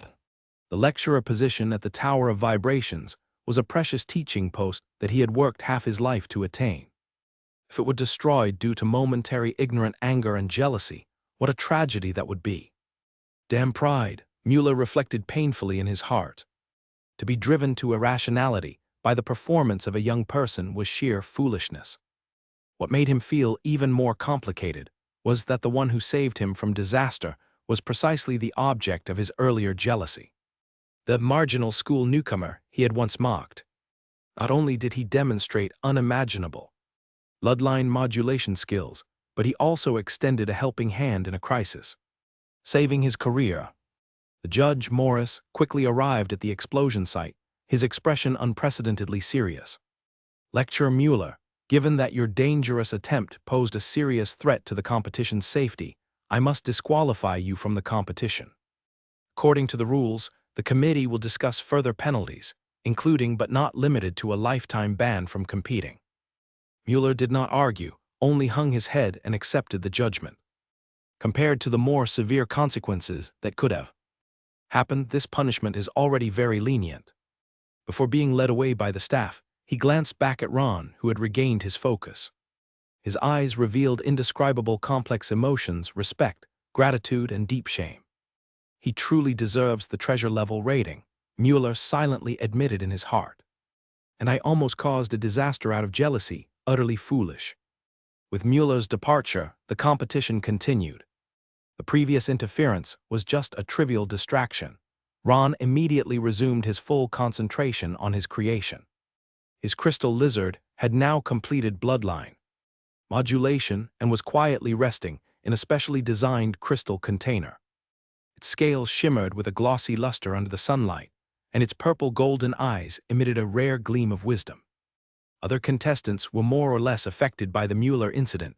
Some became overly cautious, while others were completely thrown off, frequently making mistakes. Only Jenny continued to perform steadily. Her crystal lizard, while not as outstanding as Ron's, reached a fairly decent standard. The autophagic slime monster displayed a similarly pure and stable silver tone. Time's up, Morris's voice echoed across the square. Contestants, please stop your operations. We are about to enter the exhibition phase. The exhibition phase is the climax of the entire competition, where each contestant must showcase their modulated crystal lizard in front of everyone, demonstrating its special ability and stability. This is both a test of technique and an examination of the contestant's psychological resilience. The first to exhibit is Lecturer Andrews from the Dark House, Morris announced. Andrews is a middle-aged wizard in his 50s, with a burly build and meticulously trimmed silver-white beard. His crystal lizard is quite robust, and its scales exhibit a profound blue, as if containing the mysteries of the sea. My creation primarily enhances the lizard's perception ability, especially its sensitivity to sound wave vibrations. Andrew's voice was loud and confident. It can accurately locate sound sources thousands of meters away and even distinguish the unique frequencies of different material vibrations. To prove this point, he instructed his assistant to place several mini vibration source devices covertly around the venue. When the devices were activated, the lizard immediately reacted. Its head precisely turned toward each sound source direction and tapped its tail accurately, showing its precise understanding of sound frequencies. The audience responded with enthusiastic applause. The practical exploration value of such an ability is evident. Next up was Sophia, a young witch from the elemental garden. Her long hair cascaded like a waterfall down to her waist. Her eyes shone with the unique focus of a herb researcher. Her crystal lizard had exceptionally vivid green patterns, and its eyes resembled two sparkling green gemstones. My creation focuses on enhancing the lizard's regeneration ability and perception of plants. Sophia explained with a gentle smile, her voice like a spring breeze. This holds extremely important value for survival in the wild and herb gathering. She lightly slit the lizard's tail tip, causing a drop of blood to seep out. But the wound began healing almost immediately. The process was so fast it left no scar. Additionally, when she presented a dozen different plant samples, the lizard could accurately identify the toxicity and medicinal properties, showing caution towards poisonous plants. One after another, contestants displayed their creations. Some crystal lizards could briefly breathe underwater. Some could endure extreme temperatures. Others possessed special camouflage abilities or combat skills. However, some creations encountered issues during the exhibition. A contestant from the Green Leaf School had just started to exhibit when his lizard began twitching unstably. Its scales rapidly dulled, eventually turning into a lifeless body. Another contestant's creation suddenly went into frenzy, attacking its owner, requiring emergency isolation. Jenny's exhibition was quite successful. Her crystal lizard demonstrated strong environmental adaptability, quickly adjusting its body temperature and metabolism levels to cope with various extreme environments. The autophagic slime monster's response consistently maintained a stable silver hue, showcasing the high quality and durability of the creation. The last exhibitor is teaching assistant Ron Ralph from the Crystal Tower. Morris's voice carried an imperceptible sense of anticipation. Ron stepped onto the exhibition platform, cradling the transparent crystal lizard in his hands. Under the golden sunlight, the lizard's scales glittered with a dreamlike finish, each scale resembling a meticulously crafted piece of art. My creation is an all-round enhancement of the crystal lizard's inherent traits, especially its precognition ability and perception acuity. Ron's voice was calm and penetrating. While maintaining its essence unchanged, I've maximized its innate advantages. He first demonstrated the lizard's intuitive perception of danger. When several hidden energy fluctuations were released, the crystal lizard responded accurately. Not only could it distinguish the direction and distance of danger, but it also displayed, through varying body colors, the precise type and intensity of the threat. Most notably, this lizard can sense spiritual power interference. Ron continued to explain, his tone plain yet filled with strength. This is an extension and enhancement of their innate abilities rather than a forced infusion of external skills. To prove this point, he asked a randomly selected wizard to conduct a weak spiritual power probe on the lizard.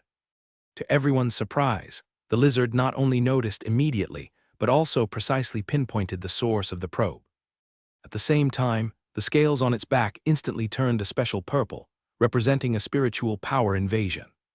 In wild exploration or encounters with enemies, this ability can provide the carrier with comprehensive protection, preventing any form of ambush or covert spying. Ron concluded, succinctly yet logically clear. Subsequently, the verification phase entered the most critical section, the stability test. The lizard was placed in a specially designed energy field, simulating various complex environmental interferences. No matter how the energy field changed, the lizard maintained perfect stability, showing no signs of energy leakage or functional decline. For a full 10 minutes, While the works of other contestants showed varying degrees of fatigue or instability, Ron's crystal lizard remained vibrant and performed as it did initially. The audience erupted into enthusiastic applause and cheers. Even ordinary people, who knew nothing about bloodline modulation, could sense the remarkable quality of this work. Simply perfect, Eve murmured in admiration from the VIP seat, her amethyst eyes sparkling. The master's work doesn't have a single flaw to be found. The masters in the VIP seats were also exchanging evaluations.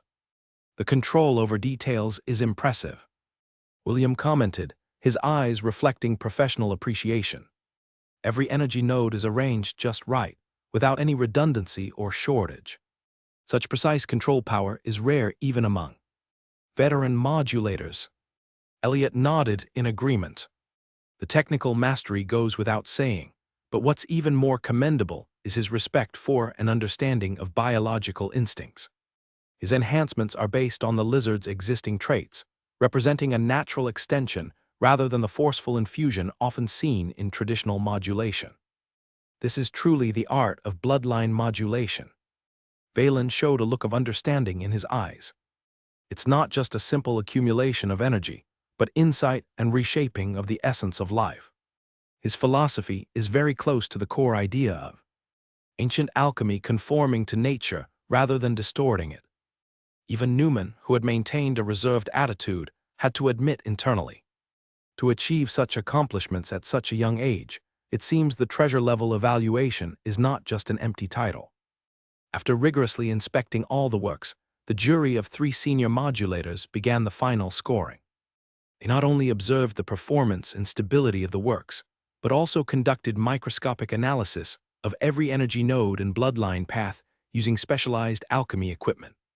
In the end, a light lit up in front of each of them, a golden one, representing their unanimous championship decision. After unanimous deliberation by the jury, Morris solemnly announced, "The gold award for this Rainbow Ring competition goes to Ron Ralph, teaching assistant at the Crystal Tower." The whole venue erupted in thunderous applause and cheers. Ron maintained his usual composure, nodding slightly as he walked onto the podium. The silver award goes to Jenny Hain, lecturer at the Tower of Vibrations. Jenny smiled gracefully, her eyes filled with a blend of regret and respect for the stronger, as she elegantly stepped forward to claim her prize. The bronze award goes to Andrews Wilson, master at the Dark House. Andrews nodded, accepting the applause and congratulations from the audience. The 3 award winners stood on stage, basking in the cheers and accolades from the audience. The gold award winner will receive a precious original replica of Lance's experiment notes, as well as a reward of 20 magic stones. Morris continued to announce, "Then, according to the rules, the awarded works will belong to the organizers. There is no entry fee for the competition. The winning works belong to the organizers, which is equivalent to using the prize to thank the contestants for their bloodline modulation services. The silver and bronze award winners will receive the corresponding rewards of 12 and 5 magic stones, respectively. Additionally, they will each receive a limited edition of Lance's Theory collection and a rare material set." When Ron received the beautifully bound Lance's experiment notes, a look of satisfaction finally appeared in his eyes. For a seeker of truth, this notebook, which contains the wisdom crystals of an ancient master, is far more precious than any material reward. After the award ceremony, the contestants began to exchange experiences and insights with each other. Jenny took the initiative to approach Ron, her eyes showing sincere admiration. "Assistant Professor Ralph, your work is truly astounding." Her brown eyes were full of admiration, especially the enhancement of the crystal lizard's spiritual perception ability. Such precision is simply unprecedented. "You're too kind, Lecturer Hain," Ron replied modestly. "Your work in constructing environmental adaptability is equally impressive. That seamless metabolic adjustment mechanism surely requires extraordinary energy control skills." Andrew, Sophia, and several other contestants also joined the exchange circle, discussing their insights and technical details. In the academic exchange, the prior competitive tension was gradually replaced by the enthusiasm for knowledge sharing. At this moment, a familiar figure appeared at the edge of the crowd. It was Mueller, who had been previously disqualified. His face was still somewhat pale, but his expression had recovered. Everyone fell silent, and the atmosphere became a bit heavy for a moment. Mueller took a deep breath and stepped forward. "Colleagues, I deeply apologize for my reckless behavior today." His voice was low and sincere. "My rash actions not only endangered myself, but could have brought irreparable loss to those present. This is an unforgivable professional error as a modulator." He turned to Ron, his eyes filled with gratitude. "Especially Assistant Professor Ralph. If not for your timely intervention, the consequences would have been unimaginable. I owe you a heartfelt thanks,